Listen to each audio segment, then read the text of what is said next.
A team is fun, but I'm afraid to lose. Don't worry! Team up with friends. Rank up faster, rank up faster. Go and rank up, radiant protection. Go and rank up. Bonus points! Go and rank up. Double challenge point All you up for you. No matter what, just team up with friends. Just team up with friends. Just team up with friends.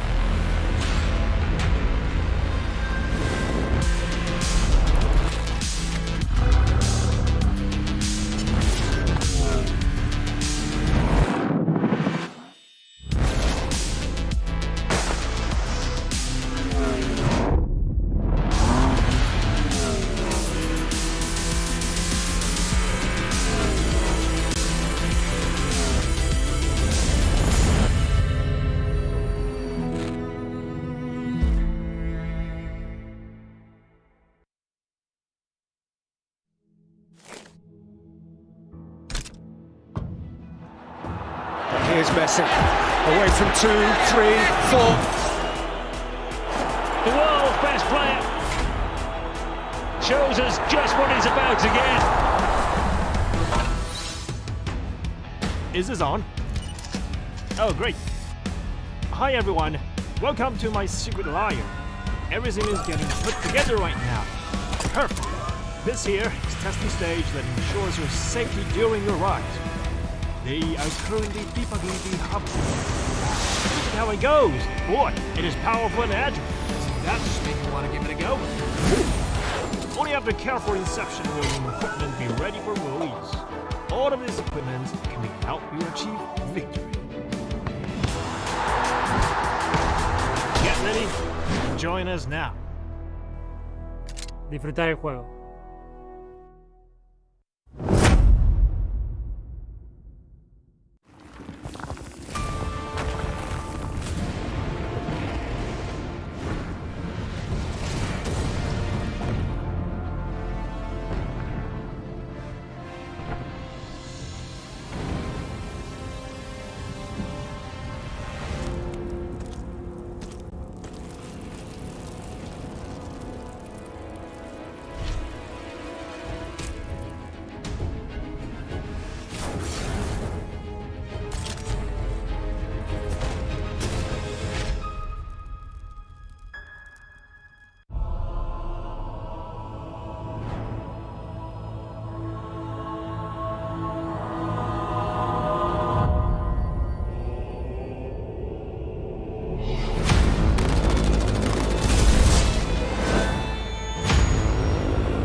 Ladies and gentlemen, welcome back. You're currently tuning in to the official broadcast of the PUBG Mobile Global Championships 2022. And we're currently tuning in to day number 2, or should I say, the last day of the Last Chance qualifiers, featuring 16 teams and only 5 will move forward to the main event, which will happen early next year. And of course, joining me right here is none other than Mafioso from Team A7. You guys know this. They're currently in second place. So you guys had an amazing performance yesterday. 1 winner chicken dinner. And of course, you guys stumbled a little bit on game number 2, but so far overall, number 2, right? So are you confident that you'll be playing well today? And how is the team looking right now? Então, ele parabenizou a equipa por jogo muito bem feito ontem, que estão no top 2 e com uma vitória de chicken dinner. O que vocês vão fazer hoje? Estão confiantes que vão ficar na mesma posição? A gente está muito confiante hoje, porque a gente vem trabalhando muito para trazer um bom resultado aqui nessa Last Chance. Então, hoje a gente vai fazer o mesmo jogo de ontem e acredito que hoje vai ter mais vitória do que o jogo de ontem. So, yeah, they're very confident for the game today because they'll be playing hard for the Last Chance, and they will try to do the same game as yesterday, but with more wins for today. Wow, there are more wins for today. That is definitely something that we look forward to. And of course, of all the 3 maps that we'll be playing for the day itself, which one is your team most confident and comfortable with? And what problems do you face on the other 2 maps? Or are you just really good at all the maps, would you say? Então, tipo dos 3 mapas, qual é o melhor mapa para o vosso time e qual é o problema que vocês enfrentam nos 2 mapas? Ou se vocês vão de bem em todos os mapas? Acredito que o nosso melhor mapa é Arangel e os nossos 2 piores são São Roque e Miramar. São Roque devido ao nosso spot, que é no centro do mapa e muitos times caem ao redor, pode travar a gente. E Miramar devido à nossa rotação atrasada, que os spots são bem no norte do mapa. So for them, Arangel is the best map for them, but Sanhok, and they have a problem because they land in the middle, and then all the other teams are around them, so it's very hard to fight all of them. And for the last map, they all go for the north, so sometimes they lose some time doing the translation, so they will lose time to get to the center. Great, amazing analytics on what they feel as a team right here. And of course, how are your teams plan to stay in position 5? Of course, we know that the top 5 will move forward to the main event of PMGC. So are you guys going to be playing more aggressive? Are you guys going to play safe? Tell us, what is your plan for today? Então, qual é o plano para o jogo de hoje? Vão jogar mais agressivos para continuar no top 10 ou vão fazer jogo mais assim retardado? No jogo de hoje a gente vai jogar no mesmo estilo de jogo, para garantir o top 1, a gente quer o top 5, mas a gente quer o top 1, ficar em primeiro lugar, vai ser muito gratificante para a gente. Então a gente não vai evitar de trocar tiro, se a gente tiver que matar, a gente vai matar. E espero vocês aí na busca desse top 1. So for them, of course, they'll play the same game, but even for him, it's they'll be more aggressive today. Because of course, they want to be in top 5, but they want to finish today as the top 1 team. Wow, they're not stopping at number 2. That sounds very, very positive coming from Team A7. Now, last question right here. Now, if the teams are hearing this, anything you want to say to all the other 15 teams competing here at the Last Chance qualifiers for PMGC? Então, como última pergunta, ele quer dizer, qual é a mensagem que você quer enviar para os 15 outros times que estão aqui jogando o PMGC? A mensagem que eu queria enviar é que para eles tomar cuidado com a gente está muito confiante. A gente vem treinado bastante, estudado bastante eles e hoje a gente vai mostrar o poder da nossa bala. So the message for all the teams is for all them to be careful because they'll be studying all the different 15 teams here and for them to be very careful because if they see them, they'll be shooting at them. Wow. Be careful, ladies and gentlemen. A7 is coming for you. Thank you so much, Mafioso, for that amazing interview. Now, of course, ladies and gentlemen, we're going to kickstart match number 1 in a few short moments. Don't go away. We'll be right back after this with, of course, with the host and analyst. And we'll see you guys in a bit. Take care, guys. Bye.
It is the final day of action here at the PUBG Mobile Global Championship 2022 last chance stage. At the end of our next 6 matches, only 5 teams will be joining the rest who have already qualified through into the biggest event of the year, kicking off in January. And it's going to be a lot of money on the line, a lot of pride on the line, and of course the title of being the #1 team in the world. I'm your host, Jason Kaplan, and we have the cutie boys next to me of Maxman and Sandstorm to break everything down that's been happening yesterday, which was an extremely exciting day. And of course, it's coming up today. Cutie #1, that's you, Maxman. How's things been going for you? I thought you were going to be mean to us today, but no, I'm feeling fantastic, Jason. I'm feeling amazing. And, you know, good day yesterday. I would also have to say unexpected day yesterday because the teams that are at the top, I did not expect to be at the top. Like, all the favorites, a lot of the favorites are still in the middle, some are even at the bottom. So, I mean, who knows who's going to be the top 5? I have no clue. It's going to be up in the air. It really is. It really is going to be up in the air, and especially with the, I don't know, I guess there's a lot of pressure on the last teams currently representing their regions going into the tournament as well. So looking towards Enigma Galaxy, the last Arabian, Titan as well, the last African representative, Damwon Kia, the last Korean representative or South Korean representative. So a lot of pressure on these teams and only 6 chances to prove themselves now. Yeah, 6 chances, and that's pretty much happening with what, or it's a culmination of what happened yesterday in the positions they set themselves in. But you know what? You at home, they need your support. The fan vote is going to be ending today in just a few hours of time, so make sure you're watching within the Esports Center and use those tokens to vote for your favorite teams. I believe S2G was still #1 last time I checked. We might have a change happening over the course of today. Maybe DRS Max can get on the board. I think there's a chance for them. I put my vote in. No, I'm not going to lie, I put it in for Game Lord because, you know what, could have given a little bit of hope to my home team eventually, right? But yeah, it was now they're your home team. When they're doing all right, hey, I always hope, okay, but my expectations were a little bit all over the place, okay? But I am Team Narvalo today. Well, you know where my fan vote went, Maxman? Who? Tell me. I went over to Sony Xperia because the Sony Xperia 1.4 Xperia stream is made in collaboration with professional esports players, and you can play PUBG Mobile in 90 Hz with Xperia Stream's total cooling system and multiple ports for intensive gaming and streaming. That's where my vote goes. Sandstorm, where did your vote go? My vote went for Maxman because he's an amazing analyst and he's dressed very nice today. I'm here to counteract some of Jason today. Yeah, a really cool transition. John, can we get one of them in here for Sandstorm? Also, a big shout out here to Pullman Kuala Lumpur Bangstar Hotel, where our world is your playground, while the players are getting to stay at and getting to chill and relax at. And by chill and relax, I mean none of that, because they're sitting there intensely reviewing all the VODs from yesterday and trying to prepare for what's on the line today. One way they can do that by preparing is with Prime Gaming. You can get some exclusive in-game free PUBG Mobile items, some premium content, of course, the other benefits with Prime Gaming as well. But as we move forward here, Max, I'm a little bit worried for some of these teams, to be perfectly honest. I know they say this quite a lot, but for me is the fact they don't have any of the Maserati skins just yet, which is going to be available till the 31st of December here, which you can get while playing in-game. I don't know. I mean, that's pretty sweet car. It looks pretty damn good. And you know what? If anything, it's almost guaranteed to make you top 5 here. I was told officially that if you do have the Maserati skin in-game, you'll get official extra style points, okay, added to the mix. Ooh. So I want to see if you can get some extra style points on board. But and as we know, style points is the tiebreaker between teams after chicken dinners, placing points, eliminations, how big your roster is, who's the tallest team, who can eat the most pierogies, stuff like that. But you guys at home should be following us over on social media with all the official PUBG Mobile esports channels. But here we go. These are the teams that have been participating. If you missed out on yesterday, well, you missed out, honestly, on a crazy day of action with a lot of unexpected twists and turns.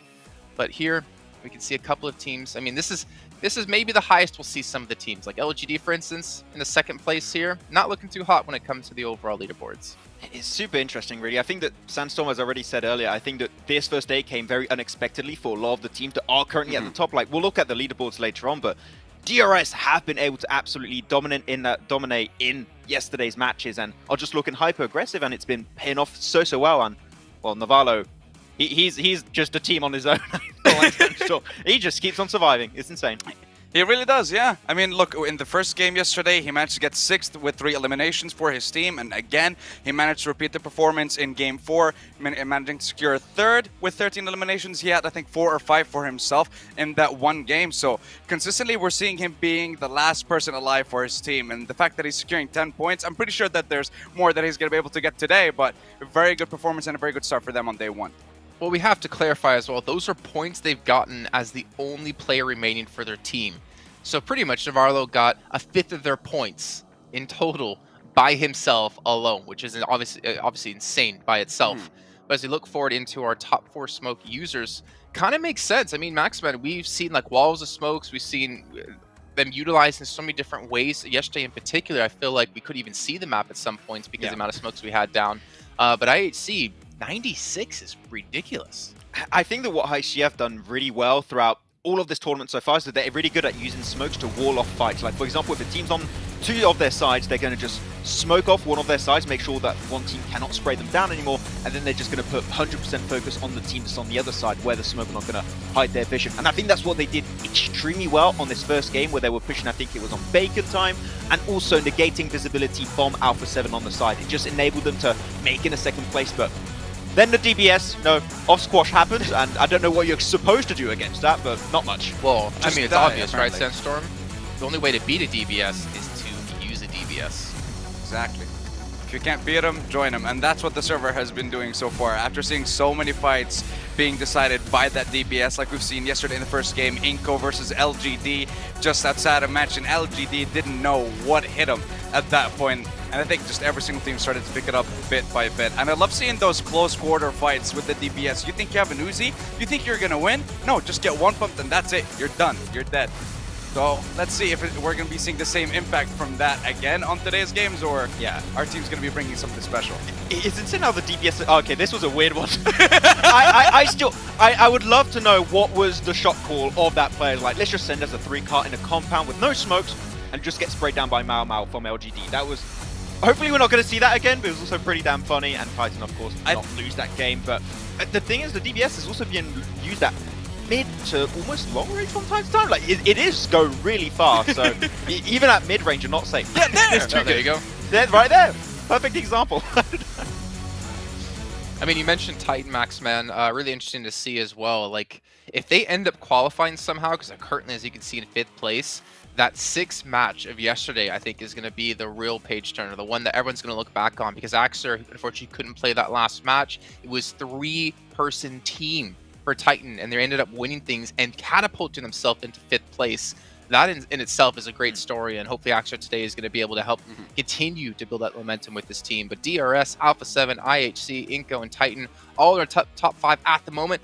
But Maxman, Bigatron, 6th place. It's possible. It's still there. The hope is there. The hope is that, like, literally, if BTR qualify, I'm going to lose it. I will be so hyped to see them in the Grand Finals LAN event in Jakarta. It doesn't get any better than that. It will be the best PMGC and the best PMGC Grand Finals, Jason. It's peak fiction. Sandstorm, Maxman did say off air yesterday when we were done with the show that if BTR qualify for Jakarta, not my eyebrows. He is shaving his eyebrows. Ah, okay.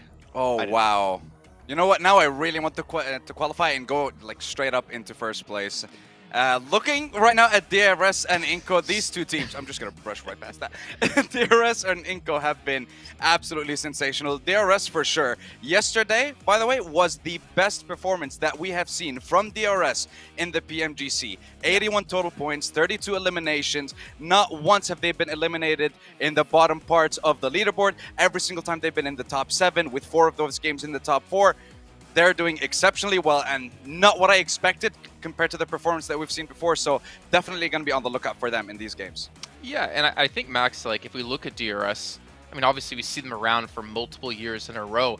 I didn't really have them this high on my radar, or this high on my rankings when I look at the rest of the teams they're competing against. But I am pleasantly surprised, but I do worry. Going into today, can they replicate that performance? Yes, they built up a 30-point lead between 1st and 5th place, but I'm not sure if they can do this back-to-back 2 days in a row. I would have to agree. If you're looking back at DRS and how they played in the group stage, I think that DRS is like, middle of the pack.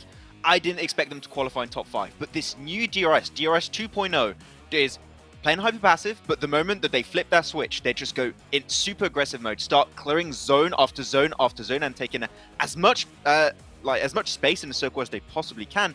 It is a team that can now convert chicken dinners. I mean, we saw it yesterday in that, what was that, game number 4, 10 eliminations and a chicken dinner, followed up with a 4th place, a 3rd place. On game 2, they got a 2nd place. They just keep getting these top 5 finishes, and when you have such a short tournament, only 2 days of play, that might just be enough to remain in that top 5.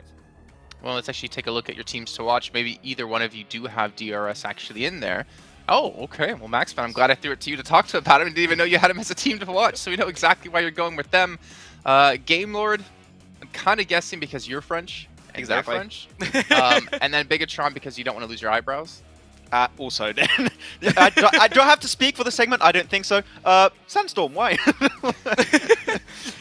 Several reasons. Besiktas, they managed to get themselves a chicken dinner yesterday, but 4 of their 6 games were in the bottom 4. So that chicken dinner did give you a chance to keep fighting and stay alive in this tournament. But other than that, it's going to be very difficult for them for the rest of the games. HVVP, we've seen them come back again. Chicken dinner, huge improvement on their performance. But which HVVP are we going to be seeing? The one that drops north side of George, gets a decent amount of points, like we've seen in days 1, 2, and 3 of the group stage, or are we going to be seeing the one where they drop on the west side of Melee Base and just completely get no points whatsoever? And iNCO, need I say more? I don't know what to say about these guys. I said they weren't going to get into top 5. They already are. I believe they're going to make it, and I'm just going to leave it there. To talk well, about Maxman, let's go for it. Sandstorm did say that if iNCO do qualify in top 5, he's going to shave his eyebrows. So I like this. This is good. I like this change of pace. We'll do that. 100%. I was complimenting you like 2 minutes ago. You should be on my side, Max. What happened? There is no sides here on the desk. It's everyone for themselves. No. Maxman, what were you going to say about HVVP? So I want to touch on HVVP because I was able to look back through the VODs a little bit yesterday and through the map feed, and I really think that the main issue I pointed out yesterday is really coming into be the main issue for them, which is they are just a little bit too slow on the rotations. Like a lot of the teams that play Edge are just so quick. They really are. They see the circle, boom, everyone almost instantly in their cars, playing Edge circle. HVVP, especially if they go for secondary drops, they're just a little bit slower to get in the flow of things, and they just get gate kept so often. I think they had 3-4 games in a row yesterday where they just get gate kept, and they just could not get in any strong position. I think if they just speed things up a little bit, they'll be there, because technically the entry points are good, just a bit slow. So if they speed things up, I think we can see the new HVVP we wanted to see here. Okay. Well, you know what? I mean, hopefully they've been able to realize that as well and have been able to figure some things out to improve here in that second day. It wouldn't be a PMGC in my eyes without HVVP there. There's also a couple of other teams. I mean, Sandstorm, we've got Vampire Esports in 15th place. Didn't expect that to happen considering what we've seen from them in the past. Enigma Galaxy in 13th place, Besiktas in 12th place, LGD in 11th, and even Reject Damwon 10th and 9th respectively. There's a lot of these big name teams and big players that we've seen just over the course of this event alone that just haven't been able to perform in that first day. I mean, sometimes it can come down to there's a lot of pressure on the teams. It can come down to not having the international experience in these tournaments, and it can also come down to the fact that we have the best teams in the world, and there's bound to be some teams that are not going to be able to perform on that level. But sometimes we do get surprised with, for example, like you mentioned, LGD. They had a strong start in the group red, and then not being able to make it into the grand finals, struggled a little bit, but they performed very well in the survival stage, which is kind of what baffles me a little bit. Is this the group green effect? Whenever they're teams from group green or their LGD just can't do anything?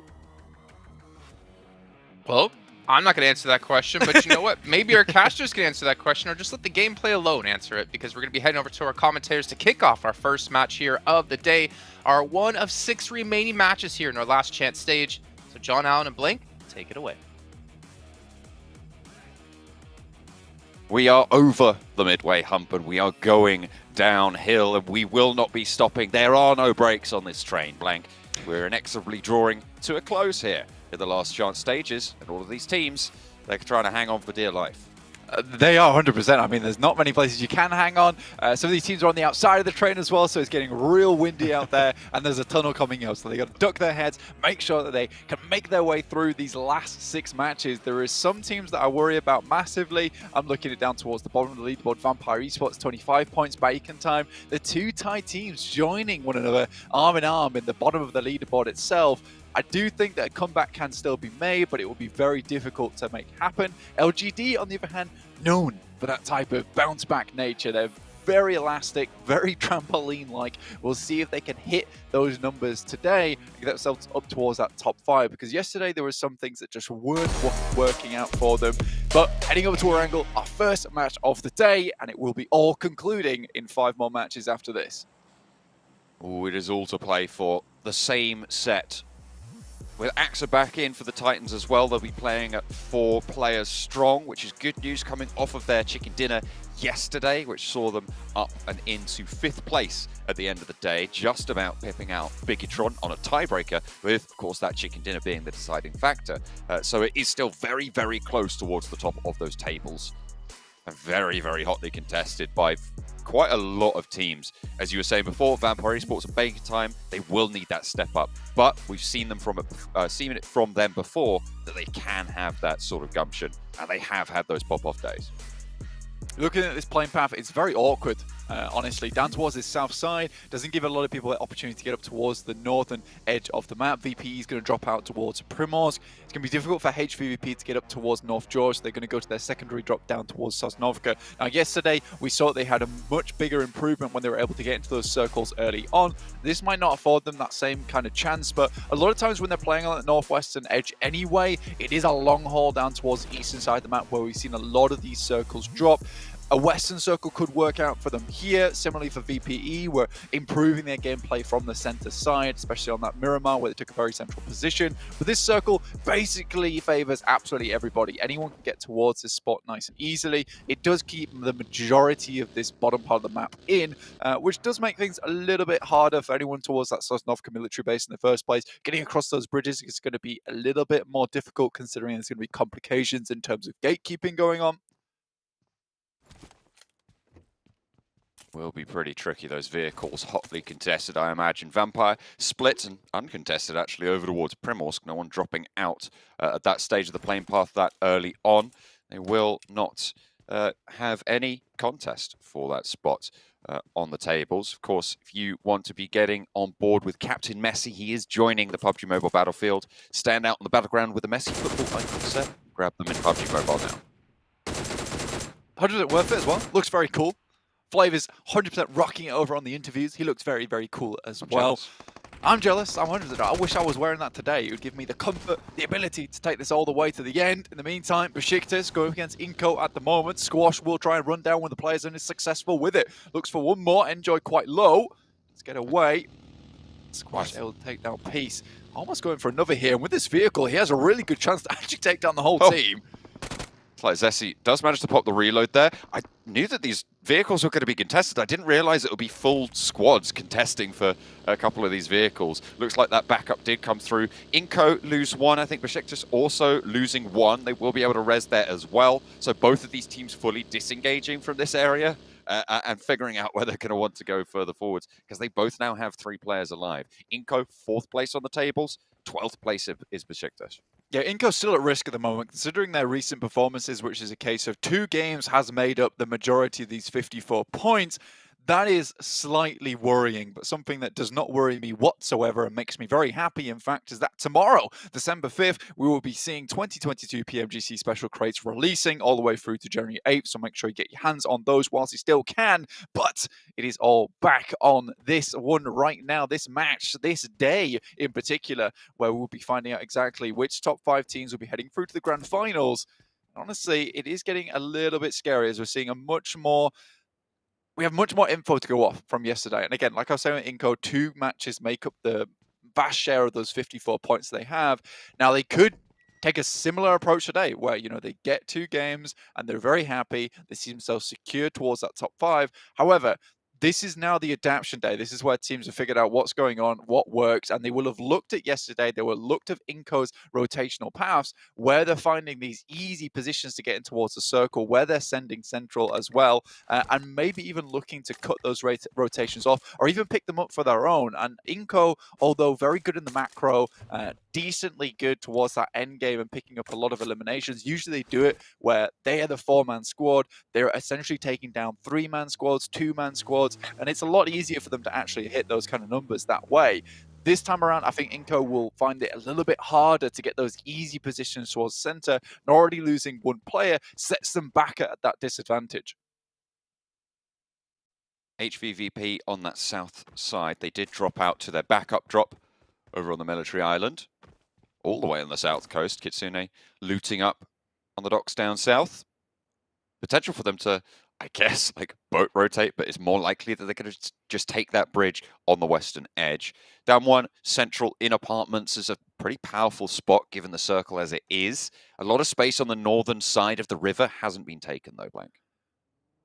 Yeah, I think with the plane path as well, that's kind of a likely thing to have happened here, which is where Severny shooting range all very free. HVP may have made a different call if they'd known that the circle was going to head this far towards that northern side. They might have even taken all the vehicles that they could, considering this lobby is very eastern-centric. A lot of the western side isn't taken up by teams, so they could have easily picked up some vehicles towards that western coast, headed up past LGD towards North George, then had a good game of it. Either way, I think this is the numbers play. This is the one you go for. It's the most consistent. You're not relying on the circles a lot of times. It still gives you a lot of loot. You can get looted early as well. You don't want to be in North George towards that 4-minute mark with absolutely no gear on you whatsoever, and then forced to make a very hectic rotation come zone 2. So I think this is the smart move from them. Similarly, I-8 down towards Sosnovka, they can move out. There is IHC in this area though, so there's a lot of teams all trying to get their way through outside of Sosnovka. So both these teams will have to be a little bit careful.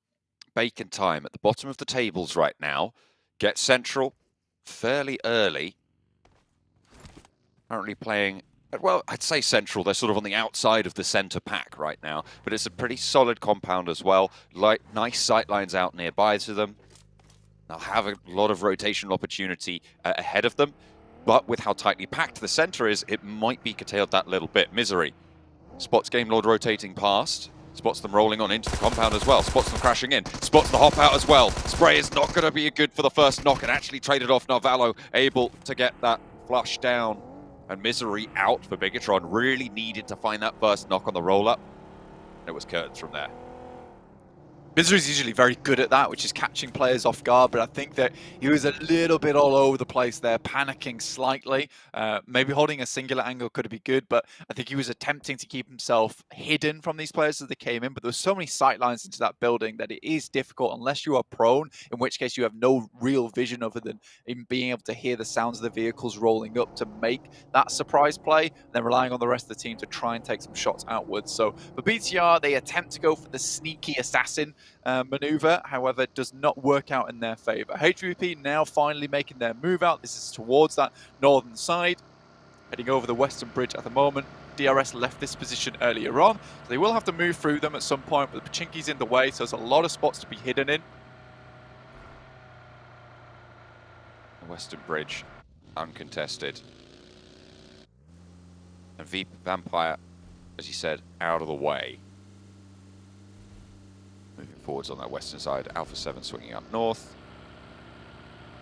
It's a little bit quieter now, but I imagine just on the southwest side of those Yasnaya fields could be a little bit hotter. I mean, we saw obviously the roll-up from Game Lord over on that side, close to Bigatron down on 3. Bigatron obviously losing a couple of players, not ideal, but again, this is why most teams will shift really central early on. I think it's acceptable to play very center on that first zone shift just because you're expecting a circle like this to occur. And then people can start to play edge from here on out. But getting a central spot early gives you a very high chance of getting in towards that area. Game Lord deciding to move a little bit further in, clear out maybe one of these teams, and BTR have to be quick with it now. Obviously getting shunting out of that top 5 placement. 51 points, tiebreaker on the chicken dinner. Going down here at the start of the day would not be good for them. So when Ney goes through the window, it's absolutely perfect. Liquid will be going down first. Oh, another one in through the window. 2 nades, 2 knocks. It's Jen Foster, a third nade through. And they will be able to find an answer a little bit. Has the M249, a lot of bullets, but not going to be able to find the second knock onto Victor. Narvalo does fall, but Bigatron swept aside. Game Lord, their bane right now. Very central in the circle as well, and a powerful garage to be able to claim for Game Lord moving into those top 5. Exactly, John. That pushes them up past Titans nicely with 53 points, just behind iNCO at the moment by 2 points overall. That's a 4th place finish. So Game Lord doing a very good job so far. Yes, a lot of these points have been kind of almost saved by Narvalo, able to get a few eliminations here and there on board, which does pump up that totals a little bit. We saw that he got 10 points yesterday. Either way, if you look at that, A 10-point margin underneath them at the start of the day would have sat them in 39 points, would have been in 11th place, or 10th place at the moment. So you're a bit worried about that type of thing. I think that for Game Lord, they're happy that Narvala was able to get as far as he did, but these 4 eliminations and a good first take on the circle gives them a lot more loot in terms of being able to grab the supplies that BTR dropped off the loot crates, and then also have this position to play around with. Bacon Time are starting to roll up on that top side. No real compound for them though, so Game Lords still have this really strong compound towards the center of the circle with high ground to play around with. There's walls around here too, which makes the crash a little bit more uncomfortable. I think maybe BTR just had to be a little bit quicker with those nades, and for Game Lord getting up like that with barely any smokes and then just nading through the window, that shouldn't really happen as often as it did, and I think they were feeling maybe a little bit afraid after Misery did go down how quickly as he did.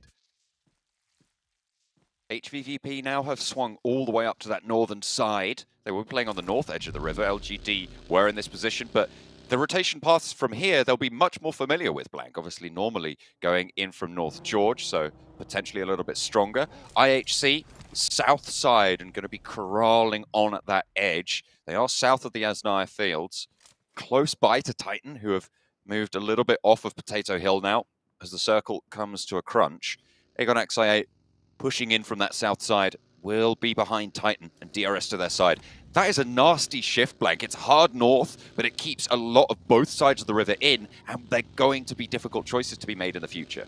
I think for A7, this is really, really nice for them. I think the fact that they were all the way on this northeastern side, they were looking like they weren't going to be able to find a way in towards this circle, setting us up a little bit further towards Rozhok, and then even goes further north on that side, gives Alpha 7 an excellent opportunity to pump those scores up and really secure their position towards that top 5 and head through towards the PMGC. It's been very rare that we've not seen Alpha 7 go through to PMGC, but already, I think that's 2 knocks either side, but with Reject in the back as well, this could be horrendous stuff. Oh, a second knock for Mythic over onto Meku, and 2 players are down. It's all on Tixie to hold the front here. Rejector coming through, as you say, a third party. Matic and Tixie now for the squad. Carrillo on the corner will find the nade sent his way. Tixie gets one back as well, and a lovely little shot through the window. Needs to hold for a second, but a third player from HVVP falls down. It's Matic rolling up, the seat swap's there, and they're out.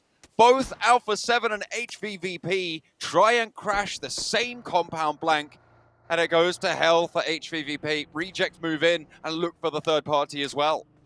It's just that speed that is on the side of A7. They were further towards that northeast. They could get inside that compound early. Both teams had the same idea, and you can't fault them for it. It's a really strong compound over towards that Yaz Bridge crossing. So if this headed further towards that western side, this would be providing anyone that picks it up now a huge opportunity to gatekeep a lot of teams. iNCO heads towards the bridge with 3 players. They're going to hold down there for the time being. Reject hope to get in on that fight. Either way, for HVP, it's just a little bit too slow, and I think that when you're trying to crash a compound like that, you have to be really, really quick, very dominant. For Alpha 7, it was less of a problem for them because it's a very long rotate for some of these teams to head over Yasnaya, past the lake, round the side, and they have a huge amount of sightlines to see that one happening. For HVP, they have to be a little bit more aware, which is why they leave Kitsune in the back. Either way, good job to Alpha 7. Very, very good team fight coming through from them to pick up the compound and get those angles over towards the guys from HVP as they crashed. Now, they can start to really get some more points and get a cracking game on board with 78 points already accrued. They might look to overtake DRS on this game. I don't know if it's possible, but I would love to see a replay of the start of that fight, because there were 2 knocks that we didn't see, and the timing was very, very close to both of those teams hitting the compound. Alpha 7 did get there first, just a little bit, but I would love to have seen right at the start when those knocks started to come through. Titan on the north side of the lake now might try and move into the area, and Alpha 7 trying to fend them off on the north edge. Like we said before, this is a very difficult cross down towards Alpha 7's position. A lot of open ground here over towards this pizza wedge, essentially over towards that western side. Another difficult circle comes through. LGD is in an alright spot at the moment, but you really do wonder where this circle is going to end up, because if it ends up right on top of the bridge, it's going to be difficult for a lot of these teams to find anything to work with. iNCO down towards inside the bridge. They're on the bank side. This is hugely central. This is classic iNCO gameplay. LGD really powerful in their position. North Shore very likely that it will be finishing there, but LGD could just sit here and control everybody else trying to make their way across, as can iNCO. Unfortunately, though, Alpha 7 move on out. Nades over the top, Vitali low, Becker at the back. Will be able to stay alive here. Another nade on in to try and pick up the flush. Rez is very, very tricky there. Down one, trying to get across the bridge, shut down. They got XI8, 4 players alive. Currently split 2 and 2. The other 2 players on the east side of Rozhok. As down one sit above them. Vampire, you can see them just about coming over that hill on the western edge. North shore for Vampire already. They're in one of those towers, but they're going to have to move further in. They know Aegon XI8 are here, and they should know that DRS are rolling up on their north side. It's a hard cross here. I think Schweppes is playing this one very, very well, knowing that there's probably those off angles from Aegon XI8. UZM goes down, this from Enigma Galaxy. There's a lot of eyes on this position. Ghost is the only one left remaining over towards Rozhok side, but should be shortly returning to the fold. Game Lord rocked up. They did take a knock in the process, but were able to get their boy back up on his feet for the time being. That's Akashi over that side. Nate goes through, does a hefty damage over towards Narvalo. Stays alive, however. In come Robs, Victor, and Akashi to back Narvalo up on the hillside. They know there's more players here. They know they have to push further north. East side flank, IHC covering off. Smokes being thrown down for Game Lord to isolate sightlines to create a channel towards the Enigma Galaxy fight. Looking to put nades in that way. Amodi launching them back on over. No one going down just yet. The rest of down one trying to get across. Not going to be shot at just yet, but everybody's turning their attention that way now, as Vampire have to be on the swivel, actually managing to get all the way across. Down one Gaming will stay alive for now. Reiji shots over towards Alpha 7. And Aegon XI8, they're still peppering away at Enigma Galaxy despite being right on the south cut of the circle. This has been a survival game here for Aegon. They know they have some good sight lines up towards a lot of this tree line, so they can just take easy shots and get themselves back into cover. For Freak, though, these are shots you need to hit over towards him, but I think Blade just does not want to expose himself for too long. Currently in 26 points, 28 after those 2 elims. Quite far down towards the bottom of the lobby, looking to put some more points on the board today. Ooh, a nice little roll-up coming through from Game Lord. Freak now last standing for Enigma Galaxy, but Narvalo gets shot down as well. Victor and Robs active. They want to try and create some cover, but their teammates are getting shot out in the meantime. They're not in the next circle, and IHC have moved in front of them with the chaos that they were involved in with Enigma Galaxy. Godless on the side swipe on the off angle, and their teammates will fall. 2 players now left standing for Game Lord on the south side, and a tricky rotation ahead of them. Likely they're going to have to move north of the river, and IHC have got the shots. They split 1-on-1 in the vehicles. The reload's there. The back player actually going to be able to get to the coastline. Unlikely to get across, but still somehow squeaking it through. Forward position will be taken away from them, however, and it's just Victor left. Inside the water himself. Chunksy did go down to a shot coming through from Besiktas all the way on that eastern side. They'll have to move further in. iNCO once again find themselves a very troublesome spot, but a spot that they have lived in. The nades from Revo didn't quite do the final job towards them, able to live a little bit longer, get away. I can remain on this bankside, and although it was very rough to play from him earlier, now everyone realizes this is a hot spot. Ravenclaw down, Fluke down, traded off for just the one. They turn around the corners though, and they got the DBSs at close range. I think there were several going off there. There's at least 2 on the roster. Vampire keeping the shotguns in hand.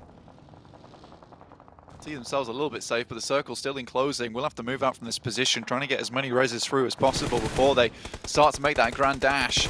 Becker just taking shots. iNCO already up to 3 eliminations so far from the waters below. The Sharks looking for a little bit more to chew. Vehicle goes up, so can't sit in that anymore. Nade over the top from Squash as he launches up. Off the bank side. Down one. Really struggling here. iNCO doing a stellar job. 3 eliminations so far. Forest should be spotted. DRS in the meantime, southwest side. Vampire at their back, looking to move up. Schwepp does fall. It's rejected there. On the off angle, should be resable here for Vampire. 4 eliminations already on the game. Reject. Hit the deck from Delta. Neither player going down. That's going to draw some ammo, draw some sightlines away from Vampire on their approach on the southwest side, but the blue zone moving in. Shots from Ravenclaw as they crest the ridge. The backline not safe. Rules repositioning. Ravenclaw cannot risk this peak. Go for the spray that he wants to find, but the nade over the top. Could be on the money. It's the only one he's got in the pocket. Looks like it's on target. Maybe a little bit short there. Will fall just in front of the rock that Delta hides behind. Schwepp swings out wide. Yanti shots over to Reject. They are caught in a trap right now, and DRS need to stay strong. They have to push for a lot of teams at the moment. I mean, VPE is not making this easy, and they're remaining outside of sightlines from the guys of Reject. So for DRS, they just have to push for this team in front. Enigma Galaxy do go down. Besiktas still going pretty strong on that eastern side. DRS slowly being pulled apart here by the nades. Reject, Divine sending stuff over. Killer now steps up, takes down Schweppes, leaving VPE at 3 for the time being, but 6 eliminations already found, looking for a bigger game. iNCO currently dominating from the bank side. Killer last standing now for DRS. They would know pretty much where that position is going to be, but Killer finds another one. Oh, he's drifted over. He didn't get it. Okay, fair enough. I didn't realize the rear axle was only a 90% HP hit, but either way, Vampire take the knock back over to Stone. I think he got the smoke out, has that cover to play around, but Godless threads the needle nonetheless, and IHC pick up the elimination. Vampire, they had a good fight there, but it just came crashing down right at the end with that cheeky little knock from Killer. The double knock, in fact, as well, on the rollout. Stayed hidden for quite a while. Now Vampire down at 1 active, pretty split. Next circle finally takes us to the North Shore fully. Maybe A7 can start to capitalize off the back of this. Titans also currently a 4-man squad. Did take down one of the players coming through from Alpha 7 who was trying to control the river itself in Revo. Very slowly but surely made their way into position. I like that play from Titans. Took it carefully in the meantime. Bacon time in the water. iNCO still dominating from this side. It was one of those pushes where it's like, this might not work out for us for the first 10 minutes, but trust me, lads, we will get some points from this position if we just maintain our lives. At some point, this is going to become hugely contested, and people would just be sending themselves in 3 points for us in the vehicles. Ravenclaw looks to join the players near the rivers. Hasn't committed to it just yet, actually, just finding a spot right near the edge of the circle right now.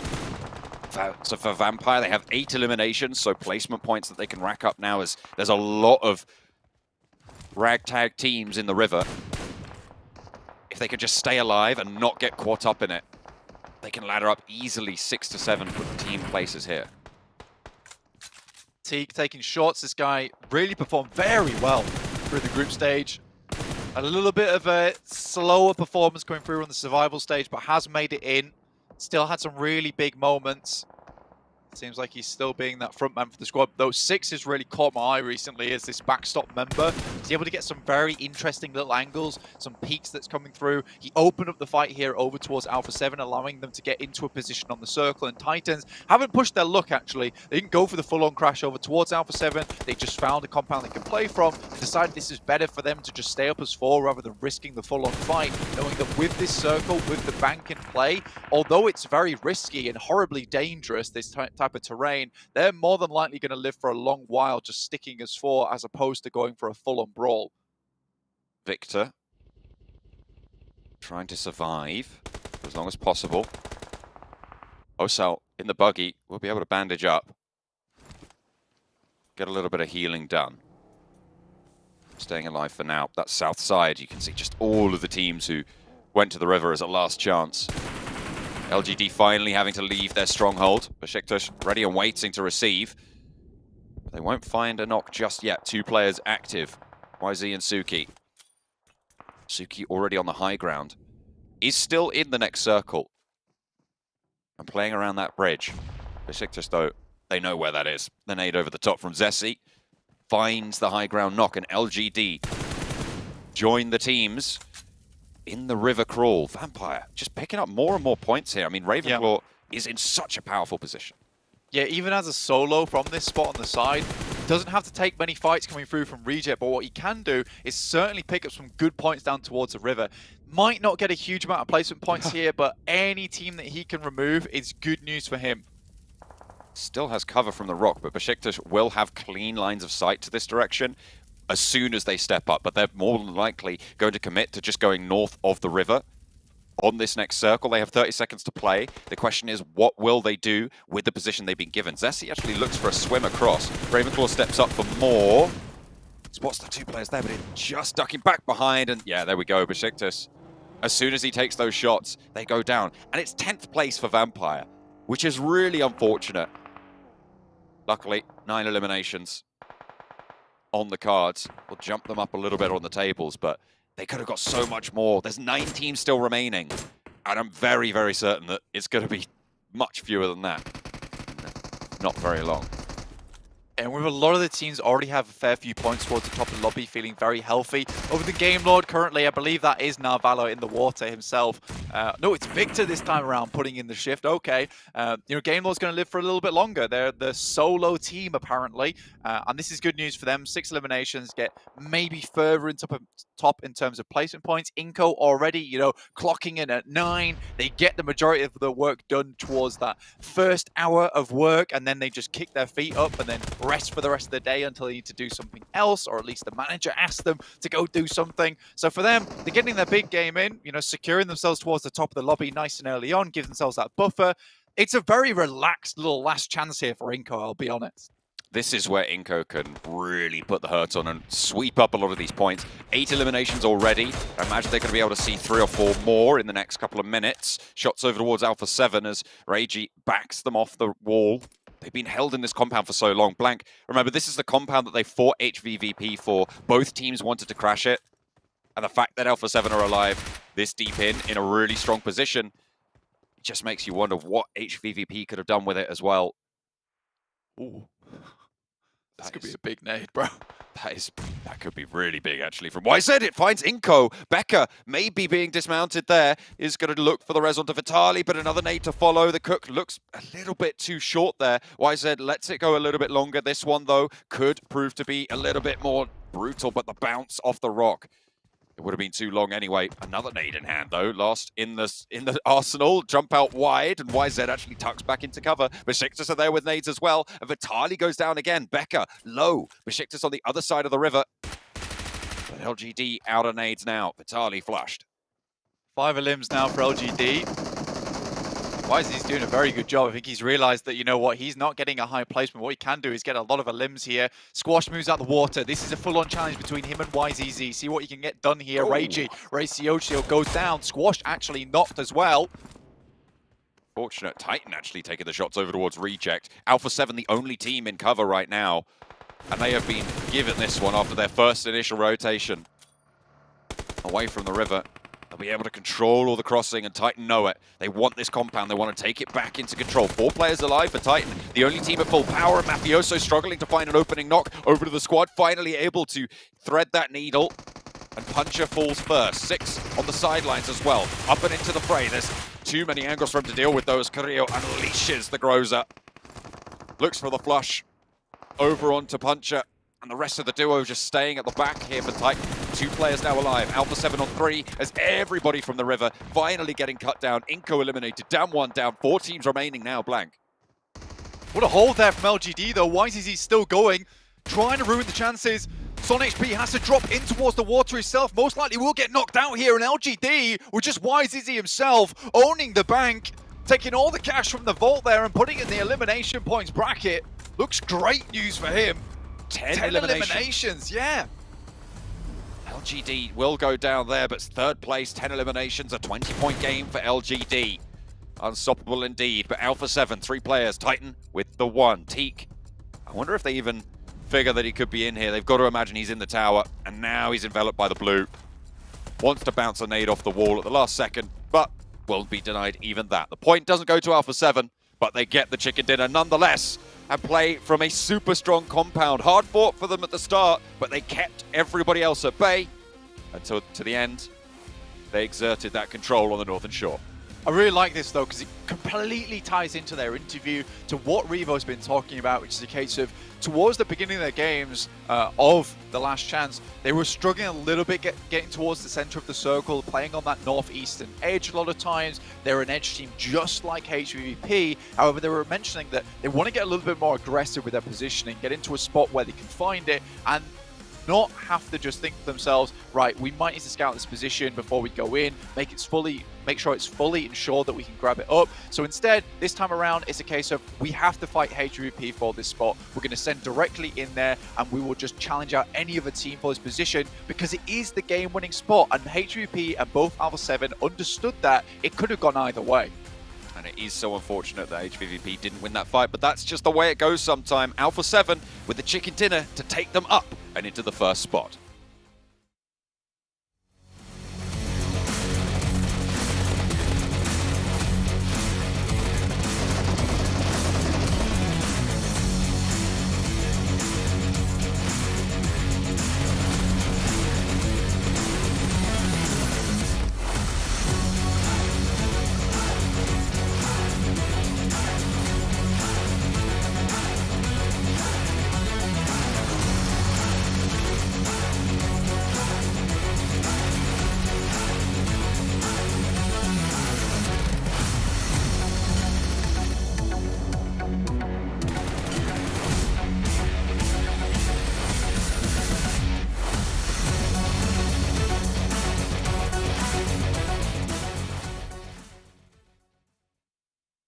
Well, Alpha 7, they came out with the interview saying, if you come near us, we're going to shoot you down. And HVVP, unfortunately, was one of the recipients of this one as they close out the game and get themselves even further into top 5.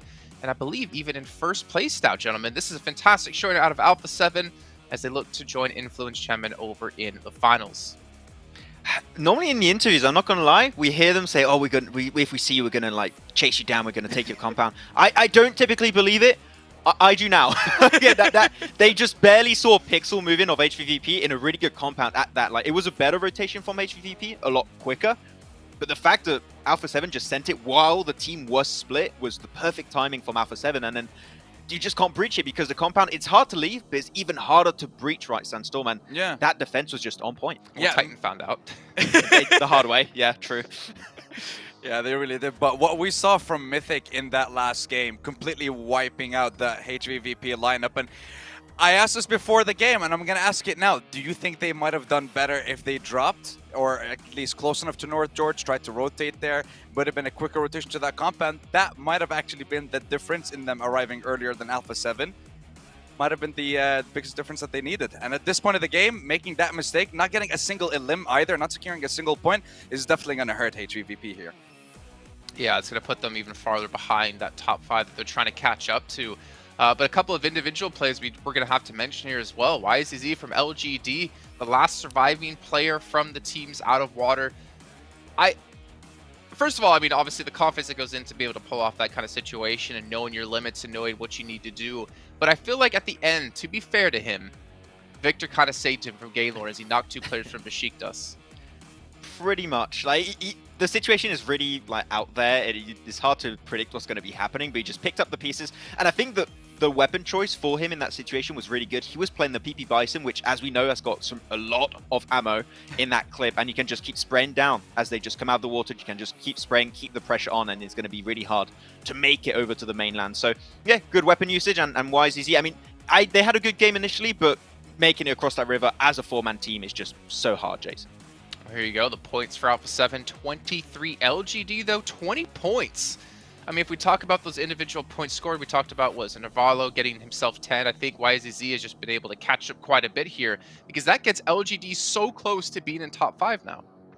I wonder how close it is. I'm hyped to look at the overall rankings, but this is a game that's going to put them in good standing. What's not going to put a few of the teams in good standing, of course, we talked about HVVP, but BTR losing that fight almost instantly to the hands of a Gamelord. That's going to put Gamelord in a great position, and it's fantastic for Gamelord too, because before this game, Gamelord were in 8th with 49 points. BTR were just barely above them in 6th place, was an extra 2 points with 51. So now BTR falling down, Gamelord going up again. Well, even Titan Sandstorm going up as well because they got themselves a huge chunk of points as they were already in 15th or in 5th place, I should say, at the time. So we see a lot of movement still happening here, and potentially a lot of movement happening when it comes to our fan vote leaderboard. Remember, I said S2G was first place yesterday, and they're going to be still first place today. However, Okay. Enigma Galaxy getting 5th. Maybe the only way that we're going to see Enigma Galaxy get a top 5 today. How are 4 rivals higher? I don't know how 4 They rivals started are off 5th. higher. Then they were 4th, I think, yesterday. Now they're 3rd. Like, are they going to... Are they coming for Okay. SDG's spot? Is that the question? I mean, we're running out of days. That's it. Today's the last day. We're done. Just 5 more games left. I mean, Nigma's there at least, so yeah, you're happy. Yeah, I mean, Oh, I look, mean, I thought Sensor was going to get a little angry at me for what I said there about the only time we're going to see Nimba Galaxy in top 5. I mean, what am I going to defend here? You give me a reason to defend them. From what I've seen in these games, they don't deserve to get into the top 5. They're just not showing what they're made of. It's not the same performance from last year's PMGC. They were sticking to the heel strat on Sandhawk yesterday as well, so there's not much left to give them at this point. Well, you know what there is left to give from you guys at home? Your thoughts with the viewer survey that's currently happening over in the YouTube chat. You guys can fill it out and give your feedback on the show, feedback on the talent. Maybe you want me next year to bully Maxman even more. Let us know your thoughts, and you know, I'll make that happen the best I possibly can. Or, poor Matt, I'm looking at you, and you're like, no. Let's take a look, though, at what's really important, excuse me, today. The overall rankings. Top 5 is what it's all about, and we have seen some movement. Alpha 7 sneaking way into first place. We can see Titan Gaming as well has moved up, but Game Lord 2 points behind top 5, and even LGD now just 10 points behind top 5. That's the thing, right? When you have only 12 matches to perform to be in a top 5 position, every single game you could have a completely different ranking for these teams. Top 5 teams remain the exact same, but just the placements are a little bit different. But I've seen HVVP slip down a little bit, and Damwon too, like 2 teams that I thought, yeah, they're going to be top 5, should be pretty easy. Struggling a little bit, and Vampire had a good start, but they got gatekept by Reject really hard this game. It's still 19-point difference from that 5th place spot all the way towards 12. So even teams like Besiktas have a chance to bring it back. But again, these teams at the very bottom of the leaderboard, they need to start bringing it early on in the day. So they need to bring it in game 8, game 9, of course, in Miramar and Sandhawk. If they're not able to perform in these 2 games, then the last 3 games of the day, we're just going to be focused on the top 5 teams and maybe up to 8th, who is going to be challenging for those top 5 spots. Okay, well, going into our Miramar here, what about your teams to watch here? Let's start off with you, Sandstorm, since I usually start Maxman. We can see your teams, the Galaxy, Bacon Time, and I got an I8. Okay, let's hear it. Well, with Egon IA, these guys, I mean, they showed us something special on the very last day of survival stage, but we're not seeing any of that in today's games. They were very late on their rotation coming out from the military base, and when we saw them going into Zone 2, I believe Zone 3, 2 or 3 of the players had like 3 bandages and no stims. They were running out of meds, so those late rotations are hurting them a lot. Bacon, one of the top performing teams on Erangel as well. We didn't see them do anything in the last game, didn't see them do anything in day 1, so the reason I'm focusing on these teams, they're at the very bottom and they need to perform and they need to do it now, otherwise their journey is done in the PMGC. All right, well, looking at your picks, Maxman, I can see a certain team in there that you said you would not predict at all today, or at least as a team to watch. LGD, interesting. It's not my pick. You told me to pick it for you, Jason. I took it for you. I took Besiktas and Vampire.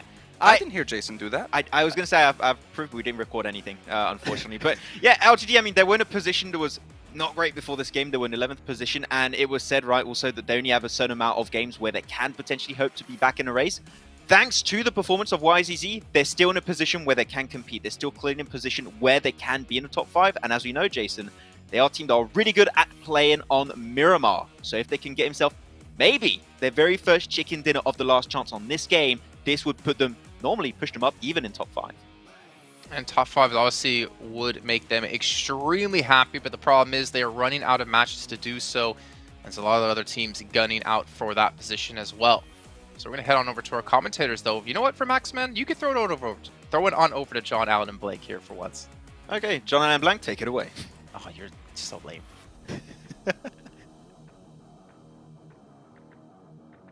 Imagine being so lame that you have to get Maxman to do your throws for you. What is this? What is going on? You know, I particularly liked when he stumbled trying to get Max to throw to us in the first place. And then Max was just like, you know, take it, boys. And we did.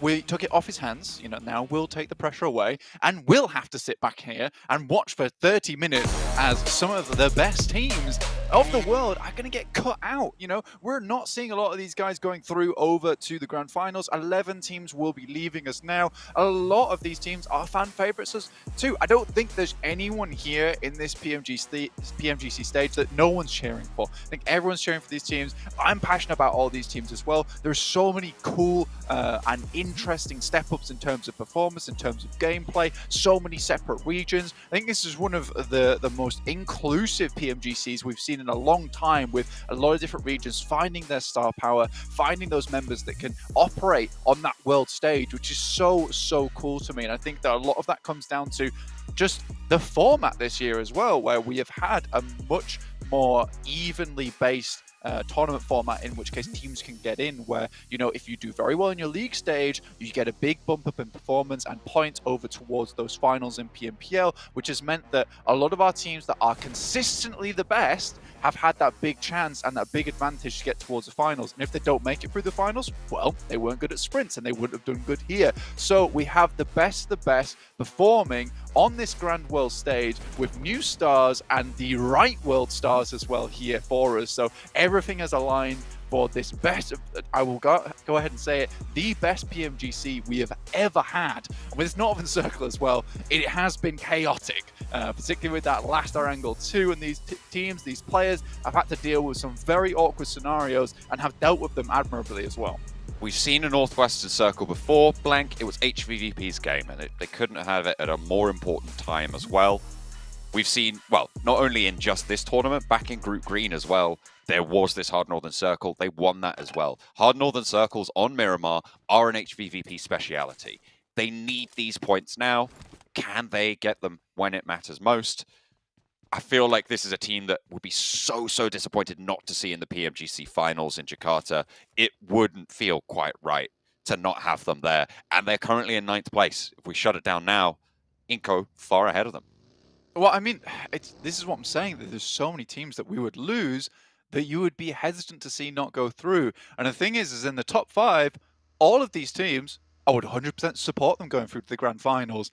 I would also be 100% sad if we didn't see the likes of BTR, HVVP, Damwon, Reject, VPE, Aegon, Nigma, Bacon Time, Besiktas. There are so many teams here. You just name the whole table. Honestly, all of them. I would be so sad to see all of them go out. So every time someone bumps themselves up into the finalist position towards that top 5, I'm happy. I'm happy for them. I'm also sad for whoever drops down. It's terrifying. In the meantime, you could be very happy at home because you will be rewarded with a PMGC special crate from 2022, and that releases tomorrow. It's an early Christmas gift, guys, don't you worry. And it doesn't end on Christmas Day either. It goes all the way through January 8th. So if you missed it, you were spending time with family, maybe you were trying to put that phone down at those meals and you were spending with all your friends and family as well. Perhaps you can pick your phone back up again once it rolls around 26th and realize that the 2022 special crate is still here. Sat in the corner of the party with your phone, getting your PMGC crate going on, thinking they don't know I've got my PMGC crate. They're one step behind you. Don't worry, you'll be. You are the pretty cool happy cat with that. in Exactly. that scenario. You are the cool cat, indeed. I don't think anyone wants to be called a cool cat these days, sadly. You're a cool cat. Thanks, bro. I appreciate that. See, I like being called a cool cat. I'll take that one. In the meantime, a lot of these teams will have to be very cool indeed, because the pressure is on, massively so at this point in time. Some of these teams would like to get some more points. For iNCO, I said, you know, they clock in at 9, they get the majority of their work done early, and then they relax the rest of the day. You know, they're efficient workers. You know, they're smart at working too. You don't put the effort in where you don't need to. But for iNCO, that last game maybe wasn't the most productive power hour we have seen from iNCO Gaming during this tournament. 63 points, 9 points found that last one. Usually for iNCO, they're looking for a big game in terms of, you know, we're nigh on the 20 to 30 point mark, which really does see them safe. 9-point game, that's underneath the average that you would need to be hitting to make towards that top 5. Currently, they're right on the cusp of 63, and Gainlord is hesitant to let up right now, getting a lot of points every single game here on forward. Towards the start of last chance, things looked a little bit rickety for them, but the boat has been patched up. The raft looks a lot more safe and secure, and I think that Gainlord does have a chance now to get towards the grand finals. iNCO did send very central very early. It's what they do. They are now to the northwest of water treatment, pretty much slap bang in the center of the circle on this position. They'll be joining the likes of Gainlord in that middle set.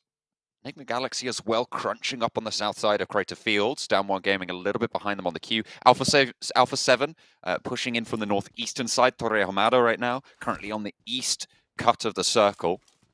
And will be pushing in from that eastern edge. A lot of teams looking to start to move in, especially teams on the southeast. DRS, chief amongst them, Puerto Paraíso, currently still being looted up by them. It's a bit of a long run for them to get towards the circle itself. Interesting stats towards the beginning of the day was the amount of smoke usage that we saw. IHC absolutely being dominant in terms of that position with 90 smokes thrown over the course of yesterday, which is a lot going through there, which is nice to see. I think that when you look at that kind of number, it's a bit terrifying to some of these teams. And that's 16 per game on average, which is nice. You know, you always want to see that kind of number coming through. Damwon making it to a compound underneath Game Lord. Again, very, very central, very early. 6 minutes into the game on Miramar as well to get to a central position. That's really quite snappy. It means you would have left your looting location in that 5th minute. And if you dropped out late as well, I mean, you're going to be fairly minimally looted. So a lot of teams getting out of the way. But look at that, level 3 helmet, level 2 vest, level 2 backpack. Pretty decent on those meds as well. Game Lord seem like they've managed to find a good spot. Absolutely. HVP on the other hand, up towards La Cobreria, decided not to head down towards Crater Fields as of yet. With this being further out towards that eastern side, I think that for HVP, it's more of a priority to them right now to be picking up loot in the early game towards that first 7 minutes, get themselves nice and geared, rather than trying to take up that ridge side, which requires a lot of time and resources to be put into that. You need to be early up that side too. So I think for HVP, this is not a bad idea to be picking up loot now, understanding this could be a very hard eastern shift on this next circle.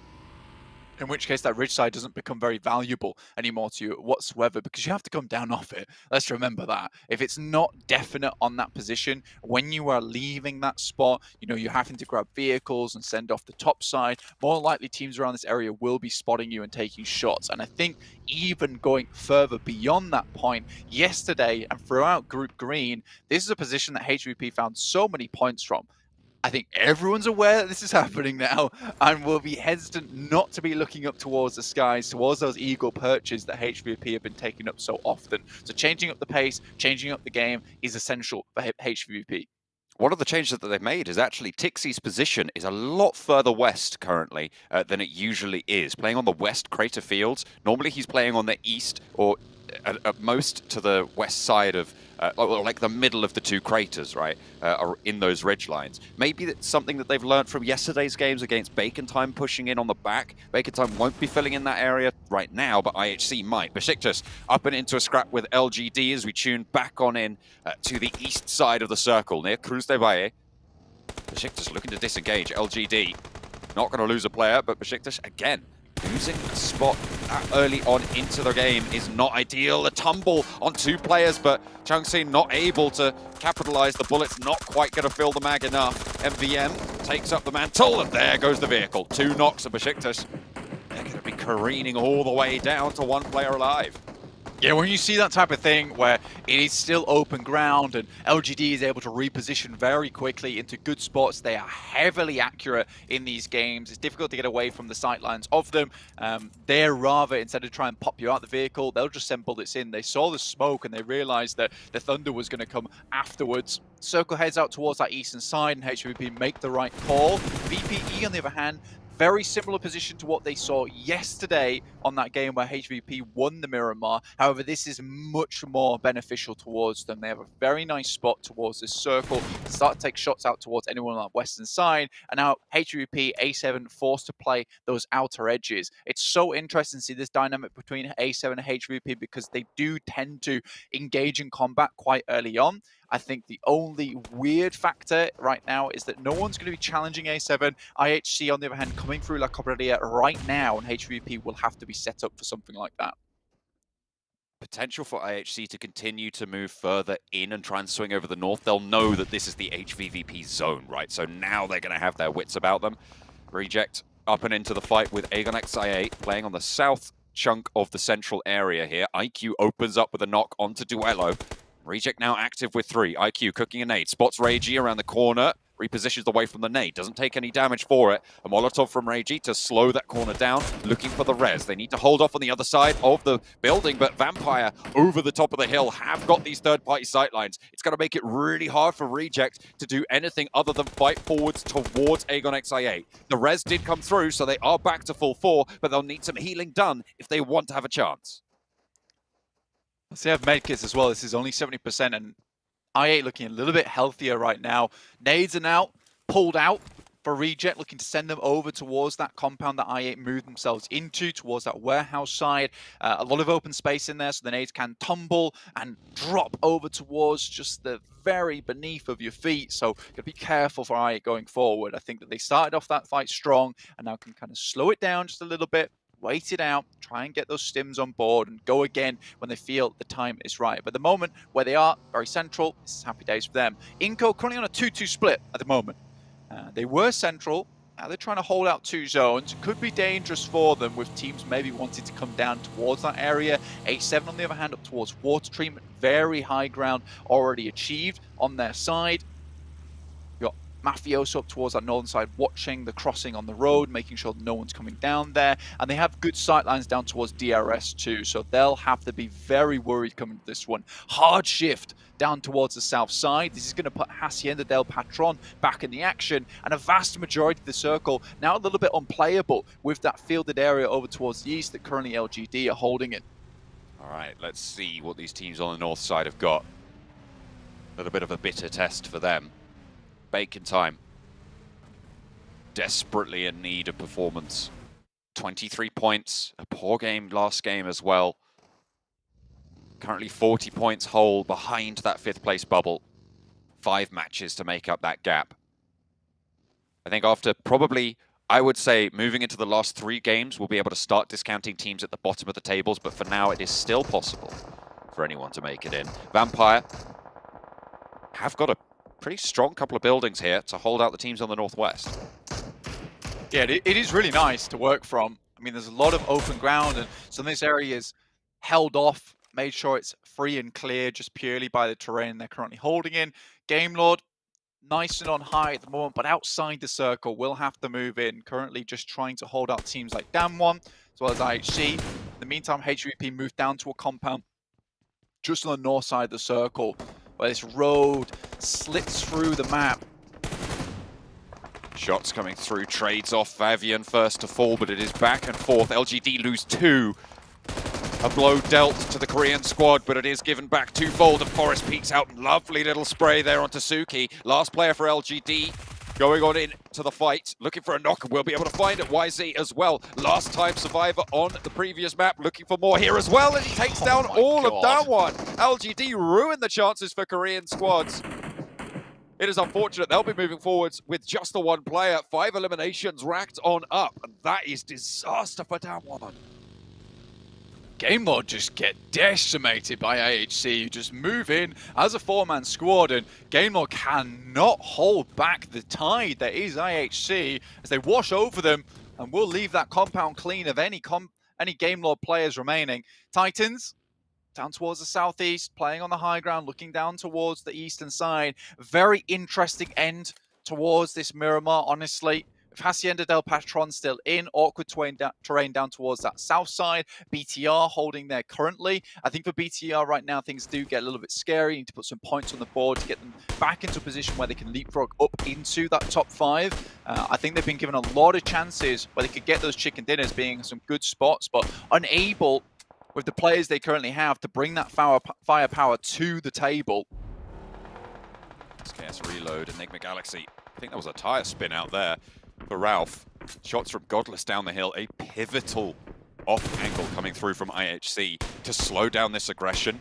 Enigma Galaxy for sure would have taken them down if Godless had moved with this rotation from the rest of the squad, but over the top they go. They want the challenge, the fight, but it's bad because Lords launched an aid over their way.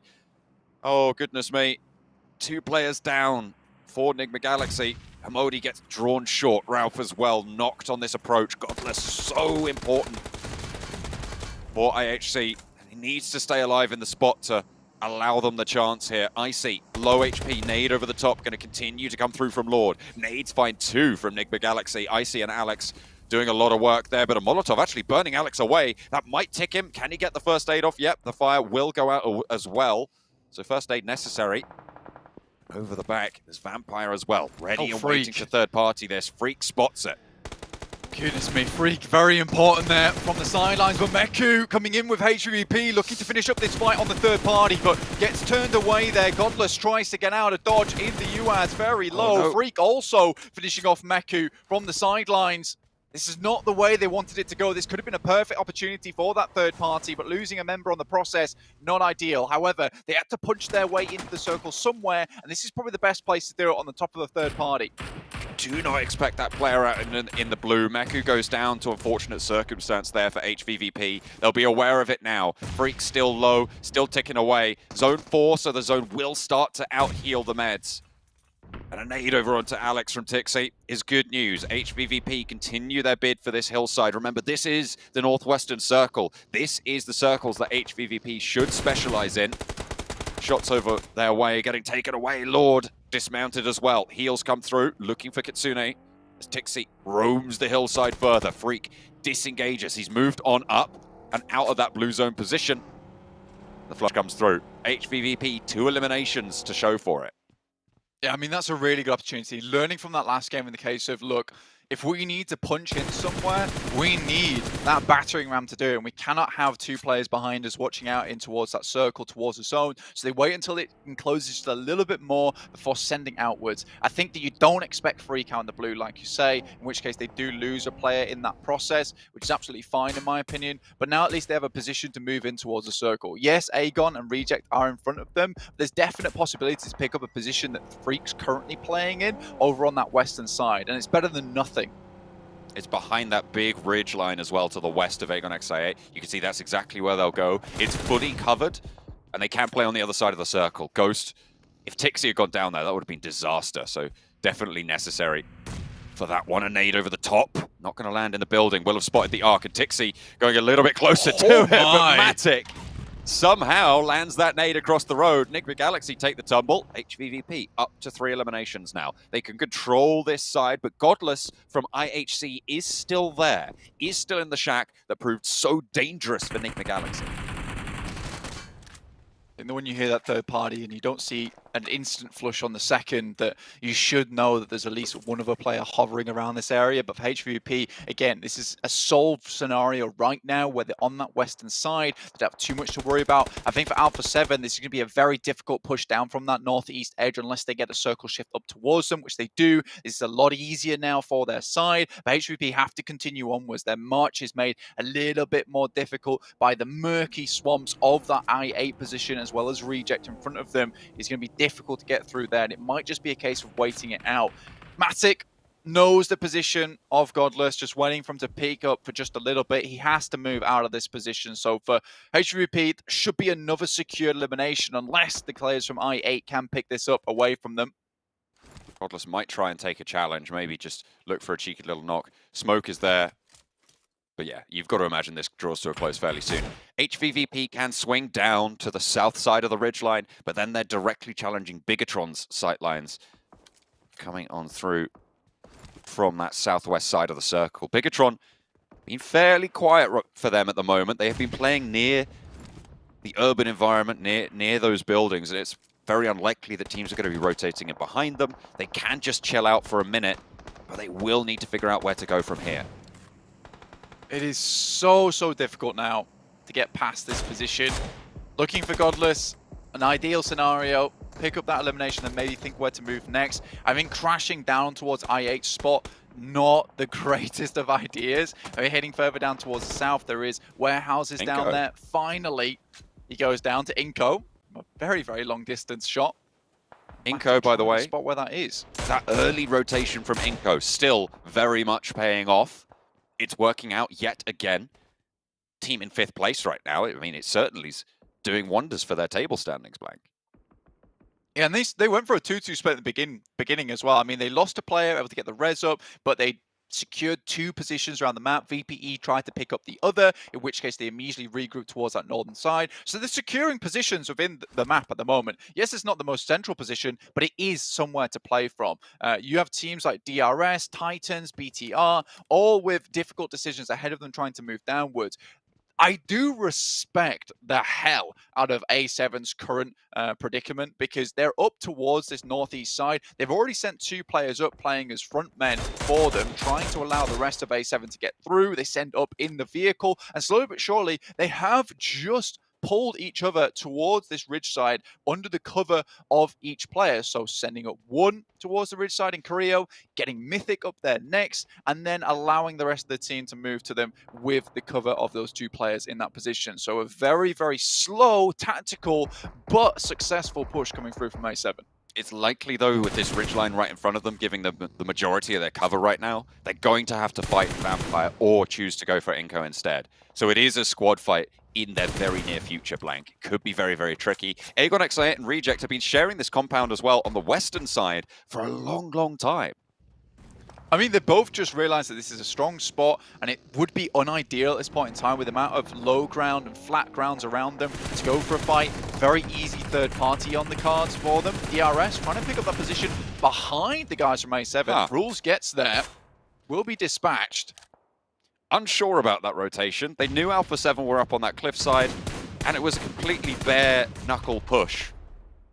Just going straight over towards it. Luckily, they do get knocks back over their way, but DRS have lost 2 in the process. 2 of their players going down. Leaves only Gianti on the reses. Delta still on this hillside. And only the one that is really resable in this scenario, Alpha 7. Fortunately, losing Mafioso, so they are going to be nerfed down to 3. Rules falls, and they pick up a point for it, but you don't want to be losing players when that squad fight is so close on the doorstep. Bacon time, now an opportunity to pick up some big points here. Very central spot, nice high ground to play around with. A lot of buildings to cover, to hold on to, but also a lot of little bits of cover that they can hold on the sides from. And I think that's the major thing that you have to concern yourself with here on Bacon time side, is that there's hills going up this position. It's hard to push onto it without vehicles, which will really expose a lot of players coming up that way, in which case Bacon Times can kind of isolate and consolidate their forces onto one spot. DRS moves up, and A7 so far taking a lot of damage from them despite getting the initial knock over their side. DRS have had them on broadside with very little cover for a long, long time, and now Alpha 7 are feeling that punishment, that pressure pushing on in. Revo takes the challenge, hits the drop shot for 1. Carrillo wants to try and keep the squad alive, as it's only now him and Revo standing, but only the 1 for DRS as well. Gianti falls back, regroups with a nade coming over the top. That's a Molotov to slow things down, and a nade set back their way. I think that's coming in from iNCO across the way, or even Vampire just over that ridgeline. The res gets off for Gianti. Revo stays alive as well. Now can Carrillo find what he's looking for? Can he get that knock? Because they're all grouped up. Vampire as well could find it if they launch the nade in the right direction. Vampire just slowing this fight down, making it so hard, lines them up, hits the deck, cannot stay exposed for too long, and it's iNCO to take shots over towards DRS as well. Look at the fire coming in over the heads of Alpha 7, suppressing DRS, and there's the nade they were looking for. Revo takes down DRS, now they can turn their attention to iNCO. A second place team going head to head with A7 at the moment does get dispatched. A really good regroup, and this is where now Bacon Time have to consolidate. And the hill that I was talking about that Titans have to push up towards, they're one of the 4-man teams in the lobby. This is a push they can make. It's a little bit difficult, but they are held short here. Sending smokes up towards that top side as well as nades to clear out the positions close by. In the meantime, HVVP taking shots down towards BTR, trying to close out this rotation down towards the southwest and open up a spot for them to move in. 1 knock found at the moment, and BTR in dire straits at the moment with no real space to move through. HVVP just about using every single inch of that ridgeline that they've been given. They know where BTR now, but Matic's moving slowly, speeds up a little bit as soon as those bullets start to land. Zuxi traded off as Tixie's on the ball. Liquid looking for answering shots, but Tixie does get knocked in the process. They cannot afford to lose another player here if they want to have a big game, Blank. Tixie will need to be rezzed. Kitsune right nearby, but Tixie caught out. The smoke covering off the answering spray from Matic to keep their heads down. And Bigatron not going to fall just yet. Oh, just about. Going to survive behind that. The vehicle does go up, but the reses are starting to come through for Bigatron. They're keeping themselves alive. And the circle moves away. They'll have to go further. And in 40 seconds, that will shrink. Very difficult push here for Bigatron. The major thing that's keeping them in this one is having 4 players alive. They've got a lot of squad members to really take these angles off of them. Matic, though, hitting some nasty shots. A great headshot down the way, really putting the hurt down towards Bigatron, and they're hesitating. A foot is exposed, and Matic tries to take some more shots, eking either way and which, but that will be them over. Finally bringing a third knock into the mix, works out for the Matic, able to those final shot spots. Misery M249 to try and just suppress that ridgeline. HVVP, they're going to have to move first, probably, out of the teams to their northern side after they've dealt with Bigatron.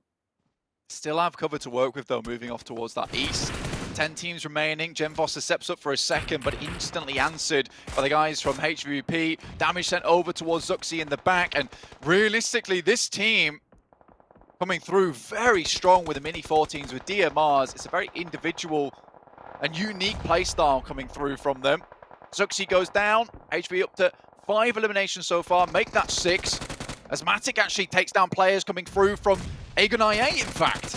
Very, very nice. Aegon XI8 trying to third party onto this engagement, and they're being turned away at the door. 10 eliminations for HVVP. What the hell just happened? Did they wipe out Aegon XI8? I think they did. They didn't even take a knock over their way either. Now, Reject have taken that opportunity to leave, to move forwards. HVVP crunching on in. Everybody's popping off now. Bacon time, 2 players down.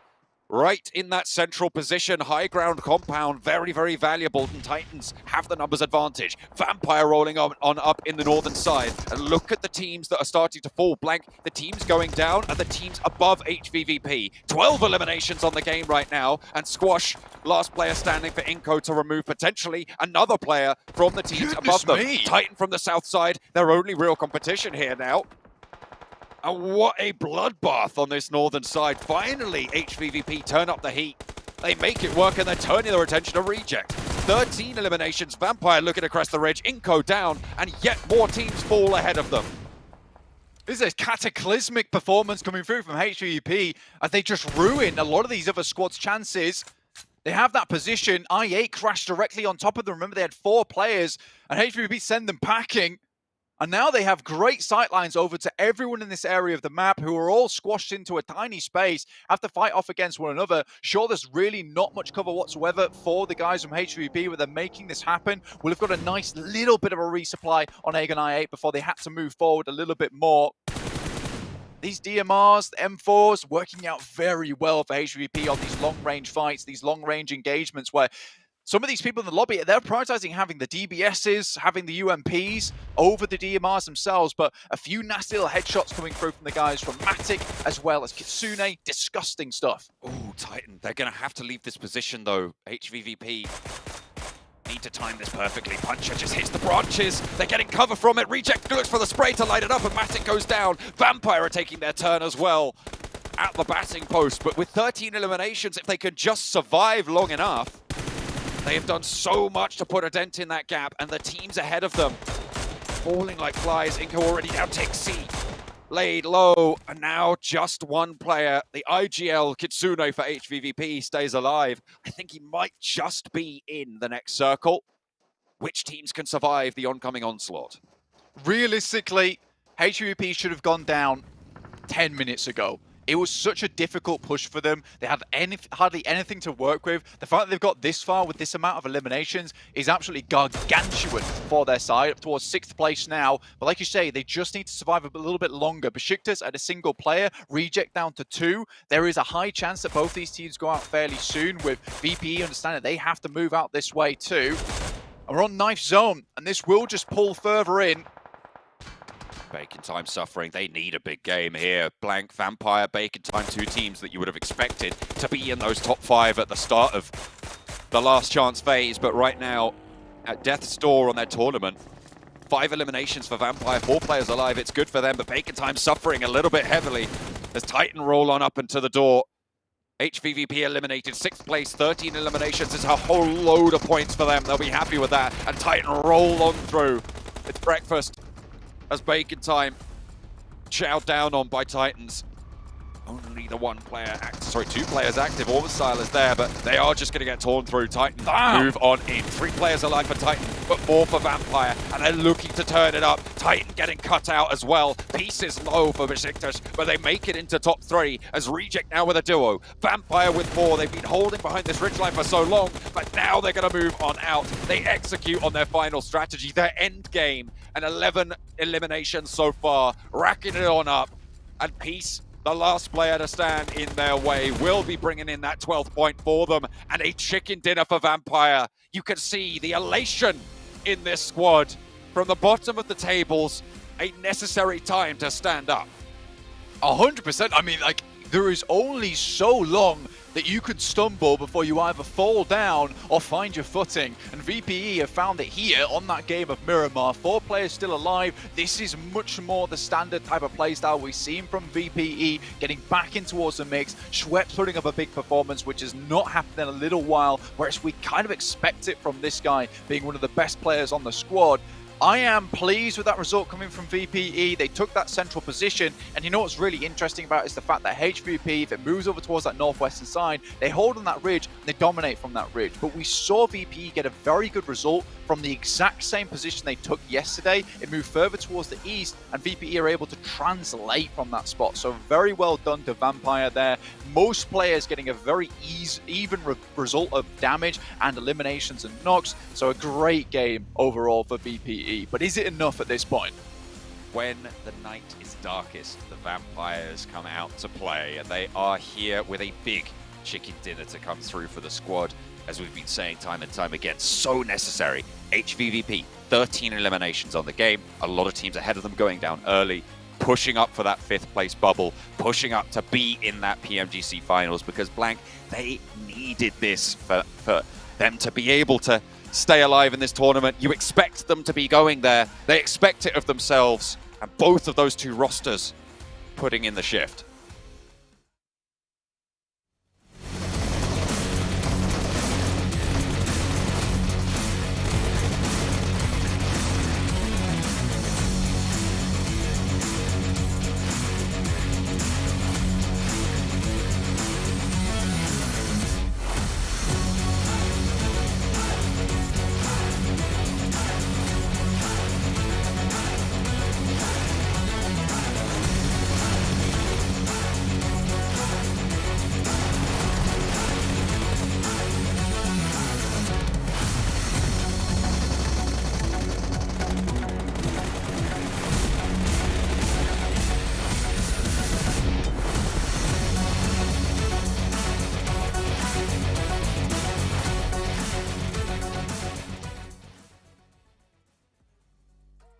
See what that win meant to Vampire Esports here, getting them back in the running for top 5 to potentially keep that door open to get into the PMGC Grand Finals. 27 points here picked up from the team. A fantastic performance, but honestly, there was, like we were saying before, Max, when we were watching the match, there was just so much happening. HVVP as well, having a slaughter in that last match in the matter of about 7 seconds. I mean, we were talking about it during that game, Jason, that for Vampire Esport, if they want to be able to catch up, they need a chicken dinner. It was like, no, at least 10 eliminations. They a little bit outdo that, 27 points on the game. And this just gives them, I think, a glimmer of hope that they desperately needed, because things were looking so grim for them before this match. But those mini 14 fights, Sandstorm, were just amazing from Flukev and Stone. Like, these guys are on point, and of course, Schweppes being Schweppes, he's just always going to pop off. Yeah, it wasn't just that, by the way. It was also the fact that a lot of the teams in the middle of the leaderboard are also getting eliminated. Teams from the bottom are performing, so now it's going to be very, very close. But Matic and what he did to IA, what he did to Reject, what he did to this entire lobby this game, even holding on to or closing on BTR, not allowing them to move for such a long time. So much damage from him, so many elims. Very great game for HVVP. But if I'm being honest, this is the second time that we're seeing them on Miramar get gifted the first, second kind of zone. A lot of pressure is alleviated from their shoulders. So I want to see them perform, like you mentioned before, Maxman. I want to see them perform the same way iNCO would if they weren't gifted the zone. Where is that performance from HVVP? I do have to agree, but in general, I think that this is them willing to be just a little bit quicker on their rotations, even in zones where they're very familiar with, and I think that that's just a great change to what we saw from them yesterday.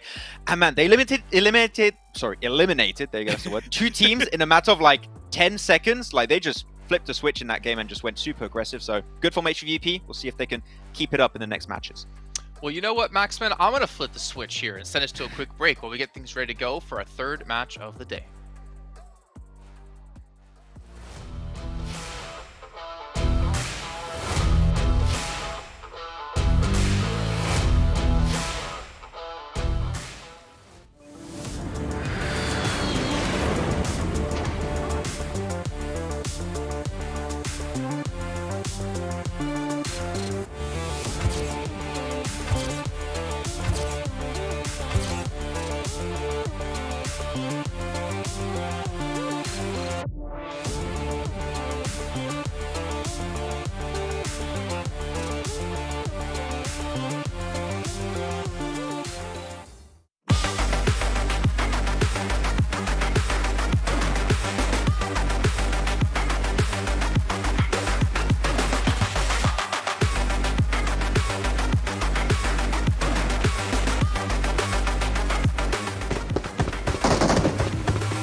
Welcome back, everyone. As again, we finished off our second match of the day, but we still have 4 to come, but only 4 matches left to go, which that means the top 5 teams at the end of the day will be going through into the PMGC Grand Finals, where other teams are already waiting to participate over in Jakarta in January. But before we can even hop into our third match, which of course will be on Sandhack, I want to remind you guys once again about Sony Xperia 1.4 Xperia stream, which was made in collaboration with professional esports players. You can get 90 Hz in PUBG Mobile with Xperia Stream's total cooling system and multiple ports for intensive gaming and streaming.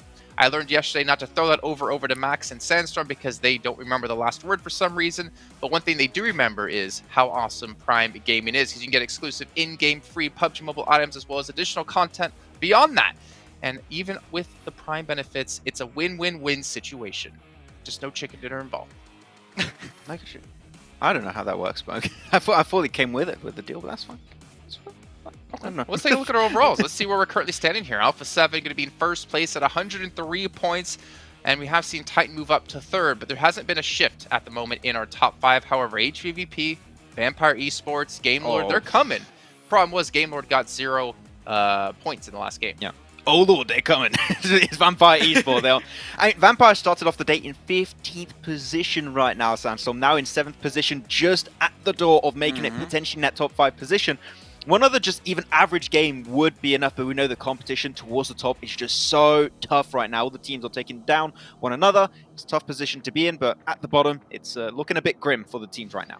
It is looking grim at the very bottom for Bacon, Egon IA, and for Nigma Galaxy. But for Damwon Kia, it is about 15 points for them. Where realistically, we're looking at LGD, even Besiktas, 56 points, 10-point difference from them, and 5th place. But realistically, 5th and 6th place, I think, are the one, or 5th and 4th place are the ones that are going to be open to, let's say, competition or contest right now for the top 5 spots. Alpha, DRS, I'm not sure anyone's going to be able to take their spots away with only 4 games left to go. And the way that Alpha's been looking and the way DRS has been playing, very, very passive early on, just making sure they survive into the later stages of the game.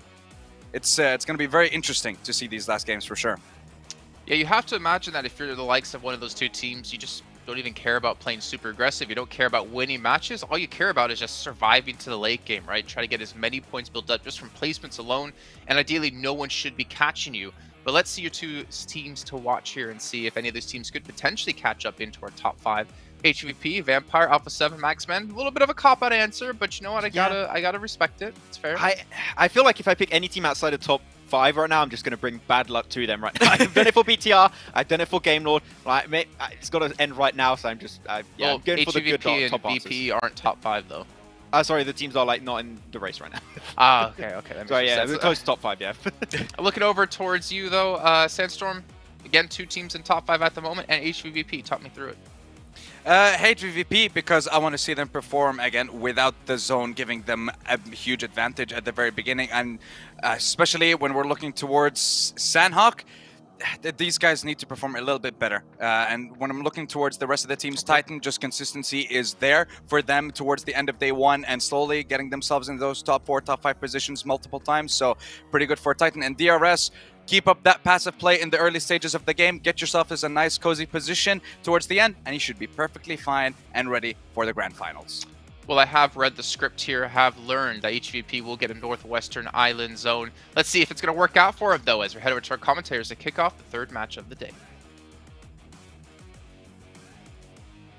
Going into match number 3 with Sandhawk at the door. After this game, Blank, I'm thinking that we're going to be starting to see some teams really kind of cut off from the top of the tables, from that bubble position. Blank won't have been able to hear me as I was saying that, but you guys on stream will have been able to hear you, hear what I was talking about. After this game, Blank, I was saying that we're going to be starting to see teams cut off from the top 5 bubble spots. That is correct, John. Thank you for consolidating that into a nice, concise point for me to understand and then reply to, which I will do right now. Oh, we are, good. yes, 100% going to be seeing some of these teams being cut off towards the bottom side. I think for Nigma Galaxy, IA, Bacon Time, if they do not have a good performance here that sits around about 50 points, it's going to be very difficult over the next 3 matches at the end of the day to actually hit up towards that top side lobby. Certainly possible with this type of a sprint format, and particularly with the way that the lobby lobby currently is, quite evenly split all the way down to the bottom. There's still a chance. I think iNCO right now is that team that everyone's gunning up towards. Right now, HVVP is currently tied with them at 66 points. That tiebreaker currently being the placement points they were able to accrue on iNCO's side. 38 eliminations, but only 28 rank points there for HVVP as opposed to 32 on iNCO. They do need a little bit more. However, iNCO so far have been struggling to find that golden kind of opportunity they're able to find in the past couple of days, where they were getting those big points, getting those big numbers put up. HVVP currently third highest eliminations in the lobby. 44 for Alpha 7 and IHC on 41. So they have definitely had an impact, I think it's safe to say. See if they can do so again. But iNCO, that central style, working out for their placement points, which after all is that tiebreaker position as we come close to our first circle coming through. Wait for that one to hit. Obviously, iNCO were on board with them right now, needing to put up a good performance at the moment in 5th place, right on the edge of being knocked out here. VPE, things looked very dire for them. I think they were down towards that 15th place position at the start of the day, now up towards 7th at the moment, which is incredible to see for them. 62 points, looking to get up towards the top 5. Going to be hard to dismount DRS, but with Alpha 7 taking 103 points, putting that buffer between them and second place quite high. First team to reach triple digits here in the last chance. You know, there is a lot of opportunity for other teams to leapfrog underneath some of these guys like Titans, IHC, iNCO, DRS, who have yet to find those big games consistent like we're seeing from A7 at the moment. And if you're one of the teams that is looking to chase that bubble, you're very happy to see Alpha 7 earning all of those points, right? You're looking for them to take those points away from the other top contenders, unless all of those other guys are finishing in 4th, 5th, 3rd places, that sort of area at the same time. You're happy that Alpha 7 are taking a big chunk away from you because it's unlikely that you're going to get up to that first position or challenge for it, but you just want to have that bubble reduced as low as possible so that when you have a pop-off game, like your HVVP, like your Vampire Esports, you have managed to put yourself back in the running. Soka heads up towards the northwest side. VPE, HVP, not happy yet though. I think with this kind of circle, we've seen a lot of times it head over towards that eastern side, making that crossing from the northwest infinitely more difficult. I think with the way that we see this lineup from Besiktas, A7, Reject down towards down 1, which almost makes this semicircle that encloses around the northwest island, is so hard for VP and HVP to leave that island without having to take some very early fights in this game. And we know with the way that we've extended how long these games actually last for. I mean, you used to see Sandhawks finish around 21 minutes sometimes in very hectic scenarios. Now we're usually looking at that 26-minute mark where the game comes to a close. So very interesting stuff in terms of the amount of time that you have to spend getting through a lot of these engagements. And it's no longer a case of you get through that one engagement and then you can just kind of wait out towards the end of the game. Those 5 minutes may seem like a very short amount of time, but when you get to those final circles, 5 minutes can be the difference between a 10th place and a 2nd place. Very early move from Reject up to get that crossing. 3 players already all the way over there. Duello still as a backstop, but this is a central lobby, and slap bang in the center is on that northwestern island. Game Lord rotating around the northern side with a boat, likely to make landfall to the west point, just west of Hartin, on the north side of that island. They're giving the rest of it a very wide berth, though. You can see that they're not going to take any sort of chances whatsoever. In the case Besiktas are holding on that northern side, but they are moving down south towards that bridge. Vampire looking to try and control that crossing, but they've allowed Reject in on the south side into one of the strong compounds on the northwestern island underneath those cliffs that HVVP will be looking to exert control over. Yeah, getting here early is a little bit of a Hail Mary, honestly. It's one of those positions that gives you a lot of comfortability. And iNCO were looking for this as well, it seems. You know, hoping to sit out the majority of the game. And with Reject already being in that position, goodness me, now iNCO's in a really tough spot because this entire macro decision, this entire push from them gets sent away, and they're left feeling a little bit questionable where they want to go next. That confusion starts to set in. Where do we head towards? Which positions can we take on the map that haven't already been taken? And I think this is where it gets very, very different for iNCO, considering a lot of teams have made that analysis, watched the VODs from yesterday, done their homework, and realized that iNCO are just finding good spots in the circle early on in the game, which could work out towards the end game, and then just sitting there. And more often than not, they're finding those spots. You can see that confusion really coming back to bite them because they are just circling, and there's no longer anywhere for them to go. Dogs of War of HVVP smell the cordite on the breeze underneath them. They're looking for those sneaky little shots. You could see just peeking in and out. Matic wants to get any sort of information, probably more valuable at this stage than the eliminations, because HVVP already have a high expected value point scoring position. Have to see where the next circle does go, but at the moment it is very much in their favor. Game Lord made net landfall on the northwestern point of the island west of Hatin, and they are now land fallen. Duello finding Squash, and again, Reject exerting a lot of control for getting here very, very early.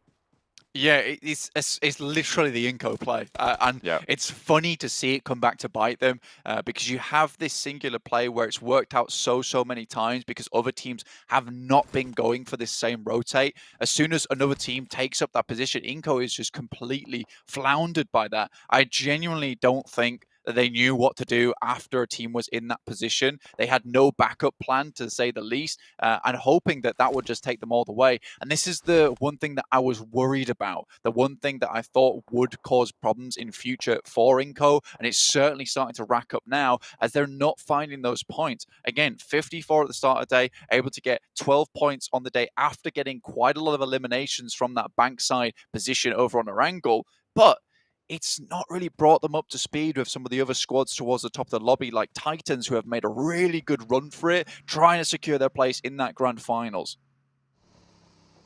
If you remember, Blank, we were talking about where the bubble is looking to be at the end of today, as Lord takes a tumble. We were looking at how many points were able to be earned in the survival stage, where they all played.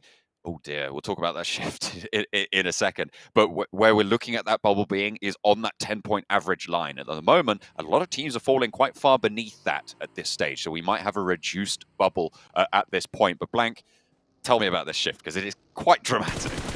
It really is quite horrible. This is what I was talking about earlier, where, you know, HVVP and VPE still worry for themselves when you see a shift like that. Zone 2 is always the hardest shift that we are going to see.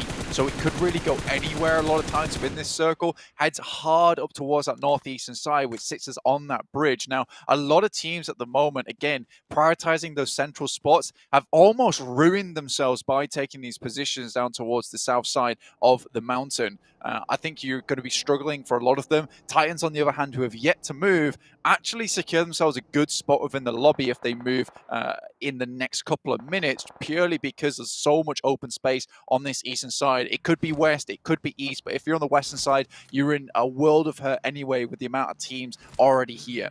The iNCO duo sending as fast as they can towards the water and trying to potentially play underneath that bridge. That worked out for them in the last game, so why not? They have managed to pull up on that west side of the bridge that connects the Northwest Island and the mainland. So open though, that crossing. Yeah, it really is. I'm surprised they even got that far, to be fair, as a duo. But once again, Vampire play on the hill to the northeast side of the HVVP mountain. But this time around, HVVP move in nice and early to get a little bit of a foothold to give them a route in. Last time we saw them come into conflict as IHC take a fight with LGD, and actually Alex controlling the roll-up nut really beautifully there as a solo outpost for IHC. We'll be able to look for these flushes as well. Really, really good stuff. But when we've seen Vampire contest on that little mound to the northeast side of HVVP, we've seen them not move early enough, and HVVP have learnt that lesson.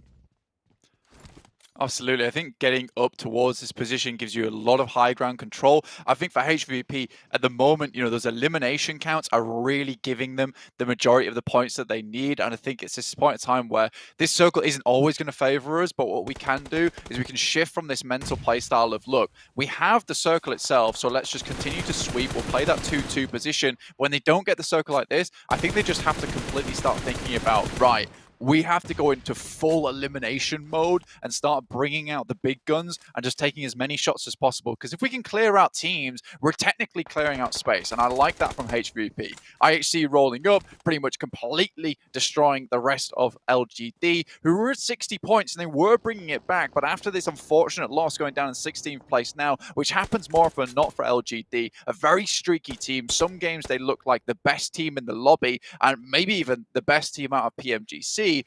Then other games they look like this, where it just feels like they're not even part of the conversation. And that's a really difficult thing for me to analyze on the desk, for the actual desk to analyze over on their side, as well as for you guys at home, because it feels like if you want to cheer for LGD, sometimes you're cheering for an LGD that seems completely different from the norm.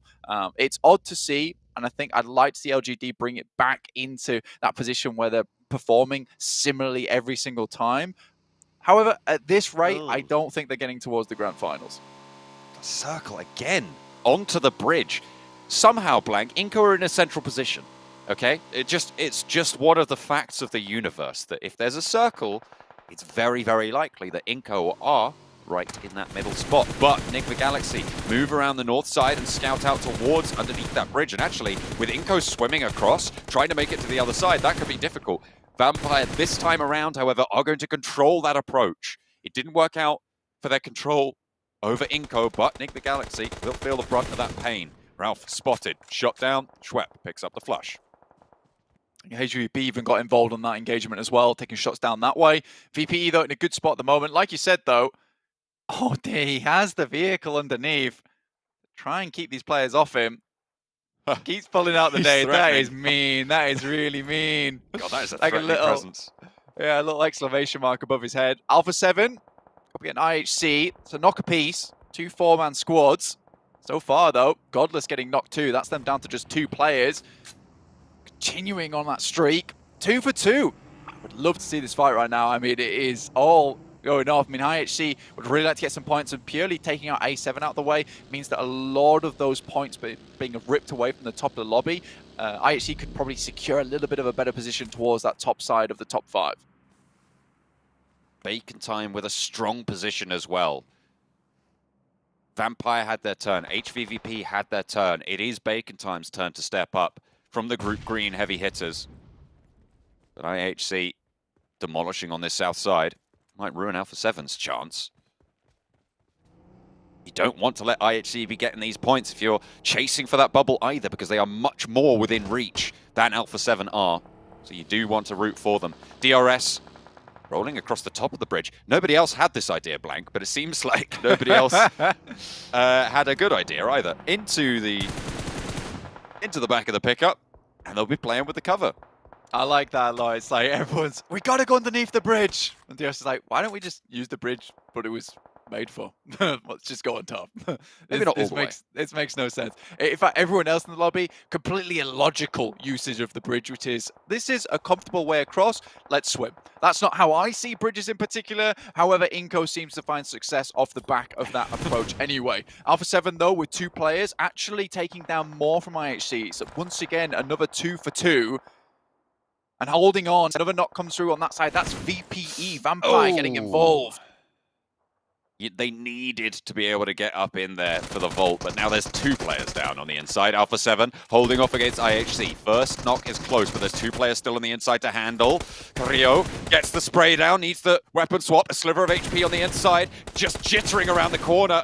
Nervous now, but the fancy feet win out the day. Falls back, doesn't go for the flushes, doesn't get greedy, and sticks the res. He knows that the last player from IHC will not be able to get this res off before he can. Close. So he'll be able to play on the 2 players. Carrillo stays alive, gets Revo back into the fight, repositions Godless around the side, a DBS, a nade around the corner, looks to just slow things down, or certainly give them a little bit of fear. Oh my and IHC God. fall. It's an off angle coming through from Aegon XI8, and Carrillo keeps Alpha 7 at the top of the table. I do not believe what I've just seen. Alpha 7. That's an insane haul from them, but now I8 looking to get involved. But again, Revo, Carrillo, you cannot count either of these guys out. UZM spots the player crossing, nades going through the doorway, trying to keep Revo under pressure. This splits them up, might not be able to take that 2v1, the crossfire, so it will be the 1v4s, but a load of damage pouring through.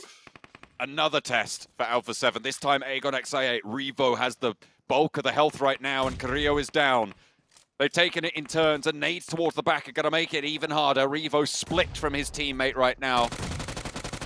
And he looks for the challenge. First knock, taken down. Excellent start. Needs to find another. Looks for the spray. Crosses the doorway, and he falls down. Aegon XI8 proved to be just a little bit too much. You can't really blame them coming off the back of that fight. The circle shifted down south, so now Aegon XI8 with a brilliant compound.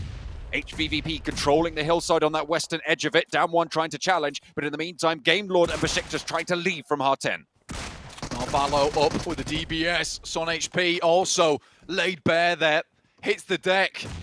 The helmet bouncing off the wood there.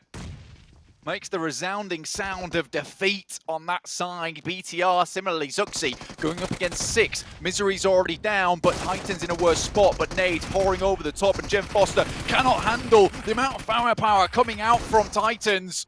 2 players down. BTR trying to activate now with the Liquid. DBS. 1 and 2. 2 shots, 2 knocks. Liquid has to worry about his left flank though, because Teak is there. Sprayed down, and he will be able to find a knock over onto one of the forward players from Bigatron. There's a res going on in the backside, and Teak is pushing up. Zuxi wants to stick this one, knows that Teak might commit, but hang on a minute. He pushes over. Titan take down Bigatron, and Zuxi caught unawares there.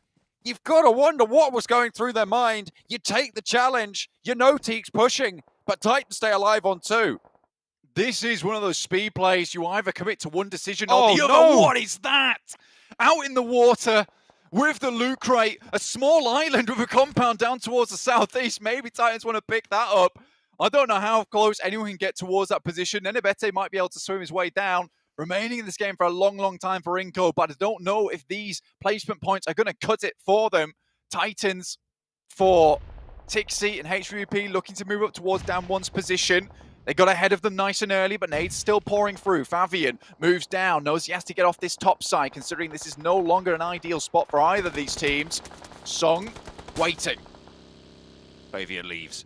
Wants to take a dip. Maybe looking to go all the way across, but doesn't quite get into the deep water in time. Maybe he thought that it was a little bit deeper there, but there's quite a lot of shallows in this river. You have to be very careful when trying to move forwards on it. HVVP moving forwards towards down one now as the circle pushes them into this engagement. Sung close to the rock. Needs to hold off against at least one of these players. Kitsune swings out wide. HVVP cannot afford to lose a player at this stage. They need to keep it together now. Getting the damage in. Kitsune goes low on the wide, deep swing. Sung will be falling. Forest now, last player standing for down one as HVVP just about holding it together. Will be caught out, and now they can move further down, but Kitsune is bleeding out. Down one eliminated. The chase is on. HVVP, they're up in 5th now, Blank. The fact that none of them actually went down is a huge shout for the performance going forward. Reject, though, still spotting up towards that way. Duello looking towards that position. I8, 6 eliminations so far, looking to take down Duello. That nade should do the trick. Takes him down. 7 eliminations for I8. Maku taking a huge amount of damage from VPE, who are watching them as they walk down this side. It's completely barren, open ground for them. And 9 eliminations for Vampires, looking to set themselves up towards that top side of the lobby already. It felt like HVVP just played this a little bit too slowly, and now they're paying the price for it. 2 first aids as actually Fluke does go down and reposition Stoned. Looking for that cross, will have another first aid, but the drop down will take him down. Ravenclaw's there watching, and Matic will be the last player alive for HVVP. Has to just go for a shot. Try and pick up an elimination if you can. It would be great, but Schwepp, he escapes the first set of spray, but needs to go for the reload, and he's spotted by Ravenclaw.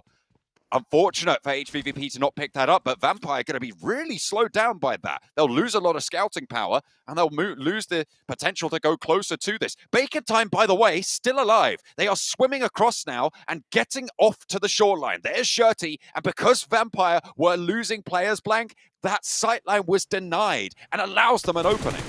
still not so bad for Vampire. They're realistically the only ones with a strong position here other than I8 who are looking to put up a big performance this game and set themselves up towards that 6th to 9th place bracket where there's a chance to get towards that top 5. They will need another big game to do it, but we've seen them do it before. UZM gets towards the coast. Stone's trying to take shots. 10 eliminations for Vampire. 4 players still on board, and already we said they're in the top 5 and they're looking to put up more points on this game, which might even see them up towards maybe even top 2 if the RS go out soon.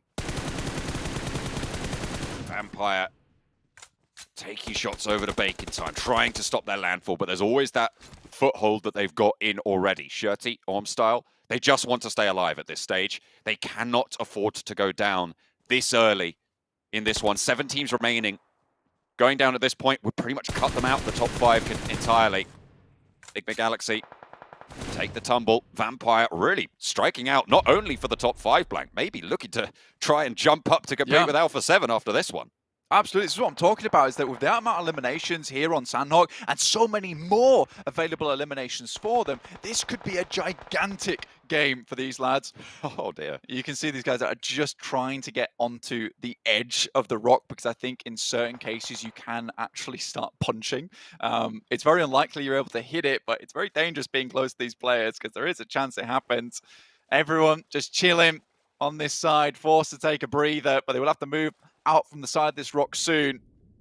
Bacon Time would look to get close, but unlikely, as Aegon with 3 players now have to pick up as many eliminations as possible, deny them from VPE, but a great start from Vampire. They sink the fangs in. Vampire need to push though. They are the ones outside of the zone right now as Aegon XA8 take the coastline. They're playing off some of the very little pieces of hardcover. There's quite a lot of trees which cut off a lot of angles and a lot of sight lines, and Vampire are going to use that. They're going to put these nades over the top as Fluke enters nade range.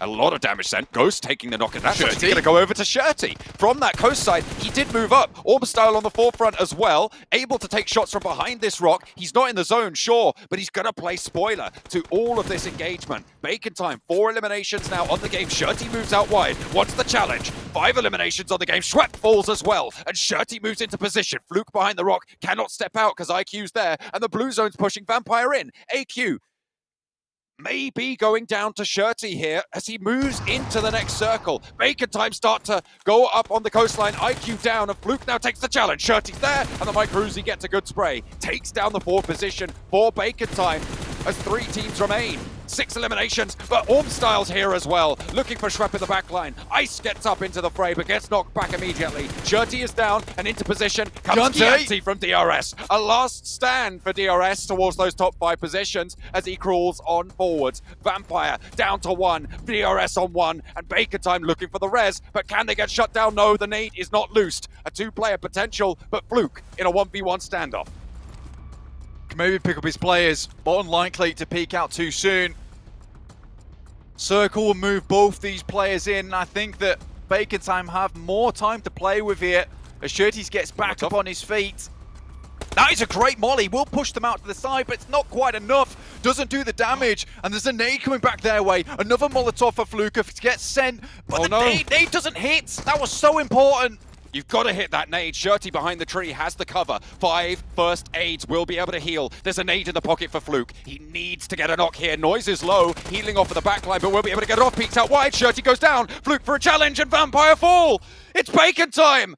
We said they needed it now, Blank, and they fire out from the water. They emerge victorious against Vampire, who are weaving their brutal thread through the cloth of fate.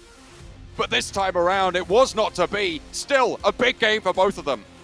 Bacon Time absolutely drenched coming out from this game, but the heat rises from them. You can see the steam pouring off their heads because that was a firecracker of a game coming through from them. The fact they were able to live out for so long and hear the shooting and take the opportunity to get to the coastal side, understand exactly where that hard cover was, that is very good knowledge of the game there coming through on Sandhawk, picking up that match. And VPE furious with that result. Those extra 3 points for the chicken dinner could have set them in a secure position towards the top.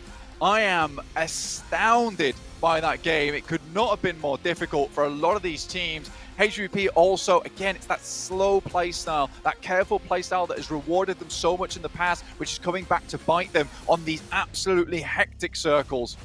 That hillside that they had to push off from is really one of their sticking points. On Sandhawk, they've died to it twice now on that very specific rotation. They just haven't been able to figure out how to play it, it seems, but they'll have to get a little bit further. What a way for Bacon Time to close things down as well, with a pretty healthy elimination count as well coming through. 31 points at the start of the game. They'll have a whole lot more than that now.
I really don't know how to start this segment here, gentlemen, because that was the wonkiest zone, the wonkiest finish out of Bacon Time, but it's a delicious finish nonetheless. 25 points for the team who desperately needed them. But besides the fact of them getting points they needed, what about Vampire Esports who get 25? Agon I8 who get 13, Titan who get another 12, and DRS get another 11 added to the board. Some big movers happening in this last match. I think, Jason, it's fair to say that we're going to have some new teams potentially in the top 5. I mean, mainly looking at Vampire Esports, of course. I'm a new potential top 5 contender right now. But, I mean, Bacon Time, really, Sandstorm. I would say if they did not get this game right here, I think that they would be 100% out. But this one does add a question mark, like, can they climb back up? It's going to be tough, but this maybe opens up a door for them to make it happen. It does, yeah, and it's not just that. Again, we have to look at the teams in the middle of the pack and seeing how they're performing, but putting up Noise's stats up against Fluke. Fluke almost managed to do it towards the end there. I'm surprised that he didn't use the nade a little bit early on. He might have been able to just take out the last two members of Bacon before the revive even came through, but still very well played for Vampire to secure this amount of points in these games so far. We've seen them end the day one with 25 points. One whole day with 25 points, and now they get those in just the one game. So it is a sensational comeback from them, and they should definitely be in the top 5 now, but can they hold on? That is the question. Yeah, I mean, there's still, 3 matches left to go today. The job's not done quite yet for all these teams. And honestly, it's just going to get more and more stressful as the matches do go on. But the best way to relax after having a stressful day or stressful matches is at the Pullman Kuala Lumpur Bangstar Hotel, where our world is your playground. And one thing as well to add into that, what about Prime Gaming? You get yourself some free in-game PUBG Mobile rewards, some premium content, not to mention all the rewards that Prime Gaming has as well. So that's that one way you can de-stress. But they can't do it just yet. They still have the final matches to come. But what I'm mostly curious about is when we get to there is those overall standings, because teams, they have to have an idea of where they're currently in the rankings. They have to know how many points they need or can afford to lose. And right now we have seen Vampire break through 4th place, moving out iNCO out of top 5. And it's so unfortunate too, because iNCO had a good game plan. It was, we're just going to go play center, we're going to get in a good position. Unfortunately, the center was on Northwest Island, and you know what that means when you're on Northwest Island?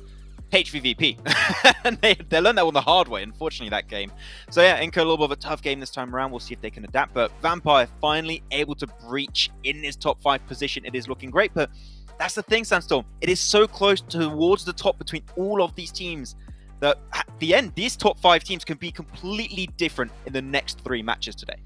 Yeah, I mean, if you look towards the second page of the leaderboard, Besiktas, LGD still definitely have a chance in making it towards the top 5. And again, it's just the one team that they can actually compete with, because when you look at 4th place, there's a 30+ point difference between them, or around 27 to 30 point difference. So it's going to require them to have a performance this game and then get another big performance in the next game, which of course, is going to be very unlikely for a lot of these teams. But for Nigma, for Egon IA, and for these two, definitely 100%.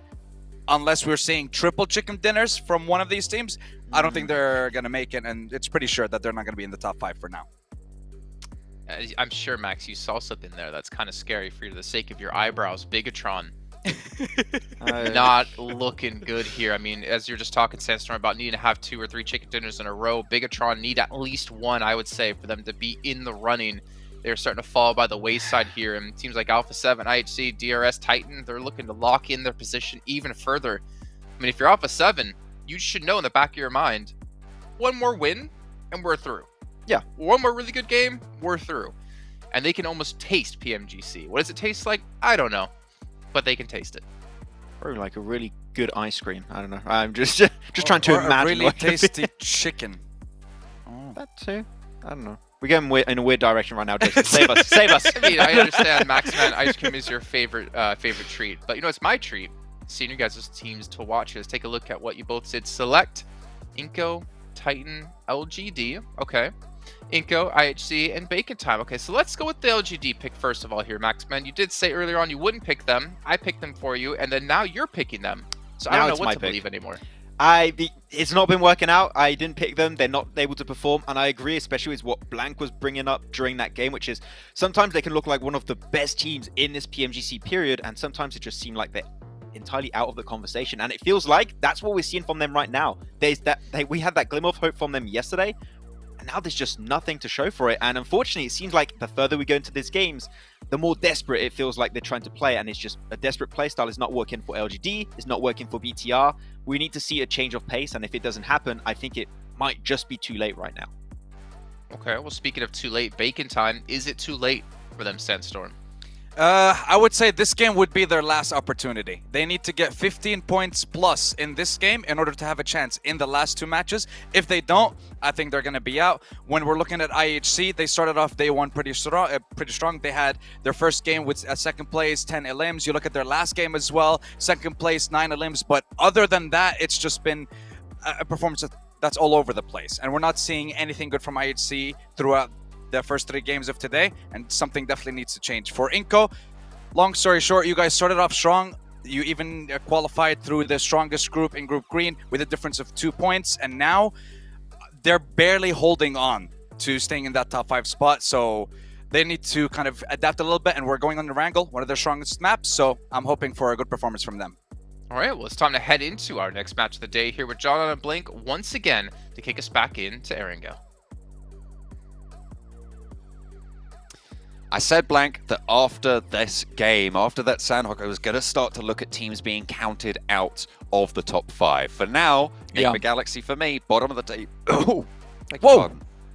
Something in my throat. But 32 points at the bottom of the table. I have no idea, Blank. Maybe it was... I'm not even gonna. Maybe it was Enigma Galaxy choking. But they are not going to be really within striking range of the top 5.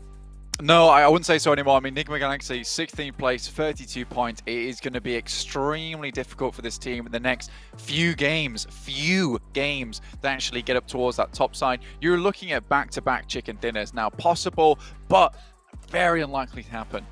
Zuxi coming out, Luxi back in again for the team. We saw this guy do some amazing work towards the start of the survival stage, really putting the team on his back a lot of times.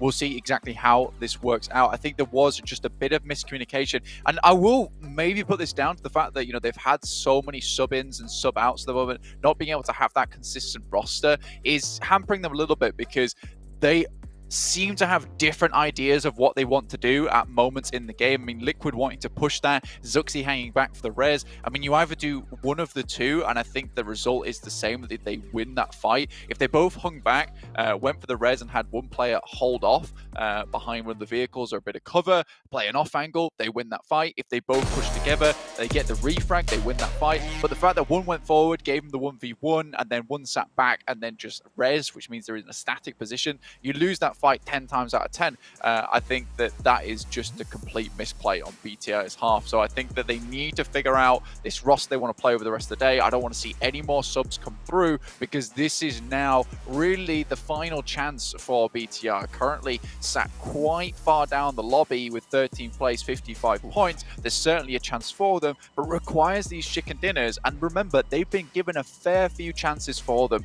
On Sandknock, they had a fantastic compound. On Erangel, they've had some fantastic compounds, but unable to convert that into a big win is worrying. HVVP forced to go for their backup drop again today in match number 10. 3 games left to play, including this one. Not ideal, but at this point, it might as well be their main drop, Blank. I feel like they've actually dropped here more over the course of this last chance tournament than they have actually been able to manage to get to North George. It's kind of crazy, the amount of South Plane Path cuts we've seen. Yeah, for HVP, I think they're more now prioritizing getting that loot on board early. It's pretty easy rotation for them. DRS like to leave that position up towards their northwest side quite quickly to get towards an edge side of the circle so they can start playing inwards. DRS at this point in time, it's going to be very hard for any of these teams to actually get above them or at least overtake them in this top 5 position, just because the way that they're currently earning points is very consistent. They're rolling over those numbers every single match. Even when it seems very unlikely for that to happen, they're still grabbing those points. Remember to follow us on our social channels as well, guys, because we'll keep you up to date with anything that's coming through in the future, including certain rewards, any kind of crates that might be releasing, even our new and additional packages that we're adding to the game, and also when and where we'll be seeing that PMGC take place. LGD, oh dear. YZ not dropping near a vehicle. Fortunately, Besiktas do not want to challenge this. LGD and Besiktas seem to be fighting quite a lot, quite early, in quite a few... it's back. Goodness me. In quite a few of the games. What are you doing? Somewhat problematic going on there for you. I think you're just getting maybe choked up about these final games. You know, it's very emotional. I realise that, John. 100%. Some of our favourite teams might be going home here, but similarly, some of our favourite teams might be going through, so we can be jubilant as well as sad at the same time. It's absolutely fine. I'm not sure how we'd pull that off. You know, we'll have one side of our face in a frown, one side in a smile, pull off the full two-face action. No, I was just trying to sort myself out there. Western side on the circle. Going to open up those rotational paths, those routes. Past Potato Hill, probably going to be quite hotly contested. Seen a couple of teams vie for position there. Reject still dropping down towards Rozok. Going for quite a long drop. Might actually be able to stretch out towards Sunken. Down one, playing in the apartment, in the apartments. Just trying to get as looted as possible. No one too close by. They won't be super worried at this time. Besiktas, though, sharing Yasnaya with Bigatron. This is one of the few circles we've actually seen head over towards this western side so heavily before. Gatka open now, so a lot of teams coming through from the eastern side. Now, A7 are most likely going to be suffering the most because of this. They're right at the back of the queue. This is no longer a case of sitting pretty and making their way through slowly but surely towards the circle. I think there's definitely an opportunity for them to move up towards that northern side, but with LGD currently holding here, as well as Besiktas and BTR, that's going to be another tight rotation for them to make. It's going to be difficult to squeeze through without feeling some of the nasty bristles coming through from BTR, LGD, and Besiktas through that location. Although they have made similar rotations before and been quite successful with it. In the meantime, HVP, this might be a slightly more difficult rotation for them. I mean, I know I said the DRS like to move away from that position on the Western Bridge quite early, but this gives them the chance to stick around here for maybe a little bit longer, though with the way the circle's been panning out here with a central play from a lot of these teams, you'd expect DRS to maybe head up, pick one of these nice compounds early on, just purely with the amount of useless compounds in this area and the amount of high priority compounds in this area.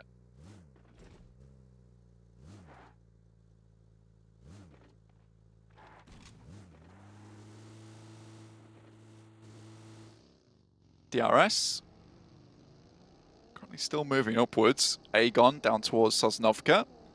IHC in Novo. Bacon time.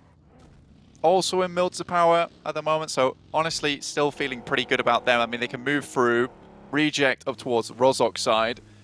Enigma Galaxy in Pachinki. A very typical position for them, a great spot for them to kind of ladder out on this game, try and climb up those rankings just a little bit. Considering they are so far down, though, we did say this is kind of a point in time where we feel like that is them just confirmed knocked out. Again, it would require a 30-point game to sit them steady with 10th place. But remember, that is profit they need to find on top of those matches as well, because most likely 10th, 9th, 8th, 7th, all going to find some more points this game to try and see themselves upwards. iNCO, for the first time in a long time, now knocked out from top 5.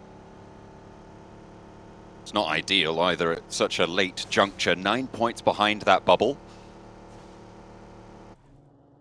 They will have to try and keep plodding along, but there are teams at their heels who are going to try and snap out that Achilles and make that a whole lot harder in the games to come. Drawing really, really close to the end here. Only a quarter of these games left to play. Down 1, still playing a little bit split here. 3-1 right now with iNCO on their south side. iNCO, like we said before, very central spot. Down 1, close by, like you say. Picked up a position on the map that they could find fairly easily. And just moved directly to it. This time they're not thwarted by any of the teams that have already picked out that compound for them. So again, we don't get that flustering, we don't get that panic come through from iNCO, which kind of spelt their doom on that last match. In the meantime, Alpha 7 do make that rotate that we were mentioning before, up towards Severny side over the top of Yasnaya. It was a tight rotation, but they nail it there, get right through that hoop despite the flames on all sides. Keep themselves nice and warm in the process, hopefully. Even if they don't get burned, that's what they're hoping anyway. Vampire, ooh, Novello denied it by a cheeky little slow roll on. By Vampire around the side, LGD caught out by Mythic. Will be shot out as well. MVM going to go down and LGD lose a player. The first to fall, and Mythic picks up first blood for Alpha 7. Straight towards the position. This is what Alpha 7 wanted to do today, and they're executing on it very well. I mean, not necessarily always getting all the points or getting all the success from it, but what you can respect from a team is finding certain amount of success from something that they wanted to do. I mean, they mentioned they wanted to be more aggressive in taking positioning around the map. That's 100% what they've aimed to do, and they've found those spots, and it's resulted in wins. It's resulted in a lot of points as well. Piso spots Revo towards that blue side. If he gets knocked out here, very unlikely they'll be brought back in towards the fold. Has to hit the first aid kit. The blue's not doing a chunk of damage at the moment, can just bandage that one back up, get the stims and get moving, but that will slow down the guys from A7, but they've got something to say about this. People are looking at this rotation and thinking, hang on a minute, Alpha 7 did really well by rotating over the north of the lake, so let's all do it. 4 teams have moved through that area. It hasn't been great for any of them, really. Bigatron probably ahead of the curve on it, and will be able to get ahead. But they're most likely going to have to push south of the river. They see that. They're moving into Rozhok North. Oh, dear. Wow, okay, yeah. So second circle finally hits here. iNCO will have to move for a bunch of teams. Pachinki at a little bit of a sore spot in the circle. The move around that means that a lot of these rotations will have to go through similar areas or towards that northern side or down towards the south. You're really going to be seeing a lot of traffic jams coming through. Besiktas still on their rotate downwards. Now Alpha 7 left out in the cold as they've got a long, long way to go on this one. Chung Si still in the back for LGD up towards Severny. Trying to regroup with the rest of his team in YZZ as well as Suki. Struggling to find similar performance we've seen before towards the top of the tables. Again, now looking back down towards the circle itself. Game Lord, I8, DRS, all in central spots. HVVP just now making their move through. And a huge chunk of this ground split off by Quarry as well as the fielded area down towards that south side. It will be difficult to play this circle. A lot of open space. You're more than likely going to see a lot of teams struggling towards that end game in positions that we'd never want to see you in, which is laid down on the floor in the middle of a field, maybe behind a hay bale, which is your only hope in hell at making it through the game. Would be far from ideal. Baking time on the east side. 12th position even after that chicken dinner. As if. It's unfortunate. Hey, Blank. Guess where iNCO are? Well, that's what I'm saying. Is that it's so surprising to me that they've been able to find this rotate. and it's not been challenged whatsoever. I think that this is... At this point, it can't be luck, right? I mean, it's not luck, no, but this is the type of thing... Well, they're lucky in a way that no one's taken this at this point in time.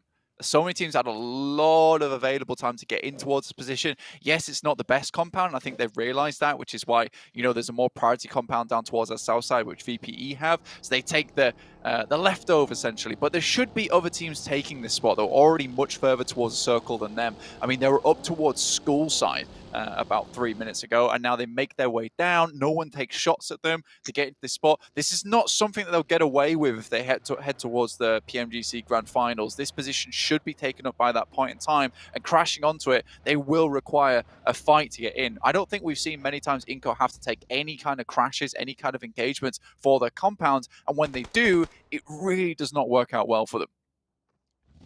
This hillside that's in the middle, surrounded by fields, is only going to compound the issue of it being a central lobby, right? All of these teams focus generally on getting quite central, and the fact that there's so much, there's essentially a ring of difficult to play terrain around the center is just going to make things a little bit faster. A knockover towards the forward point from HVVP, who are still wildly split, is going to force a fast response from Kitsune.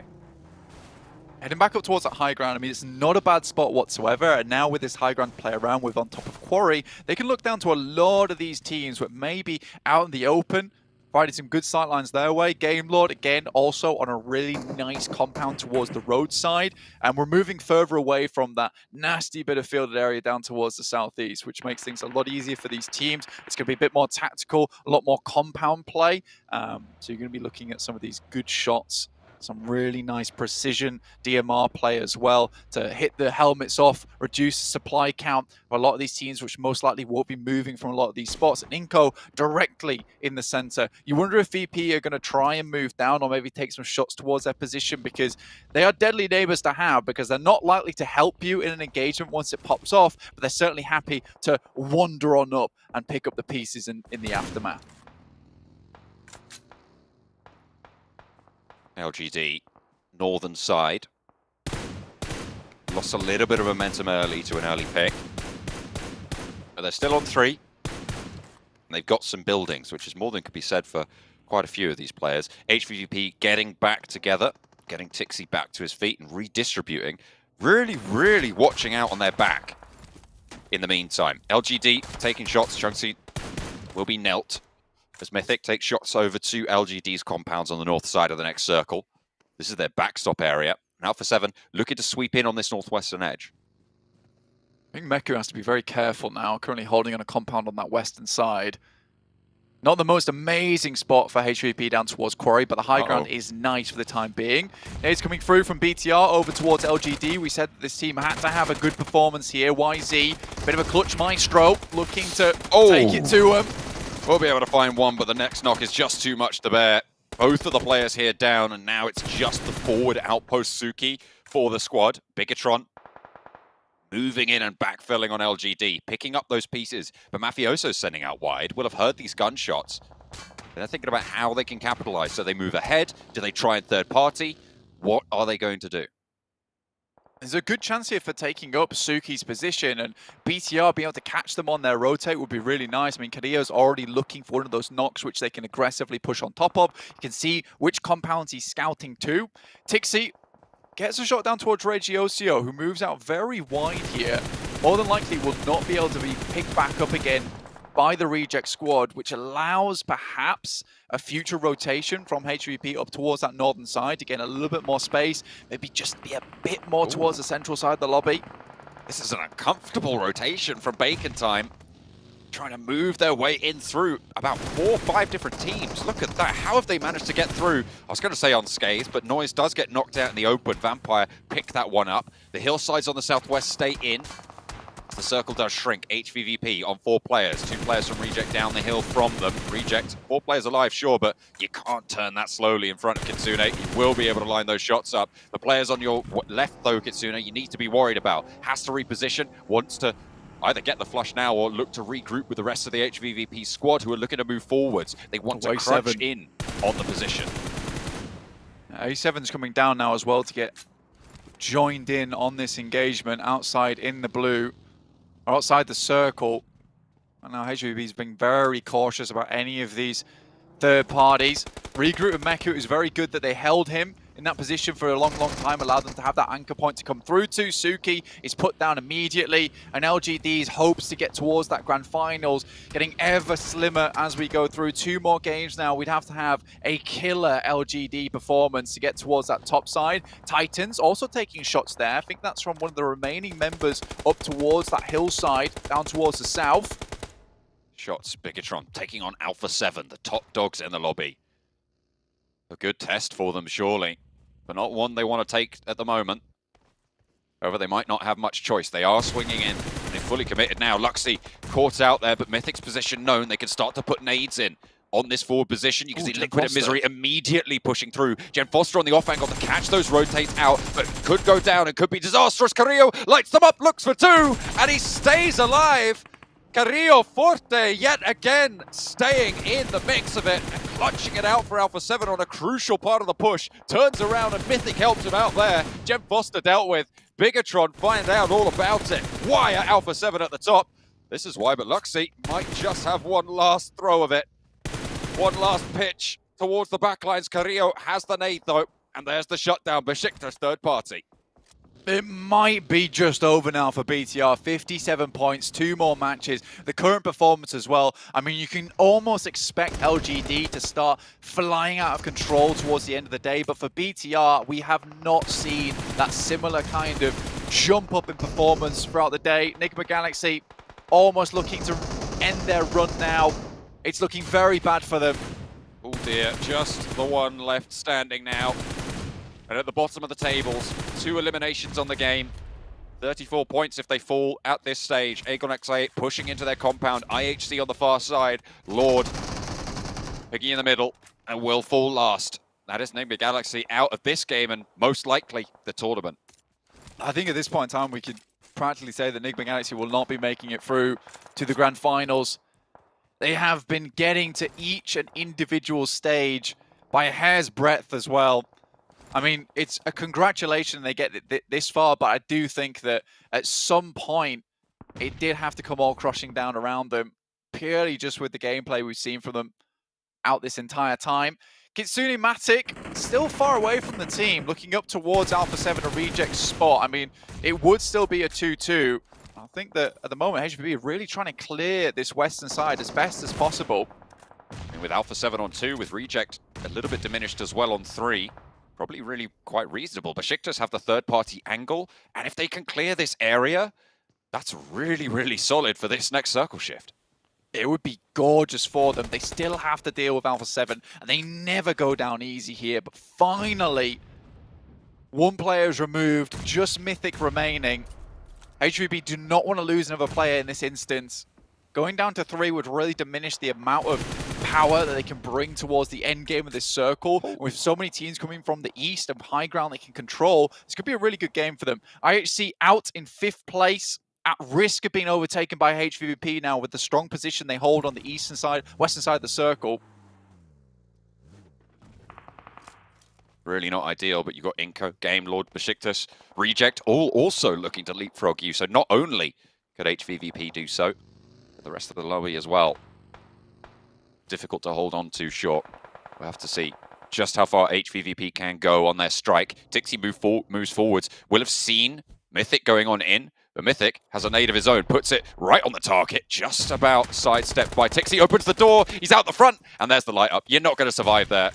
Not on a wide peak, not when you've got shots coming in from the high ground as well. Tixie shuts down Mythic and Alpha 7. Really good response there from them. Now they can start to focus up towards Reject spot. Perhaps even Besiktas, who are trying to move down from that northern side and clear out this space. Down 1. Felt like they could go further, but they have slipped and slipped and slipped. Down towards 14th place now, 54 points. It's a team in their prime as well, Blank. They have had really solid results over the course of this year. They have been just increasing in pace, but might draw short at this final juncture. Down 1 though, still taking the fight against Game Lord. 4 of them alive. Narvalo swinging around wide as they move up towards Aegon XA8. Losing Robs early though, and in the blue zone as it closes means that you're not going to get him back up. Narvalo knocks down as well. Game Lord getting slowed up. 8th position. They're 65 points to Elims. Blank, this is a team that is competing right now, and they're in a fight with 2 others. Aegon XI8, they're further out into the blue, but Titans are ahead of them, and they're taking the shots, landing them where they need to. Akashi, last standing for Game Lord. Akashi has to make this happen. The Akashi assassin, as we used to call him, surviving so long into these games, picking up individual eliminations where they could, but honestly, I think for Game Lord, there's been a strange occurrence of events at the moment where the play has just not remained as high as it used to be. They certainly were better than this in the past. I don't think it's a case of the lobby getting better. I just think Game Lord has gotten worse over time. It's sad to see, considering how cool of a team they were. They still have a chance, though. 67 points at the end of this game. 2 more matches to play. Aegon XA up towards that top side. 7 eliminations so far. 3 players up. 1 needs rezzing. This could be a big game for them. They certainly need it. Towards the bottom of the tables. I mean, we saw them launch themselves up, but the target was 16th place there, not 5th. Gaps that they would need to close. Grand Canyon to be jealous. iNCO moving immediately. See this circle change pace. No one's taking shots at them either. They just vacate. Ghostly there. No one even assumes what's happening. VPE could have taken shots, but they don't. They move up towards that crate. I think there are shots coming through now from them. HVVP locked in combat between Reject, Besiktas on this western side. They control a lot of space. It's an incredible ridge side for them to play from, but there being so many teams on this edge, it is difficult. iNCO suffers some damage. HVVP and Besiktas have been staring down Reject for so long in the tower. iNCO moving up on the far side, protected from HVVP, but not from Besiktas or Reject. The car, the only thing keeping them safe from teams across the way. And then Ebete spotted yet again. Aegon XI8, they leave 1 player forwards, and the rest are left to deal with Titan down the hill. 2 players alive. Ghost lights up 1, and it's traded off by Teak. Blade low behind the tree, does manage to get a heal off. Stands up and takes care of Titan. Very difficult to get Ghost back on his feet, but for I8, 9 eliminations is good so far. Titans out 3rd place, at risk of being leapfrogged by a couple of teams underneath them. iNCO so far down to 2 members. Squash being removed, but only 2 eliminations. Sure, they've got some central positions, but haven't done too much of it. Besiktas stands up. Good shots come back from Becker, but now just Vitali. That's the numbers coming into play. Vitali's been, you say just Vitali on a tear through the ranks of Besiktas, who are somehow struggling here. And Ravenclaw finally might be able to get a cheeky little angle, but worried about off angles. Dizzies himself a little bit, takes shots over a different way. Nade from Stoned over towards Aegon XI8. IQ taken down on the forefront. 5 eliminations for Vampire now in 4th place on the tables. 4 out of the 5 top 5 teams have been eliminated at this stage, Blank. So again, it is that chase on up. With iNCO falling, Besiktas, HVVP, the big chasers here. I mean, Besiktas, 10 eliminations so far. It's been a great game from them, but they've taken a couple of knocks. They have to restabilize now. Aegon XA8 down in 6th place, 9 eliminations. That's good enough for now. But again, a really big run required for Aegon XA8, a big sprint. We've seen it before. I don't want to jinx them because I feel like it could happen again. Given the opportunity, VPE moves up. HVP very, very patient with this game. Allowing Besiktas to take most of the damage, but also most of the eliminations. At this point, there is a chance where these 2 teams, Besiktas and HVP, are competing for similar spots within the tables. Reject have been holding in this tower for so long, and finally it's coming to bear. Alive into the top 5, but Vampire down to 2 as Reiji continues to light things up. A nade over the top from Kitsune as well as they fight behind the tower with Besiktas. The next circle about to pop as well, and will dictate quite a lot of the pace of this next phase. Ooh, right over the top, directly on target, a little bit close, but gets one of them, sends another over the top. Schweppes is trying to eliminate that final player, moves up and round, but exposed by a lot of teams. The nades aren't going far enough, but 2 left remaining. Sends this one a little bit higher. Where does it bounce? Much further towards them. 2 down, now just 1 out. Has to move into the sightlines of Sung. Damn one, staying alive in the top 5, racking up points, but they're being pinched away by teams across the road. The circle shrinks away from the teams up the top, though, and everybody's going to have to move. Sung will have to push forwards as well. Who's going to get there first? Besiktas go down the mountain. They are now in the position where they took down the players earlier from iNCO. And will play behind the car that they burnt out before. HVVP trying to move around them as well, as Sung finally falls to a nade answer from Vampire, but they're on 2 in the field. It's a smart decision from Besiktas because they're going to try and get the resupply from the members of iNCO that went down. Getting nades at this stage of the game is extremely important, and iNCO was nowhere near anyone close enough to actually send their nades through. And with being in the buildings for a while and not using much utility, that could be really big for Besiktas. Although they have kind of put themselves in an awkward spot within the circle. HVP currently in, Besiktas still have to go further. VPE, again, a good performance, looking to secure their position towards the top side of the tables and get into that grand final. A really good sprint from them today. A massive resupply as well coming through for Schwett. A full, fresh level 3 and an AUG as well on the back. A really powerful set. Reiji goes down to Besiktas, who are on 11 eliminations right now, Blank. Meku tries to get past the sightlines of the scope and somehow staying alive. Matic gets the challenge, stays alive as well. And now HVVP have a little bit of high ground to play with. For the first time, reject are not a factor now, and Besiktas need to be worried. Vampire out the open, they've weathered so much here, and all of these teams are competing for top 5 spots now, Blank. They've done so much, and we're probably going to see all 3 of them in the top 5. The question is, in what order? Incredibly surprisingly good spot here for VPE. Vampire playing from the fielded side. The hay bale, I mentioned it earlier. A hope in hell and a hay bale to work with. You might just need to pull out the pitchfork and start shoveling away to get a little bit of a ditch inside of this side of the circle. Hunker down, play from there. Besiktas currently doing exactly that, and Tixi just looking for these shots over towards VPE. If they can open up onto a knock, their life becomes so much easier. Matic is going to send wide, see if he can find himself a better position. Tries to bait out these shots to allow Tixi to hit them. They know there's a player behind this crate. They've been scouting this out for a long time. Once those positions are zeroed in, the power diminishes greatly, because Meku is going to absolutely know where Vampires sit right now. Matic is, as you say, baiting out the shots, launches Tixi into the sky. You've got to be careful with that. You do not want to be shut down, because these players can hit shots like that. They are nutty. Besiktas slowly crawling through. They realize they need a big game here, and 11 eliminations so far. If they can clean this out with a chicken dinner too, Besiktas sat in an incredibly strong spot.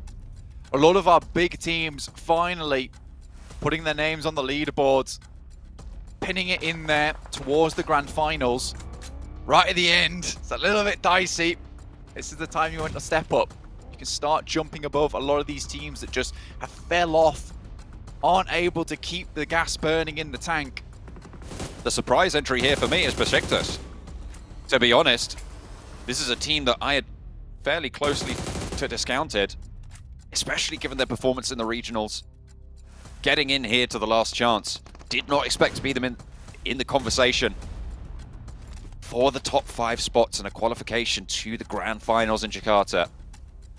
But here they are, fighting and fighting hard. They're on a hefty elimination count, and the shots start to come through. This fight between Besiktas and HVVP, that has to come through, and Zessi goes down first. There is a nade being cooked though, and they need to fade off, and Enjoy lights them up. 2 players fall, and HVVP might be drawn short here, but Meku can drop these smokes. Can Peace get the nades on, or can Schwepp slide it up as well? Kitsune behind the buggy.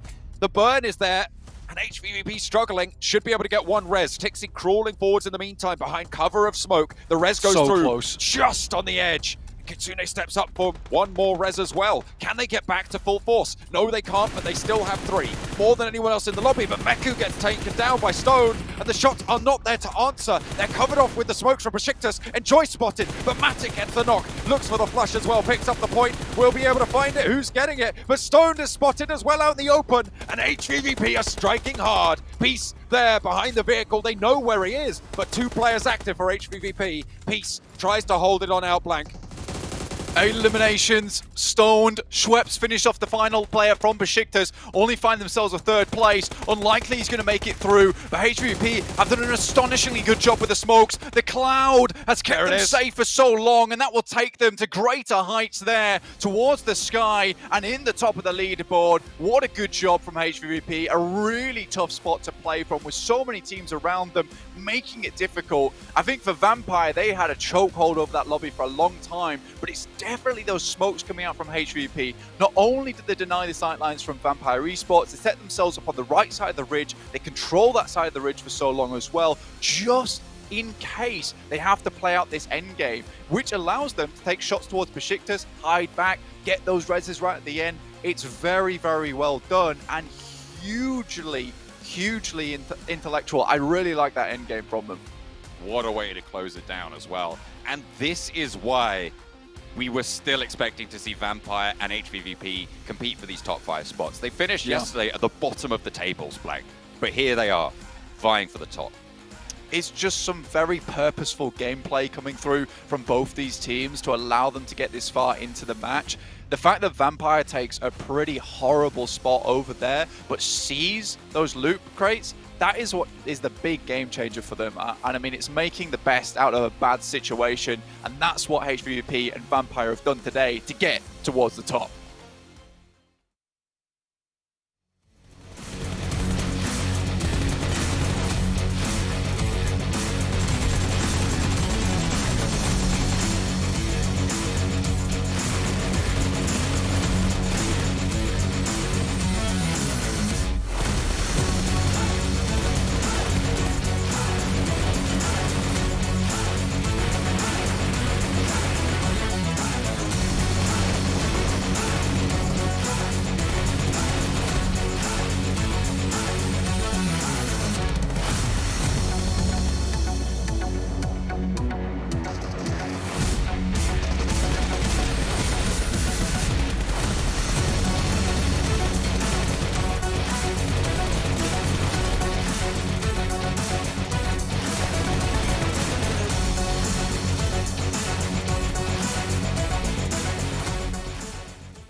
HVVP, another chicken dinner to add to their tally and another 25 points to boot. A massive game for this team who still has yet to be secured into an organization, though after this maybe they'll be able to get one for the finals of PMGC, because that's the track they're currently on here to make.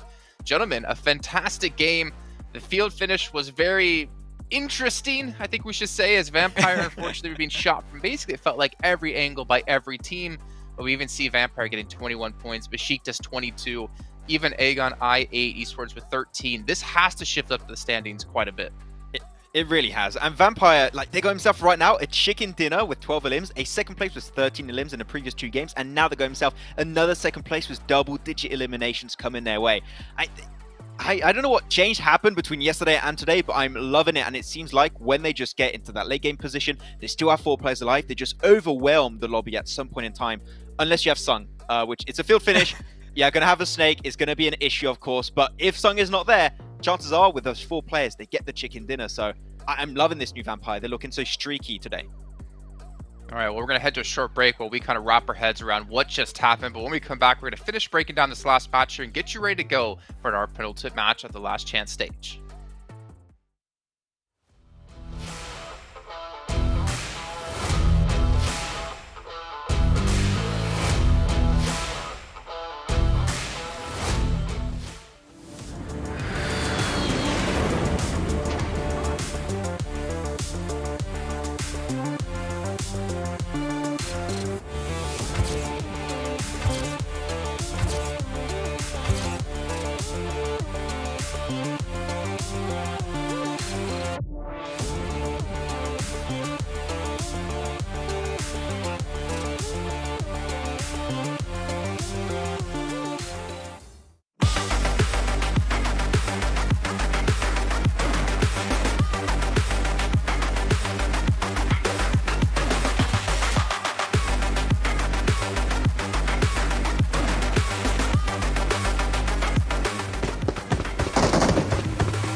So an Xperia 1-4 and Xperia stream made in collaboration with professional what, Maxman?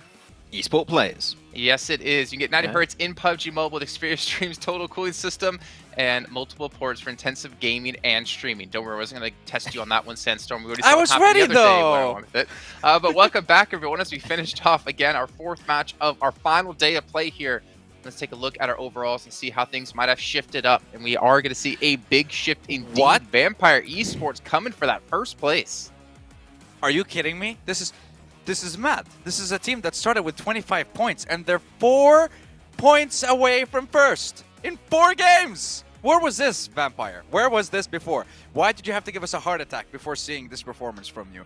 DRS, they're still keeping up the consistency. Good for them to remain in the top 5. Only 1 point ahead of Titan, but HVVP breaking in and getting to 94 points. And now we're seeing the margin increasing a little bit between qualifying and not. Only 12 points between Besiktas and HVVP. That game was pure gold for Besiktas Esports.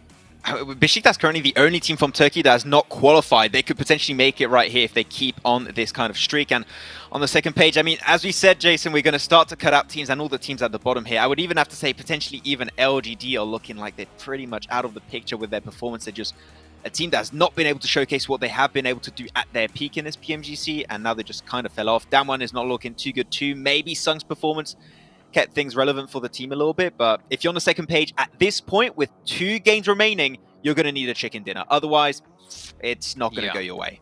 Bigatron, Bacon Time, they need to really step up here. I mean, this last 2 matches to go, right? You have to have at least a chicken dinner in one of them, potentially just 2, or at least a game with a ton of eliminations. And we know both teams are capable of it. But as we head over to Miramar, knowing that other teams will be playing safe, other teams will be playing even more carefree, realizing they have to have a big game themselves.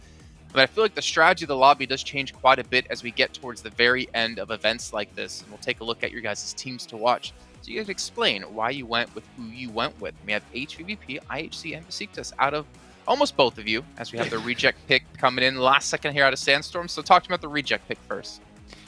Reject have been, I mean, we've said it multiple times. All we see from them is a flash in the pan, one great game, and then they just completely disappear, which surprised me considering that they're one of the strongest teams, obviously, from their region. And I expected them to do a lot more throughout the games.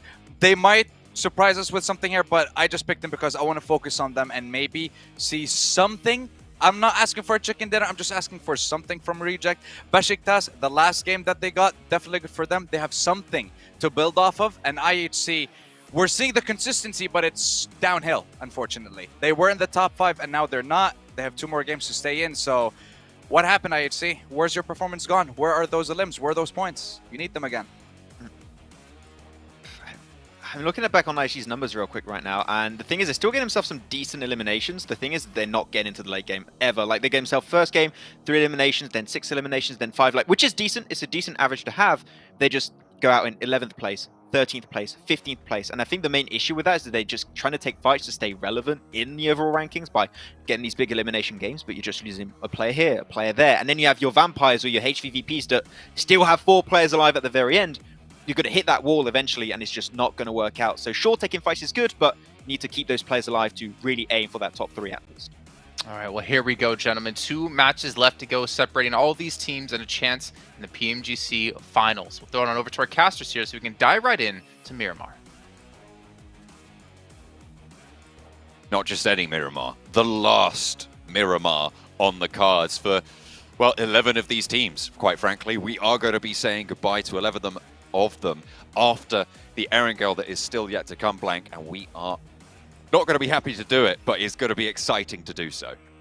Yeah, it's very difficult for us to make a decision like of where these players should end up. I think that everyone's really tried very hard throughout this entirety of the survival stage, as well as the last chance. I don't think there's a single team that has dropped really low down. I think over the Nick Galaxy really, but again, they've had their group, in which case they had to really push it all the way to the end, and then the survival stage where it was another one of those really big pushes to get towards the end as well. And I think that they've been really stretching where their limit lies, and I think that anyone who is a fan of that team can be proud of them for that fact. But at this point in time, it is now pretty much impossible for them to make it through in towards the top 5 with the profit gain that's probably going to come through from a lot of these teams. HVVP get a quick drop up towards La Cobreria straight away. Is the team that's right on the edge at the moment. 94 points for them in 5th place. Beneath them is Besiktas with a 12-point gap between 5th and 6th. That is quite large in terms of points if HVB are able to score some this game,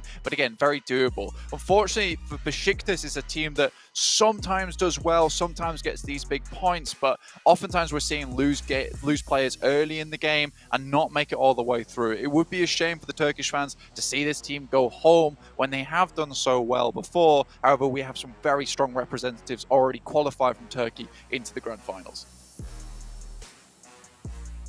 They'll be able to root for them later on, but now the focus lies on the Miramar. 11 of 12. A Western drop for LGD, potentially competing El Pozzo with Enigma Galaxy, who have nothing to lose right now. They are at the bottom. They'll need to just figure out something to do. Why not drop right next to LGD, who 12th place right now? Again, Max was even saying it feels like at this stage they might just be cut out. 34 points behind the bubble at this stage. They need to make up that difference. And when you've got the teams fighting so heavily for those spots at the top as well, it's likely that that bubble is just going to move too far away from you. You're expecting it. Well, we were expecting it certainly at the start of today to be around that 120-point mark.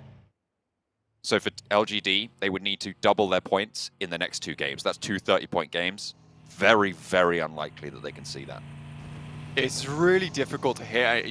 You're also hoping now that teams in that top 5 bracket don't get good games going forward, that they're getting these 0-point, 2-point games, which at this point in time where you're at that top 5, you know, there's a little bit of mental pressure relieved, but it's a case of now you're just looking for those consistent points. Before, for some of these teams like Vampire, there was a case of we have to step it up. We have to get some massive games going forward. We cannot afford not to go for these crashes because we need the elimination count to see ourselves fine towards the top. But now they can just think about getting some fairly standard 10-point games, which should see them in a fairly easy scenario getting towards the grand finals. 2 matches remain though, and anything can happen with this sprint format, especially where we have so many good teams coming from these regions. You can see that we have so many good teams just the way that the points are distributed. You know, we have a very even distribution going downwards all the way from 1st place. Bacon Time though, finding one from down 1. It's them down to just 3 now. Down 1 with 63 points in 11th place. A team that has a chance to get towards that top side. But again, very similar to LGD. It will be extremely difficult. And you need 4 players alive. You need 4 players alive at this point in time to get those big elimination games. And losing one early like this requires you to have a very weird entrance towards the circle. And then also one of those odd finishes where you almost guarantee a win from the position you have. From pretty much, I would say, 11th down, going down in the first 5 teams is a death sentence to your run. Even if Enigma Galaxies is already pretty much dead on arrival at this stage. So if you're down 1 LGD, Bacon Time, BTR, Aegon XI8, you fall early in this game, that's going to be it. There's no way that you're going to be able to make it on up with the speed at which teams are streaking out at the top. One of those teams, HVVP, moving into 5th place. They were denied a direct qualification spot. They were right at the top. They were powerful in Group Green, one of the hardest groups that comes through. But here they are, struggling to maintain that spot in the 5th place. I'd expected them to be a direct qualifier, to be honest. I didn't even expect to see them in the survival stage, in the last chance stage. But here they are, and good God, they've been given a run for it. The last day of gameplay, though, the last day of work, then they can take a little break over the holidays, come back for Jakarta, as long as they can stay in the top 5. Practice will be important though. No real time off for these guys. Constant analysis, constant work. A little bit of time off though is required, 100%, especially after survival stage and the last chance where things can get out of control so quickly. For HVVP over in green, I think that you know, not getting in for as a direct qualifier is maybe a little bit more excusable considering the amount of powerhouses that were in that lobby. It was difficult to keep up with some of those teams, putting in an incredible amount of work towards that top side. But now in survival stage and last chance, you know, some of these teams might be weary, a little bit tired. You know, it's 30 matches over 5 days. LGD rocking up on HVVP's position. Only 2 players here. They're going to have to be quick with these shots. MBM has to go down here, and Tixie's running for it. This is a very, very fast push. Spots an ankle, sees the player, gets the knock, but answered. A shot through the way, but there's a backup from Matic, who's low, though, and needs to stay alive. Flush 1 goes through. Suki around the corner, takes the second player, and HVVP drawn short here by LGD. The Chinese team cuts the CIS squad in half. Lose 1 player for it, and that is not a good start for HVVP. Not at all. I think this is a good opportunity taken by LGD, though. Heading straight towards the position, understanding that Tixie's been out here on his own a fair few times. They get 1 point off the back of that. Now they're looking for a high placing. Maku and Kitsune send up. Try and hold out these players. Spot MVM. Smokes are going down. DMR with them. A resupply from both Tixie and Matic. Unfortunate turn of events for HVVP, and their match is going to be infinitely harder because of this. Remember, they're in 5th place, and Besiktas could jump up. Really, they're only saved right now by that 12-point margin between them and Besiktas, but IHC could have a good game. iNCO could have a good game. It's terrifying being on that 5th place. Certainly is. Far from out of the woods at all, even towards the top of the tables. Can all change at the drop of the hat, but there's not too many teams now looking to pump up all of those numbers. The circle on the eastern side, drawing those teams central yet again. Direct contest from LGD as well. I mean, that has been planned. That is purposeful. Bringing that out towards the end of the day where you've only got 1 Miramar, 1 Erangel left remaining. I think that is very, very cruel. But also, that's what you have to do. When you get to the last 2 matches, with there being no more of these matches left and no more of these maps left for the last chance, pulling out something a little bit interesting, a little bit unexpected is exactly what you need to maybe get yourself a head start. But with LGD now down to 3 players, the HVP, those 2 players did put up a good fight versus them. A little bit awkward for them, but 2 elims, it's a decent start, but they need more than that. And they have lost a player as well. You talked about how you need 4 alive. For teams like Down 1, Aegon XIA, even Game Lord, LGD now as well, down to 3. HVVP, sure, they're down to 2, but they've got an elimination, and if they can keep trucking, if they can get 8 points this game, would be phenomenal as a result, just to keep them in that running for the final game. And with Besiktas currently, you can see them down towards that southeast side, moving up towards Impala. DRS are completely in their way, could cut them down in their tracks, which would be massively good for HVP to remain in that 5th place spot. So now it's on Besiktas. Can they step up? Can they perform versus this crash coming in towards DRS's position? A very, very important fight for them because they can open that up. They have a lot of space now down towards this south side where the circle has landed to play from. There's really not a lot of space in this circle either over towards the eastern side of La Bandita. So much fielded area there. A lot of teams prioritizing this northeastern side of the circle itself to pick up some high ground positions and play from there going forward. IHC, another team on the chase right now, currently playing west near Graveyard, coming towards La Bandita now. DRS will have spotted Zessi moving through. Rules is getting into position to take shots out that way as well. Doesn't quite know where the buggy pulled up, but should be able to scout that out. Zessi certainly giving his position away as Rules careens over the hillside. The rest of Besiktas yet to be able to back this position up, but Peace is going to commit Sun HP and Enjoy bringing up the rear as well. But half HP leaves them a little bit diminished in this fight. What they'll need to do is get inside the compound, get inside of Impala, and try and heal on up. With the circle shrinking as it is, it's all about staying safe for them. Let's do have eyes on. Down towards Besiktas as they drop in towards this compound. Relay information back. may be able to take some shots that way. HVP, close combat with Enigma Galaxy earlier, but able to get out of dodge fairly quickly down towards Minas Generalis and Levandita. Again, this is just about remaining hidden on the rotates. BTR up on high, realize that this is the game for them. I think big has to come through. Again, we've not seen those massive elimination games coming out from Bigatron, and that's what is required in these final matches to get towards their home ground. 57 points. With the bubble moving further away from you as well. You've got to think it's curtains for this squad at this stage.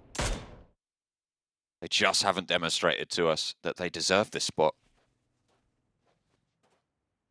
Couple of misplays, sometimes miscommunication. I mean, they've made a substitution, swapping out the twins, but it hasn't really gained them any momentum over the last couple of days, and it is unfortunate, but they might not be able to make it to their home ground in Jakarta, as you say.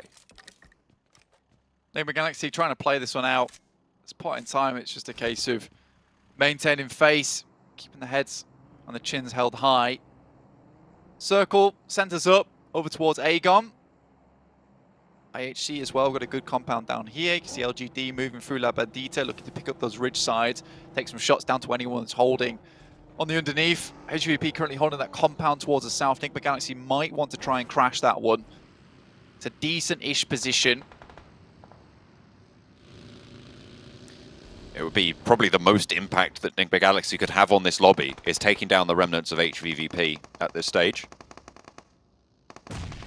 Taking a horse out of the race in this game for that 5th place spot, but iNCO want to move closer to the center, as they always will do. Reject will be looking to hold them out for it though. Squash goes down early and shots over the way are good to kick things off for Reject on their hold. Becca lobs a nade around the side, Vitali falls and Reject get yet another opener into the fight. And iNCO really coming apart at the seams here. However, Nenebete is traded off on towards the last players.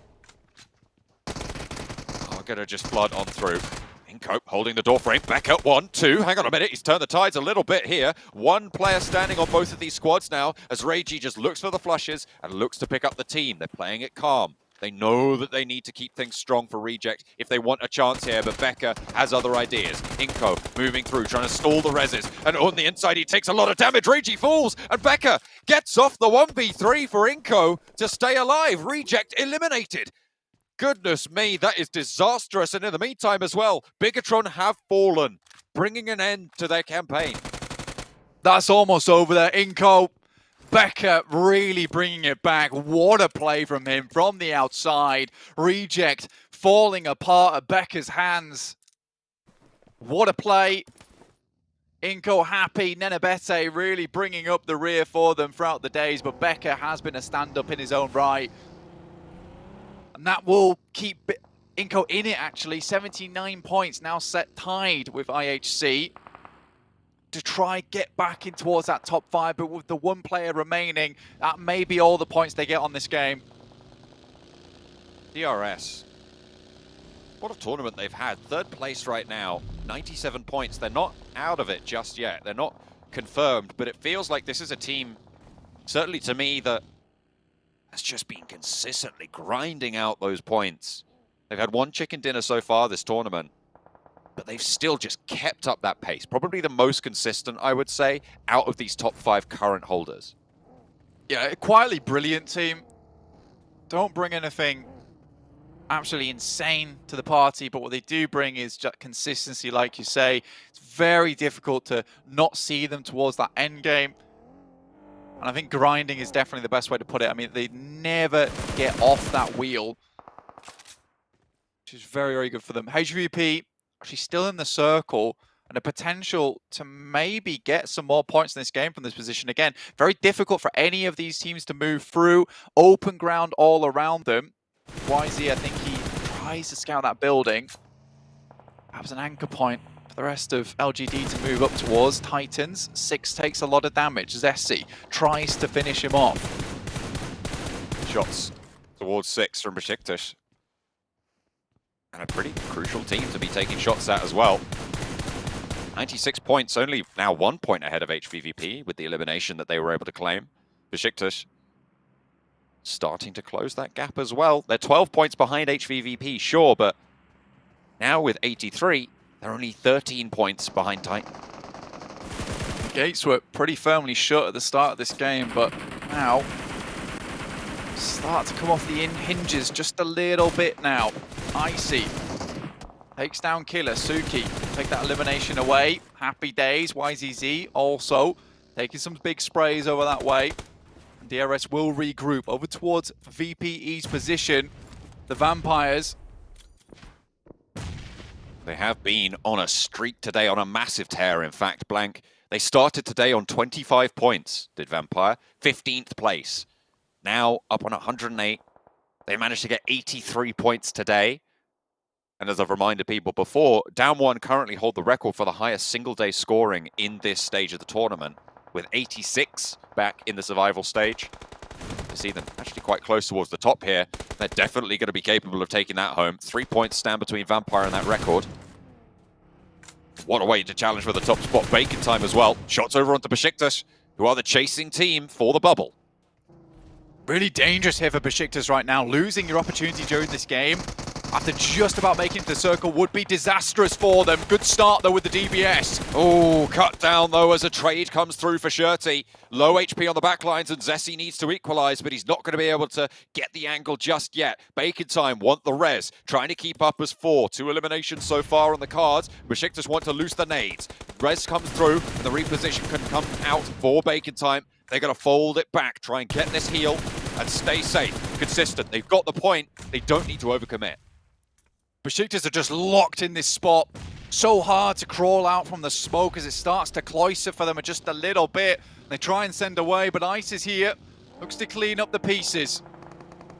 And in terror they flee. Besiktas have to get out of there if they want a chance to keep this run going. This is good news for HVVP. But a tumble out in the open. Oh, leaves the car upside down. Need to get back on the road quickly, but they slow all the way down. Becker's there. Becker launches the nade over. They're going slow. Can he hit it? Has to go for the trade. He stood up against Reject. Now Besiktas, the new challenge, but he's spotted in the vehicle. Will take a lot of shots to Zessi as well, but Becker is holding out well. A lot of damage to the Besiktas squad, but they're taking it as good as they give. Becker will fall down and on to the inside. Besiktas try and stay alive. Becker will be eliminated for iNCO. They started the day in the top 5, but now they are towards the middle pack and will not be happy about it. 1 game left in their campaign, and Enjoy stays alive for Besiktas to keep their run in it. Removing the vehicle, very important here. Make sure he can't get away from that spot, and pretty much it's just a matter of time for Besiktas at this point. 2 points found, and with 13 teams remaining, if he goes out very shortly, that run, that chase is going to be ever harder. And IHC, the new contenders, to pull HVP out from the top of the tables, but they need a big game to make it happen. But 4 players still alive. It's looking pretty good for them. A lot of the teams at the top here still in the game. Besiktas, HVVP, the most in danger right now. Although Besiktas are in the center of the circle. 2 players for HVVP, difficult. Yeah, all eyes on Enjoy at the moment. For HVP, they need to make a run out. They could potentially even just look to take some shots towards some teams rotating in towards the circle. Maybe head up towards the north. That's always an option. For them, their rotation very, very difficult. And the reason we talk about it so much right now is because for HVP, survival is very much essential for them if they want to remain in that top 5 spot, because IHC currently is chasing. They're on the outside of the circle, though. We'll have to move towards Aegon XI8. Either way, if IHC go down now, though, and HVP go down shortly afterwards, it would still be pretty much okay, because it'd be a full reset on the point scoring. HVVP are making their break. They're both in the same vehicle, Blank. They might be right up towards Enjoy, but they've drawn short a little bit. They hop out, and they are still alive. Taking shots over to them. Not really anyone at this stage, but IHC move through, open up well onto the engagement, and Ghost, the only player standing, finds Alex. A teammate, actually, I think, got the flush there, so the point potentially denied to IHC. They get another knock onto the other players. Another knock comes through. 2 nades from Ghost. Icy wants to put one out the window, back into the shack, but did they spot the cross? They will have heard it now. The footsteps are there. Peeks out wide for a little bit of an engagement, but fades away to the other side of the building. Catches them lacking. Icy takes a little bit of a tag. 2 players for IHC. And Aegon XI8 towards the bottom of the tables yet again, fighting strong right at the end. He wants the flush, he wants the point, and IHC are going to be unhappy about it. Cuts another one, finds the shots over through the window and has one more to do, but can't quite find it. Could have been disaster striking for IHC, but now they can regroup on the south side of the circle. HVVP are ahead of them and have managed to get into the circle as well. Crucial fights for a lot of these teams. I mean, HVVP is so close to the team that's currently chasing them. IHC getting their members back up on their feet, but they will be extremely low in the process. Becker, he got that vehicle real deep in towards that shack. So important for them. I mean, he's keeping Enjoy nice and safe, and he's playing the same strat, nade in hand, waiting for any crashes that come their way. Sune just rolling around out in the open, playing split right now, hedging their bets, playing for survival. Reasonable position. IHC, though, probably the biggest threat that stands. HVVP would love for Titan, DRS to go down right now. Would be good news, but Meku's been spotted. Rules. Lands one, the second comes through, and that's actually from IHC. Leaving Kitsune solo, but he's in the next circle. 5 eliminations so far, IHC. Really good job from them, and not many other teams to challenge them out too much. DRS up towards Vampire's spot. You get a nasty surprise here. The nades come over the top. DBS as well, and Vampire on a massive breakout today, looking for a little bit more. DRS, those 3 points that they need to equalize. Stone catches it on the wide swing, but a lovely little peek in and out. Brings Vampire down a little bit more even into the engagement. Delta, a lot of damage sent back his way, but the knock is good. Stone is there. Ravenclaw took a lot of damage in the meantime, but there's a third party. Enigma Galaxy pinching these points away where they can. Vampire did not manage to get that elimination. DRS, however, still down to 2, and this is good news for HVVP as well, because it means that if they stay alive, they get a couple more placement points, Blank. Kitsune could ladder them up over DRS and push DRS out of the top 5, even if they go down soon. In the meantime, IHC taking some nasty damage coming through from Bacon Time on their cross. One player in Godless sent up towards the Vampire compound. Currently embroiled in combat with the guys from DRS. Very good today, but 2 players remaining. It's not looking too hot for them. And Bacon Time also suffering a lot of damage, and I think more than likely you will see IHC start to move up towards a position where they will be taken out. HVP down in towards that 5th place margin, only 1 point found, 95 points. And Besiktas in that position that Enjoy has. It's very hard to dismount him without getting close, and I think he will live out for a long, long while until the circle pushes him out from that position itself. Damwon might look to try and crash into the position in the next phase. Will be difficult to take it from them. IHC have split now, so they're playing 2 and 1. One towards a third party with the engagement of DRS and Vampire. But the fact that DRS are taking heavy L's right now in this engagement is good news for HVVP fans. DRS moving on through. Godless spots it. Doesn't actually manage to find the first shots onto Delta. That looked a little bit shaky, but Godless gets it done, and that is DRS out. 10 eliminations. 0 eliminations, 10th place coming on through. That keeps HVVP and DRS very, very close. 95 to 97 right now, so very much a battle for the bubble. Titans are going to fall as well. It stays alive, and IHC might leapfrog all 3 of those teams, Blank, with a good game here. Move up all the way to the top if they can keep it moving. Keep the candle burning. Enigma Galaxy looking down towards the guys from Alpha 7 who roll up, look to solidify that position towards the top of the tables. 8 eliminations so far for them on a really good game. On that side of the map, just been crushing it. Bacon Time as well.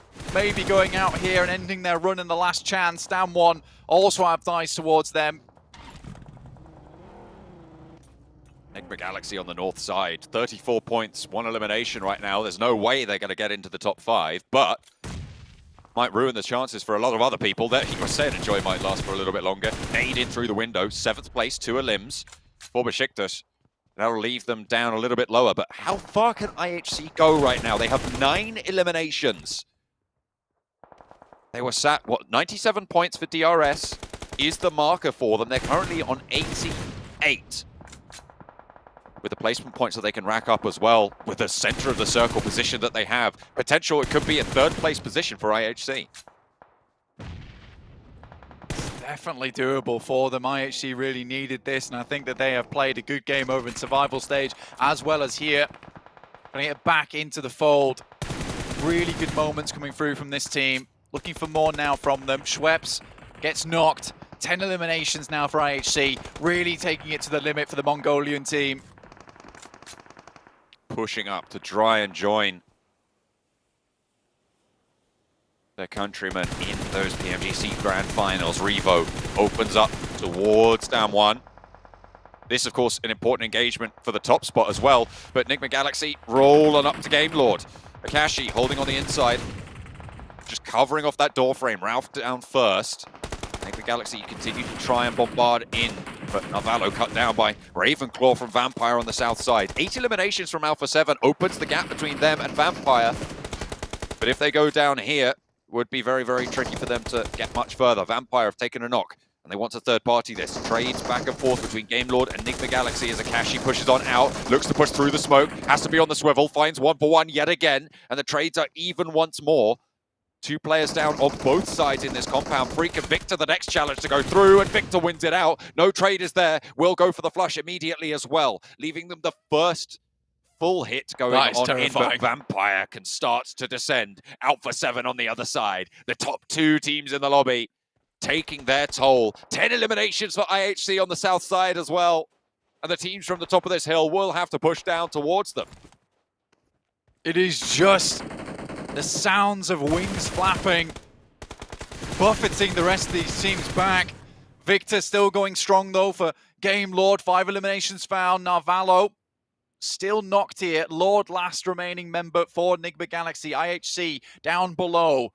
But Vampire would look to finish this one in first place. A very unlikely first place entry too.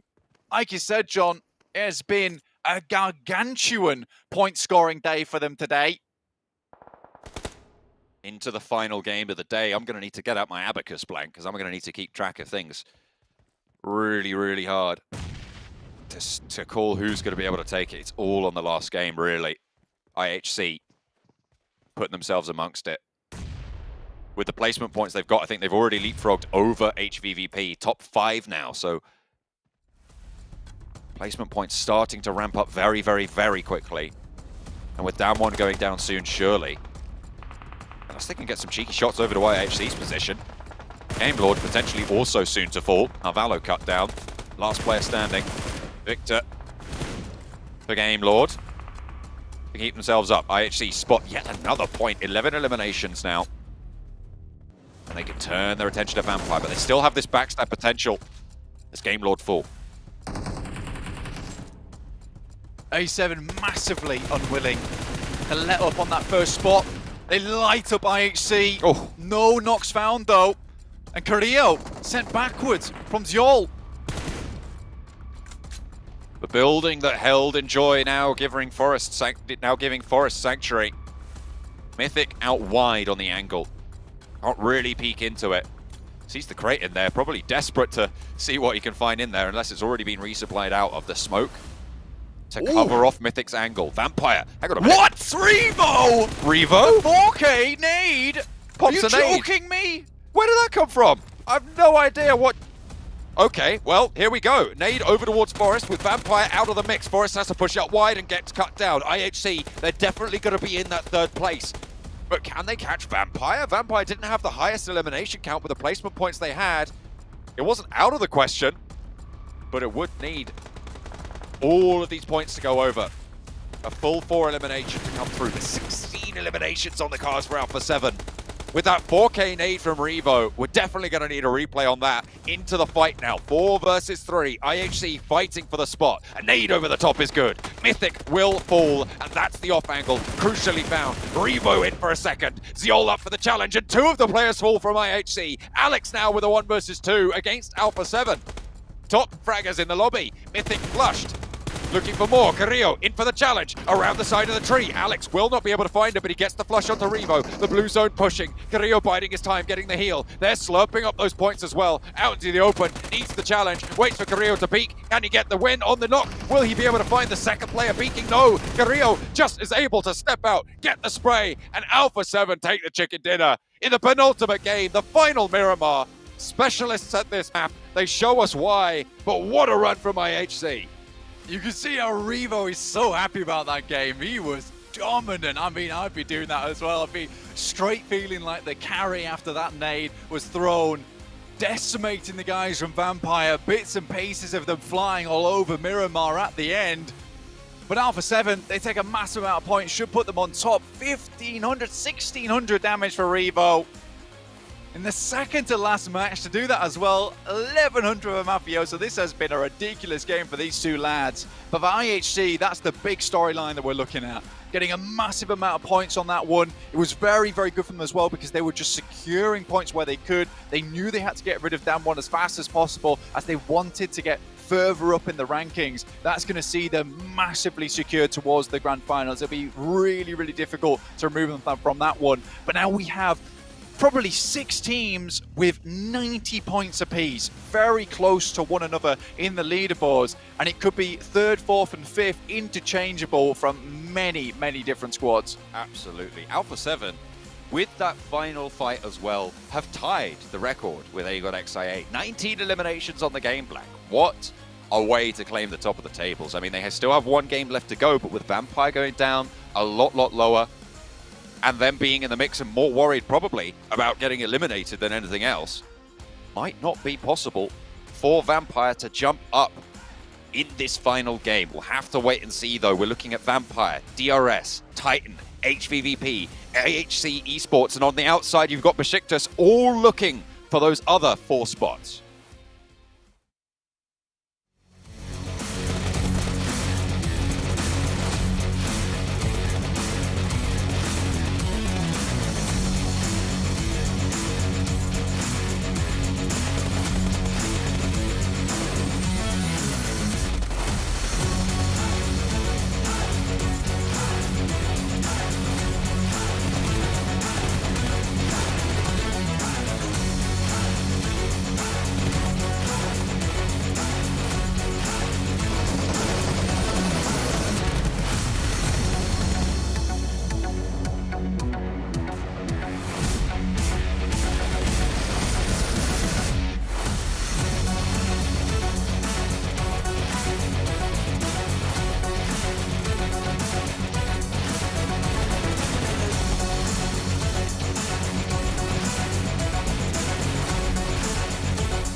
That had to have been one of the most awesome finishes we've seen so far today. I think Vampire Esports were knocking on the door of Alpha 7, and well, Revo had an answer for him. It was a grenade in the face of all 4 players, knocking them out, getting them 34 points on the match.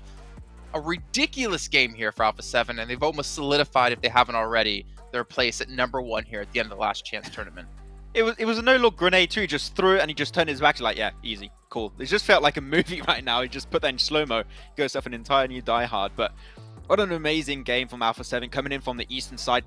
I would have to say Sandstorm really, really silent and just striking when all the teams are fighting outside the compound. They just pick up the pieces, play the high ground position, and then they just unleash absolute hell onto IHC. But IHC, this is a game, Sandstorm, they needed for a chance to be in top 5, and man, it's going to be so close in the last game. Yeah, and this is why I was focusing on IHC and I was focusing on the side of Reject, teams that needed to perform in order to have a chance to get to the top 5 in the final game. Unfortunately, it didn't work out for the side of Reject, but IHC did. And Revo with 1.6. That is the most damage we have seen in a single game from one player. The second that we have so far, from what I could find, was top from Godlike Stalwart with 1.4k. But 1,600 damage from Revo is... And the fact that Mafios also has 1,000 damage. What is the entire team's stats? That's my question. A lot. High. Yeah. I don't know. I don't know what else to say. But we can see here overall rankings. IHC helping solidify their spot with 104. But going into the last match here, you can see HVVP 2 points away. Besiktas at 86 points. They're 12 points away. It's coming down to just, unfortunately, just a very few amount of teams here, Max Ben, to see who can make it into top 5. And the thing is, even if you're IHC, you're not safe. You're 8 points ahead of HVVP, and there could be teams down below. There can be some competition. Titan Gaming and DRS can have a better performance. I know this is something we tend to repeat a lot as we get closer towards the end, but hot drops are going to be a real potential issue in this game, because now you've got teams in the middle of the pack that are potentially in reach of that top 5. They've got nothing to lose. A big game is all they need. So teams even like Game Lord, Reject, Dam1, if they do a massive hot drop, get themselves a huge game, chances are it could work out. So these teams are going to be on fire this last game. They're going to throw everything they can in this game to potentially make it in the grand finals. Well, I mean, you're talking about the middle of the pack teams. I'm looking towards the bottom of the pack teams. Your Agon, I8, your Bigotrons, your Digma. They literally have nothing left to lose here. They could try to spoil the hopes of some other teams by dropping on top of them, and that's the ones I'm really looking out for. Not cool. Yeah, definitely not cool. And the thing is, like, I'm looking at the teams that have similar drops. You have the likes of IHC. When we're looking towards South George Bowl, they have dropped there before. We also know LGD like to be in that similar location as well. HVVP like to drop towards the north side. So that's already 1 point of contention. You also have the likes of Milta when we're looking at Titan, DRS. They also have a similar spot, Bacon towards the side of Milta Power. There are too many locations shared by 2, 3, 4 teams. We haven't seen hot drops throughout the games in day 1 and throughout the games of day 2, but this is definitely the moment where it should happen, and we got too many teams to watch out for. Well, speaking of teams to watch, let's see who you two both did choose here for this final game, the last chance stage. IHC, iNCO, HVVP. I understand all the picks from you guys, to be honest. I think the only one I'm really curious on is like the DRS Titan picks. Walk me through those, Sandstorm. Basically, they are on the edge. They are tied with 98 points. They're not guaranteed to go as of yet because you have HVVP contesting them, and Besiktas, there's only a 10-point difference, 12-point difference. It's possible. The game is in their hand. Them qualifying to the grand finals, it's up to them. It's whether you play slow, you play smart, you play calculated, you don't take any needless fights. The longer you survive, the better it is for you. So as long as you don't make those mistakes, you should be good to go. Actually, I think it's a really good pick to go for DRS because, as you know, this is a team that's all about survival, playing hyper-passive in the early game, avoiding fights. So if DRS go on the early game stage, that will be a team potentially targeting them in this match. But knowing them, they're going to avoid it like the plague and just try and make it in that at least top 5 position to secure their spot. I think DRS might be good after this. Man, I'm going to get a little bit worried for some of these teams. We take a look at the player shots. You can see Besiktas here. They are within reach of getting through into top 5, but it's if they can close things out here, if they can hopefully have a strong game, even Game Lord here, Navallo, I don't know what kind of match you need to have. Maybe just by yourself, get your teammates to go sit it out, go take a break here, because maybe you alone will be enough to help carry Game Lord through. But it is tough times. I mean, if you're one of those teams who don't have a chance, it's a little bit depressing here going into the final match of your season of 2022, but at least you can potentially spoil things. Maybe you can move up the rankings for some more earnings as well, but I definitely would not want to be in the shoes of any of these teams. You're still clearly aiming for that top 5 position. It's such a tough position to be in, but unfortunately, you cannot let that affect you. You really cannot let that affect you because, as you said, if you're one of the teams in the middle of the pack, you will need a massive game if you want to just barely push yourself in top 5. And on top of that, you need teams like your DRS, your Titan, your IHC to have a really, really bad last game. And what a better way to make them have a bad game than to hot drop them, maybe shut down their rotations early game, and really take the matters in your own hand. Let's see how things are going to go, but it's going to be a wild last game. Sandstorm, before we go to the casters here, describe how this last match is going to go in one word. Epic. All right, take it away here for our last epic match with John Allen and Blink. One more chance, and it could not be closer. 4 positions still very, well, pretty much uncertain as to who is going to be able to take them. Which teams are going to be left out in the cold? It is winter time. And everybody looking to try and keep warm here with the promise of a ticket to Jakarta. There's a lot of teams still available to get into. So, I mean, I know this is crazy to say, but Reject still have a chance. Damwon still have a chance. Game Lord still have a chance. It just all relies on DRS, Titans, HVP going down early. Besiktas still trying to make their way in towards these final moments of the tournament. I think the worrying thing for HVP at the moment is if they are dropping on a tiebreaker in 5th place between DRS or Titans, their issue is that they've got 51 elimination points. They've also got 45 rank points, but maybe not so much of an issue anymore. It's because they've got those 2 chicken dinners, which will see them winning that tiebreaker out. So for DRS Titans, they have to not hit those tiebreakers in the first place. Again, though, Besiktas, iNCO, Game Lord, Reject, Damwon, it is ridiculous how many teams can challenge out for those top spots. Right now, HVP, they need a good game here on our angle, and they have had some ups and downs here on this map. Either not finding the best position or getting left out in the cold on the edges. And LGD currently have been giving them some real troubles. The northern side, it looks like potentially maybe a little bit of a hot drop scrap, but LGD dropped short and onto the vehicles early, actually fighting off against Bigatron. YZ is going to go for this turnaround. Liquid gives him the slip again. Trying to run to cover. There's backup from Bigatron as well as Misery looks to swing in, pick up his teammate. Not much point unless you have a gun, but they're going to try and run him right off the road. What is that? Is that a shotgun? I think it's a shotgun in close range. Unlikely. What? Bigatron! No way! No way! They just split apart, but MVM crashes on into the side of Liquid. They get away with the buggy. I thought that was going to go well. Hang on a minute. Down one. It's all popping off. Rejects now into a fight as well. Hot drops coming through at the start of the last game of the tournament. And the placements are going to get a little bit easier if teams are going to start to diminish themselves with wild starts to things. Damwon and Reject, both on 74 points, both close to one another. And at the moment, it's Damwon with the advantage. Forest is low. Both teams have lost a player. Divine is down. And Reiji soon to follow. Will have got Rez there, but needs to hold on the outside. Divine wants the sand tool, cuts down through the alley. Wants the shot on the Fabian, but has to fade away. Does fall down on the inside as Divine hops on in. 2 versus 1 now. Pushes up the stairs, knows there's a player in there. Swings in with a microzy and cuts across on a strafe. The points coming on through. The punch is there. Bit too bold there, mate. Fabian cuts it out. You wonder if they've got enough ammo left in the magazine to even finish out that engagement.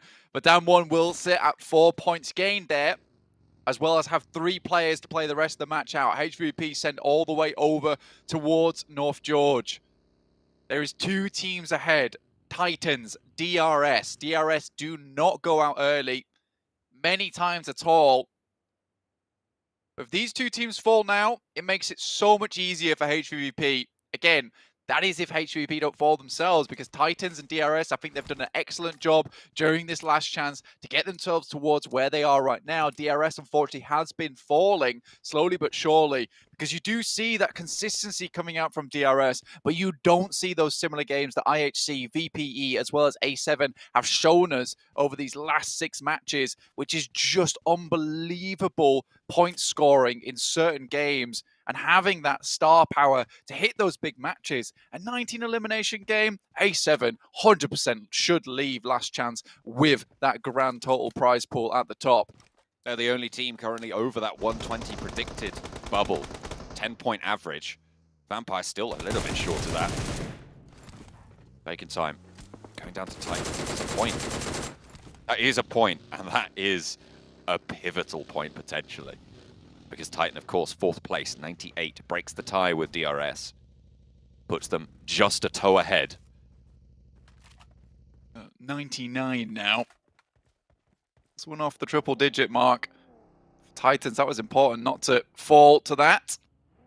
iNCO had a chance at the top. We're there for a long, long while. They go for the same strap, central, set us up, set us back. But for iNCO, for them, it's a big game needed. Right, this can't be one of those matches where they sit central and hope that the game comes to them, because it certainly will not. These teams are hunting for eliminations. You've already seen what Damwon have done getting Reject confirmed to not go through to that grand finals, not have a chance to sit at the top of the top 5 in Last Chance itself. We are first team leaving us here. A couple of times we've seen HVVP go down to the fact that they stay a little bit too long. Don't move early enough.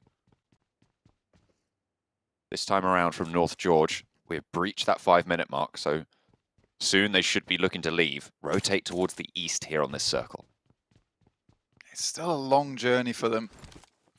A long journey ahead towards that eastern side of the map, which has caused some problems in the past. So all that knowledge that they've garnered, all that knowledge they've gained over the past 2 days has to be brought into this one right now. Very small point difference between them, DRS and Titans. Even they could sit themselves above IHC, but right now it's just those two teams they're looking to beat. Again, they have to beat everyone underneath them. Besiktas, iNCO, Game Lord, Damwon. They're on for a big game. That is certainly something that could prove a big problem for them.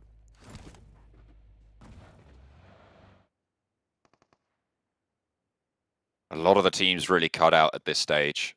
We talked about it a lot in the last game. I would say, well, obviously with Reject going down, definitely not going to be making it, but from 12th downwards also, there's no way. There's no way you make this at this stage. For any of these squads, it's just too much. Which is unfortunate. Reject was probably the last squad that could have made it from this lobby. 12th downwards, while we're making it through. So LGD, sadly, were not able to bring out that monster that we've seen in them before. The Dr. Jekyll and Mr. Hyde scenario we get from LGD just does not come out here. Bacon Time as well will not be going through despite their incredible performance over in the group stage. I8, it was a great performance to take them as far as they've come, but this is the dead end for them. BTR, Enigma Galaxy also will not be joining us for the grand finals.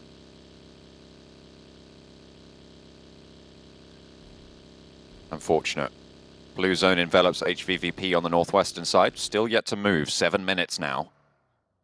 They are really picking through everything in North Georgia Pole. LGD have already made that break for it. MVM into the ruins on the south side of the river. They don't cross up north. A lot of that area getting cut out in this circle. And they'll try and move in on that south side. With Down One and Reject taking that fight earlier, you were talking about how it made it easier for HVVP. It's going to make it easier for LGD as well. That area on the northern side of that chunk on the south of the river will be a little bit more open. Less sightlines to worry about.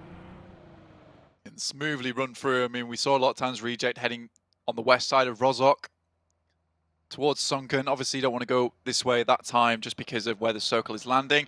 A7 heading further down towards that south side, towards where Besiktas currently are playing.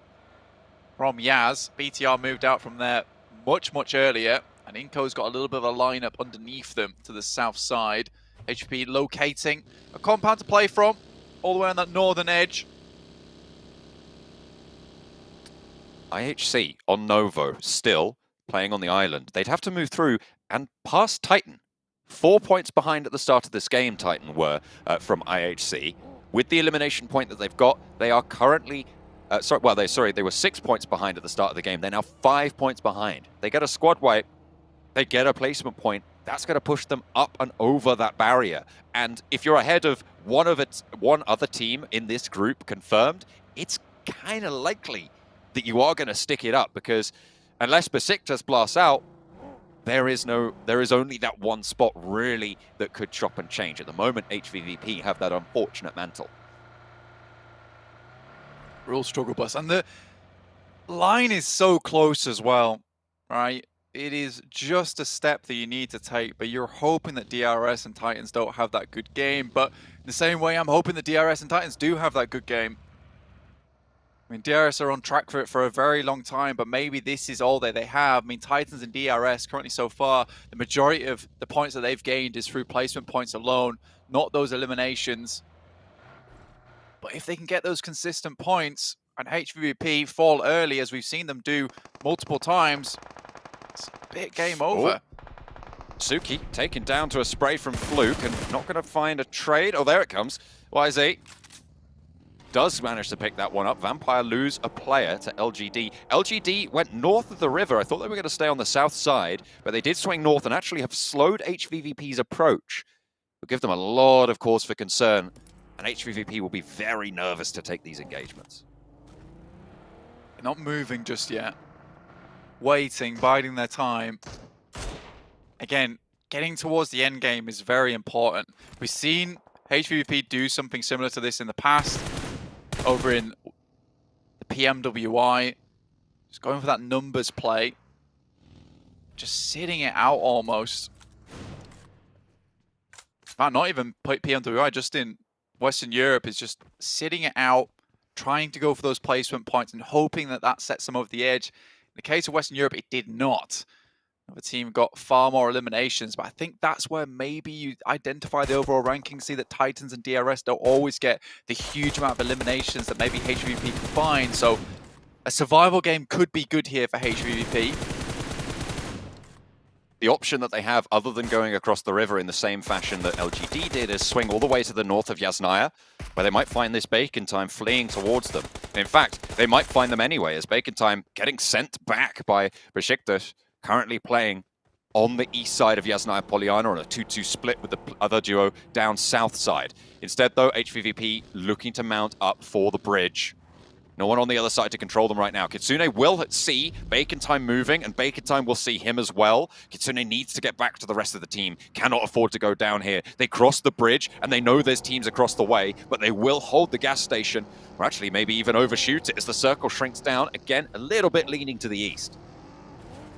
A lot of positions now already taken up within the circle. HVP again is that slow push, that slow rotate that they really do suffer from, whereas most teams have already found a position within the circle. There is a slight edge towards that northern side that they might be able to play, but LGD in very close vicinity, who are really looking rabid during this game, just taking any fights where they can. HVVP swirling around that tower. It's in the next circle. Could be very, very valuable for them. There's about 5 or 6 teams who are crucial for these spots, and Vampire getting spotted by Besiktas. Vampire have lost a player already. They're not fully out of danger yet either, Blank. Would be pretty unfortunate for them, certainly, if they did go down and if they fell all the way out of the top 5, but 118, not out of the question. They could be pushed up on over. But that would require, I think, 5 20-point games from other teams. 4 20-point games from other teams, right? Which is, I think, unheard of. It'd be very unlikely to see some. I think that at most you'd see 3 teams getting 20 points. And again, that is a couple of teams getting a huge amount of eliminations, some teams getting the chicken dinner and very little eliminations towards the end, which is something you realistically only see over towards Sandhawk, Erangel. Typically, one team will be the greatest winner of them all, holding one singular location, everyone else suffering at the hands of them. Enigma Galaxy looking to take a dip out of this game fairly early as IA start to pump up those numbers just a little bit. 13 minutes into the game, Hamodi hits a nasty shot over towards Blade. The headshot is nice. But a pincer maneuver comes in from Aegon XI8 and they establish a crossfire nice and fast. Freak last standing, spots Ghost, gets the knock, takes a lot of damage, has to heal it back on up, but in comes UZM, rolls up to this ridgeline yet again. First aid should be popped off there. Freak will be able to get it done. And an aid from UZM, wants to put it behind the tree, but the Molotov backs him off his own. Nade to follow it up as well from Freak. Enigma Galaxy, they don't want to go down without a fight, but Aegon XI8 in the meantime picking up the pieces at the back as UZM has done the job. The distraction is good, and they can stay alive as 4. Enigma Galaxy, only the 1 now, and actually UZM thinks better of leaving this entirely. Scouts out the rest of the hillside. Freak. Very close to the competition here on top of the rocks. Inside the tree line, I8 should be able to finish one off, but good return fire. And with the circle coming in, might be a little bit difficult to pick up the player, but it does stop short now. Circle moves down towards iNCO, the magnetic team. In which case, this circle has benefited them so many times. And HVVP instantly rotate over towards that eastern side, directly towards Alpha 7, who are an absolute tear during these games. They should know they're in the vicinity. And I think taking any engagement with Alpha 7 is danger, considering just how good they are.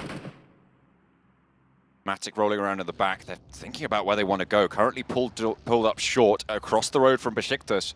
Currently 86 points for Besiktas. They haven't managed to get any eliminations just yet.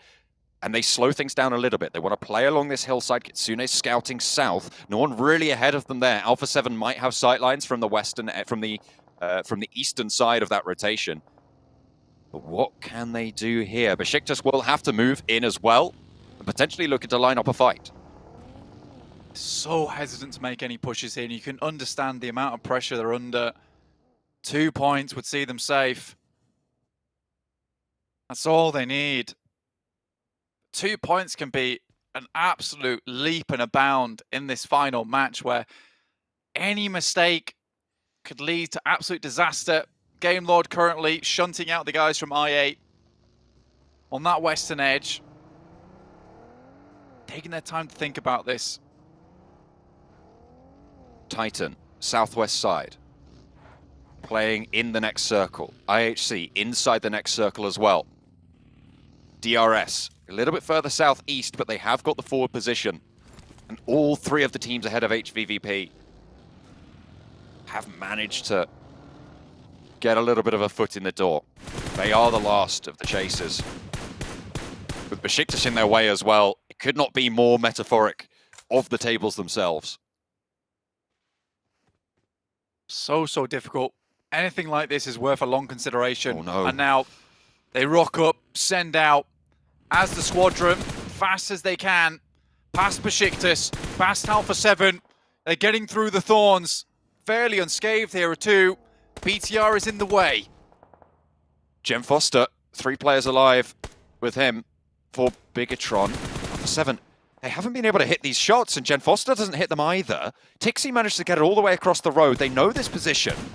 HVVP, they're in the circle. They start to bloom those smokes. How on earth they got across without taking a single point of damage there is incredible. I have no idea how that happened. But either way, couldn't have happened at a better time for them. Waiting for the right moment there, watching out towards the north side of the blue, making sure there's no one coming through there. Besiktas move out. HVP set themselves up to maybe challenge versus this. On a rolling hillside, Besiktas much more in danger from LGD right now. As in come Titan, this is crucial. Titan need to win this fight to stay alive and keep themselves going. They will do just that, efficiently, effectively. And they'll chase down IHC even further, making them not so certain of themselves. And Titan are at 4. 5 eliminations now on the game. A good run for the squad. Vampire, nade from Agon XA8. Answering, no, not going to find a knockback their way. It's UZM and Blade playing for the squad of Agon XA8. As the shots do look for the flush, but Ravenclaw wants to pick up the points for Vampire themselves. The circle shifts away. It's only IHC of the big three, of the big set of teams that are in this next circle, Blank. So amusing. I mean, it's happened time and time again, and somehow iNCO is able to grab the circle and sit it right down around them. You know, there's a chance here for iNCO, there really is. They haven't done so much so far. They do typically wait to the very later parts of the game before they start taking any kind of shots towards anyone else, but they need big eliminations, and sitting still, sitting pretty, looks nice, but it doesn't get you the big prizes. No, again, just these shots just aren't sticking in this final game, Blank. LGD, they lose 1, but they will be able to get over with 3. And ahead of Besiktas, it's HVVP. Hold up 2 teams here. Titans lose 1 on the cross. That's from DRS. 2 teams battling out against one another. Dear. And look at that. A massive amount of damage comes their way. I think that's down to just 1 player now. 1 player left for Titans. A really important position for them. 5 eliminations on the game. If they go down here, Blank, they will set the marker. As Besiktas try and make this mad dash as well. Sun HP cut down out in the open. The outside chance here for the top 5 spots. Down to 2 players now. Zessi tries to drop that smoke. 1 player remains for them. As the Titans continue to just stay alive on that 1 that they have. And they will fall. 5 eliminations in 10th place. Up to 103 points. Great nade. Tixi for HVVP. They've had 2 eliminations, but DRS have had 3. 103 points is the marker now in 4th place currently for Titans, but they're out. Kitsune able to lay it down as well. And another 2 points added to the tally for HVVP in crucial fashion, in crucial time. Up towards the last 8 teams. HVP just need to go a little bit further now, and the placement points might just see them a little bit ahead. Besiktas still chasing, but one player, iNCO, directly in the center, but much further to go for them with only the 2 eliminations they've got so far. It is so down to the line right now, and Titans are terrified of what could come next. DRS need to fall right now, and HVVP soon after for them to be safe. An aid over Dematic from Alpha 7, tournament leaders, trying to take down the squad from the CIS region. Besiktas eliminated, so no chase other than HVVP for this position. But they're down to 3 now, and Alpha 7 are hot on their heels. They're trying to sweep out on this northern side. They're forced into the fight with down 1, and shots from Revo light them up on the back as well. It could be all drawn short here. Tixi has to hit the deck, and HVVP's run could be over. 4 eliminations. They're on the chase. They're 1 point behind DRS right now. They're on 100 points total, 7th place right now. They need a couple more placements to see themselves over the Titans, stay alive. All desperate positioning. Every single ridgeline matters now for HVVP as they lose Kitsune. And Alpha 7 might just rock up on this position as well, take a little bit more from them. Look how low Meku is. They need 2 placements, and that would just about do it. But look at the amount of teams that have so many players left on board. Down 1, close to falling, but realistically, HVP are the only ones close by to make that happen. It's going to be on DRS. DRS are going to need to make a move towards iNCO or towards IHC. This is the team that can go down ahead of them. This is the chase that they have. And with the first knock from IHC, they're going to be happy to be able to pick up these points on a team that's chasing them. DRS out in the open. Meku spotted yet again. Mythic not going to let up. The test for HVVP.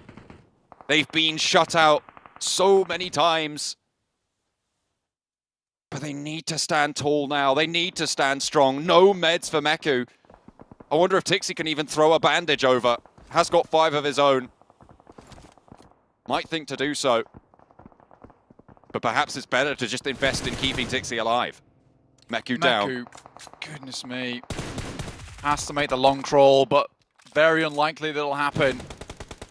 For Alpha 7, saving grace for HVP is that maybe soon they'll have to deal with Bacon Time. They can remove them in a full 4v4. Maybe Tixi can steal away some of these eliminations. Tixi needs these teams to go down. They need to start making moves. Bacon Time are going to start to move in as well. Alpha 7 taking knocks from Bacon Time across the way. They've been preoccupied with taking Tixi out. And DRS playing with 2 now on the southeast side. iNCO with sightlines over their way. There's a fight raging on the northern edge with Alpha 7. If Alpha 7 go down, Tixi could crawl forwards, but it looks like Bacon Time will not be able to do that. IHC are taking a fight as well with down 1. And 3 players on the inside. 5 eliminations, 6 eliminations for Alpha 7. A team has fallen. 6th place now guaranteed for Tixi. And DRS could potentially fall. IHC could also go down. Down 1, right at death's door. Tixi just has to go for a bit longer. This guy has always been known as one of the most aggressive. But right now, he needs to calm down to control the literal molten iron flowing through his veins. Be like steel. Stalwart versus this lobby. DRS slowly losing members. Down to just 1 now. This could be it. Get to a top 5. Down 1's close to going out. If DRS fall, the ladder up is there. HVVP will be ahead of them. Gianti flushed. Last player now, Delta, for the squad. Titan already, I think, at risk. With 103 points on the game. sixth place position. Goodness me, It's so close, but I think Titan might have already slipped out, Blank. Tixie's down. Out in 6th place. We'll have to find out where it lies at the end of this game. The desk will bring us the information. But now it's glory on the line for A7. iNCO also looking for a big game here. A chaser. Not a lot of eliminations found for them though, John, and that's the big scary thing. HVVP, it's really down to the wire for them. But they do have the chicken dinners to back it up. The tiebreaker will go their way should it come down to that. But you do not want to be risking it like this. We've almost confirmed our top 5 as well. It is between HVVP and Titan. Everybody else fighting for the gravy. Alpha 7 roll on in, playing spoiler to HVVP's chance. But they might not have been able to do quite enough as the teams in front of them fall. iNCO, Vitali goes down, the nade doesn't catch Carrillo. Mafioso on the off angle, looks for Nenebete, has backup, but the shotgun over the wall is good. Hopping back and forth. He's not French, but he's certainly frogging it up in this compound. A hop over, finds the final shot as well, and Nenebete for iNCO. Brutal on the approach for Alpha 7. iNCO now at 8 eliminations in a top 3 scenario. That sits them fairly high here, John. 87 points, 3rd place. 10 points already delivered there. Sat at 97. iNCO might even make the jump themselves.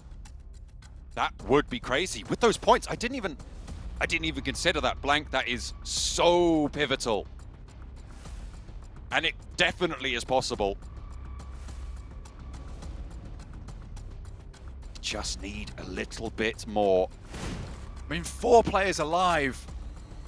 How doesn't iNCO go down in 1st place in this match? IHC would have to absolutely hit a slobber knocker here with some insane shots their way. Vitali checking the bushes. But Zyol and Godless have to move out into open ground. They still got a corner. They still have it. How unfortunate for HVVP that iNCO, the team that just sends to the middle, are being given this circle again, given this chance. But they have to play up on the walls as well.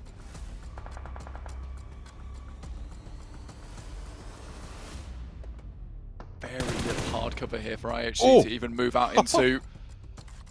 Decent shots from Squash. Both teams now waiting for the last zone. IHC has to take the 2v4 of their lives. A 3rd place with no more eliminations might not cut it here for iNCO, but every single extra point counts, and with the amount of eliminations still available here and 5 extra placement points on top of what they've already gained, might just be huge. Tixie had to go for a bit longer. Right on the edge. And iNCO, like we said, they have their 2 big matches of the day, and that's all they need. Efficient. Oh, Delta could play spoiler. Needing a 10 elimination game. I think to draw even, Blank.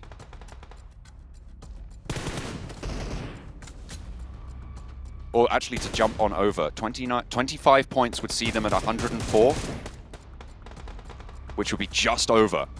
So if they lose, if Delta gets an elimination onto one of IHC, and then IHC the last player from IHC finds Delta, they can't do it. They will lose the tiebreaker. But they would get the... Oh, hang on a minute. I can't even run these numbers right now. We'll have to wait for the desk. But there's the shot. Let's just watch this game. Delta crawling on in. The next zone will close. And actually, IHC are closer to the center on the corner that they hold. And iNCO will have to leave first. Delta out towards iNCO, has to crawl a bit further now as the circle will continue to crunch. And then Nenebete moves out towards the smoke. Vitali covering. Those vehicles, so important. That cover that they now have. It's the only thing they can play around, but the smoke is there. Nenebete, they pick up the 9th elimination now. Godless is soon to fall, and they might have just done it, but in comes Zyol. Looks for the flush, looks for the point. to stay alive. Squash, is they going to find it? Has a first aid, needs to find it now. 10 eliminations, they've managed to make it. iNCO might have done the unimaginable. Have they done enough? Is the barrier going to find themselves there? They're happy, but the table's still in flux. I am flabbergasted at the two endings from the survival stage and last chance. iNCO put in the work towards the end of the day. Again, they are magnetic when it comes to these circles. Just waited this one out. And Alpha 7, as strong as they are, deny the chances of HVVP with some incredibly good shots, but allow Nenebete, who has been absolutely unbelievably good this entire last chance with the DBS, sends out so many shots there, takes down 2 players and then can send backwards. Alpha 7 could have shut them down there and then, but Nenebete stands up tall to the big brother Brazilian squad. And with that, not only if they're able to make it in, that would be both Brazilian teams going through to the final from this last chance stage. Blank, both Alpha 7 and iNCO making it would be absolutely crazy. I have no words, John. I have no words. The amount of times that these players, these teams, have pulled something special out the back pocket at the very last minute has been incredible. This is one hell of a PMGC. These things just do not happen. I can't even begin to imagine how HVVP is feeling right now. Is it that right close? On the edge. I don't even know who's got in, Blank. I could not tell you. The numbers are just too tight. It is all up to this. They might have jumped over Titans. HVVP might be a little bit ahead of that. The top 5, I can't wait to find out.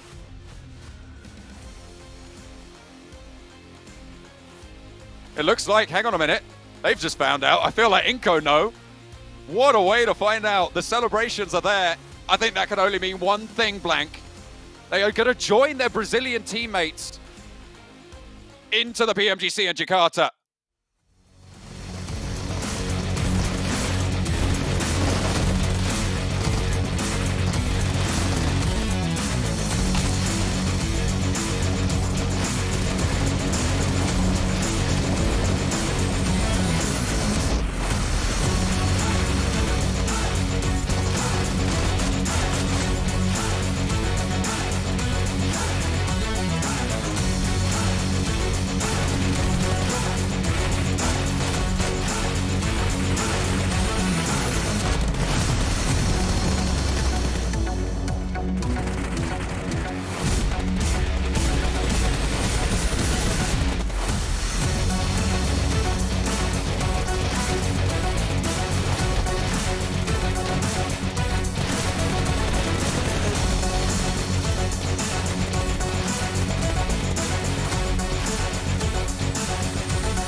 The shotgun heard around the world for Nenebete. iNCO Gaming might have just qualified through. We saw celebrations, but we haven't seen it locked in just yet on our side. 26 points coming in for them as they fend off Alpha 7 at the very end. And that might have been enough to qualify them through. But looking at the rest of them, 17 for Alpha 7, IHC with 15. Let's just take a look at overalls now so we can see who has made it in. And iNCO Gaming by 1 point over HVVP and Titan have done it. If it was tied too, it would have been won by iNCO still. They got more placement points, but iNCO Gaming, we said it, Jason, there was one game. They had to go for the chicken dinner with a lot of elims. That was their only opportunity to make it over into the PMGC 2022 Grand Finals, and they keep the dream alive with a central position. And that fight, Nenebete Sandstorm, I mean, what? Peak fiction right here. What's going on? iNCO, one of the teams that qualified by 2 points only, managed to do it again and qualify by a difference of 1 point. What is the story of this team and making it into the next stages of the tournament? My god, HVVP and that last player trying to survive as long as possible. Titan getting eliminated earlier on. Oh wow, but having Titan three... They were like, what, 3rd place going into this final match, if I'm not mistaken? Yeah, Yes, 4th sir. place at 4th. 96. and to fall at the very end. But to be honest, gentlemen, the best part about this is we think back to day one. Sandstorm saying there's no way he's going to make top 5 here. And they did. They made it by 1 point. But unfortunately, that means Bigatron won't be there to play in front of the home crowd for PMGC 2022 over in January here. But we can see all the teams participating now here in the grand finals. Honestly, this is setting up to be the best PMGC. It's already been the best PMGC, but the best PMGC finals we've ever had. It's going to be amazing, Jason. I mean, every single team that's qualified in the group stage, of course, came out like absolutely swinging. The last chance was down to the wire for a lot of these teams. I think that I was going to say I would not have it any other way, but it's just so many teams that could have qualified. It was just who was going to make it, no idea, but I definitely am happy with this lineup. And SMG and also Alter Ego are two amazing teams from, of course, Indonesia and, of course, from the PL scene for Team SMG. So I cannot wait. 1 month cannot pass any sooner, Jason. Okay, Christmas, screw that. Get in the grand finals right now. Okay, I don't want my presents. But this is my question. Why are we waiting a month? Can we not get it started tomorrow? Please. These games are too spicy to wait a month for. No, we can't, Sandstorm. I'm sorry. Here's our MVP, though. The last chance stage. It's going to be Revo, and why wouldn't it be? I mean, the nade we saw from him over onto Vampire to completely demolish them with just one nade alone was amazing. But Alpha 7 in general has also just been almost on a whole nother level compared to a lot of the teams we've seen so far in the last chance stage. Yeah. And hopefully this time. No, I was just going to say, hopefully this time they'll be able to perform at the highest level possible when they get to the grand finals. Alpha 7 does have a history a little bit when it comes to getting to that final stage of the tournament, getting towards fighting the best of the best, and then just faltering at that last hurdle. But now, having 3 teams from the PEL, having 3 teams from Brazil as well, that is definitely a clash that I've been waiting to see for such a long time, and especially with Influence Chairman as well being there for Brazil. I said it in week 1 that they're going to be one of the contenders for top 5 at the end, so I'm still watching that. All right, well, gentlemen, that is going to be it for us for now. I'm sorry, Max, I'm going to get your point in a second. We have to hear from the guys on stage. They have just qualified through in 5th place by 1 point. Let's hit that on the stage with iNCO. Ladies and gentlemen, nothing is impossible. We're back right here at the main stage of the PUBG Mobile Global Championships 2022, where we have just concluded the 6th and final match of day number 2 and a final day of the final chance qualifiers itself. Of course, ladies and gentlemen, I am joining together with Nadabat here from Team iNCO Gaming. They just recently finished their final match, and of course, congratulations. You've just made it to the next round itself by having just 1 point difference than the 6th place. So how are you feeling right now? Então, ele disse que nada é impossível, porque depois do final do 6º jogo, vocês conseguiram a classificação por 1 ponto. Então, como está sentindo? Tô com a adrenalina lá em cima, muito energizado e muito feliz de a gente ter conquistado essa vaga aí. So I say, of course, he's very happy. The adrenaline, is still high. He still doesn't believe that they made it. Well, they definitely made it right there. The results already out. And of course, what does it mean for you and your team to advance to the finals this time? Então, o que significa para você e para o vosso time ir para o final desta vez? Cara, é um sonho pra gente. É tudo que a gente veio batalhando até chegar aqui e acho que significa é o nosso sonho. So for them, it's like the dream that came alive because they've been fighting all the way for this dream, and now finally they can make it. It's truly a dream come true. And of course, what was your plan before the match? What was going through the team's mind during the last circles of the match itself? Então, qual era o plano antes do último jogo e o que ia na cabeça de vocês durante as últimas círculos do jogo aí? Rasga pro meio e mata quem tiver na frente. So he said he's just going to the center and kill whoever was in front of them. I like that a lot. Very simple and straightforward. Go to the middle, go and kill everyone, and just go for the win itself. And of course, last question here. Now, you guys are making it to the main event of PUBG Mobile Global Championships. Which teams are you looking forward to defeating in the grand finals, and why? Então, vocês já conseguiram ir para a final? Qual é o time que vocês querem derrotar mesmo na final e por quê? Não entendi a pergunta. Qual dos times vocês querem mesmo derrotar na final? Acho que todos. He said all of the teams. All right, there you have it. All right, ladies and gentlemen, once again, congratulations to iNCO Gaming for that amazing gameplay right there. And of course, that concludes all the matches we have right here at the last chance qualifiers, the PUBG Mobile Global Championships. Ladies and gentlemen, we are going to be passing it over to our host and analyst to get a little bit more details about what had transpired throughout the whole competition right here. And of course, we will see you guys in a bit. Take care, everyone.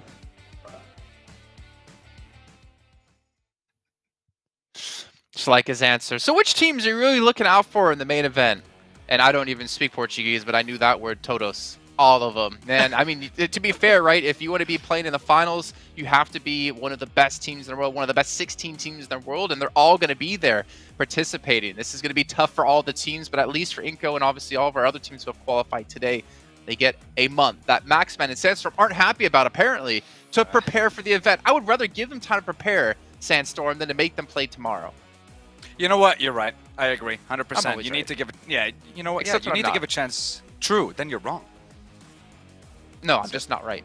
Yeah, give the teams a chance to prepare. Obviously, for these teams, right, they've been playing out the last few weeks as well, trying to prepare for this one. If you were a team in Group Red, well, you basically went into Group Red of having to play. Then you had a couple days off, and you went into the survival stage. Then you had no days off. Then you went into the last chance. So there's really no time for those teams to really prepare. It's been a marathon for all of them. But before we do end off the show here, gentlemen, I want to at least give you a chance each to give your final thoughts about how everything went.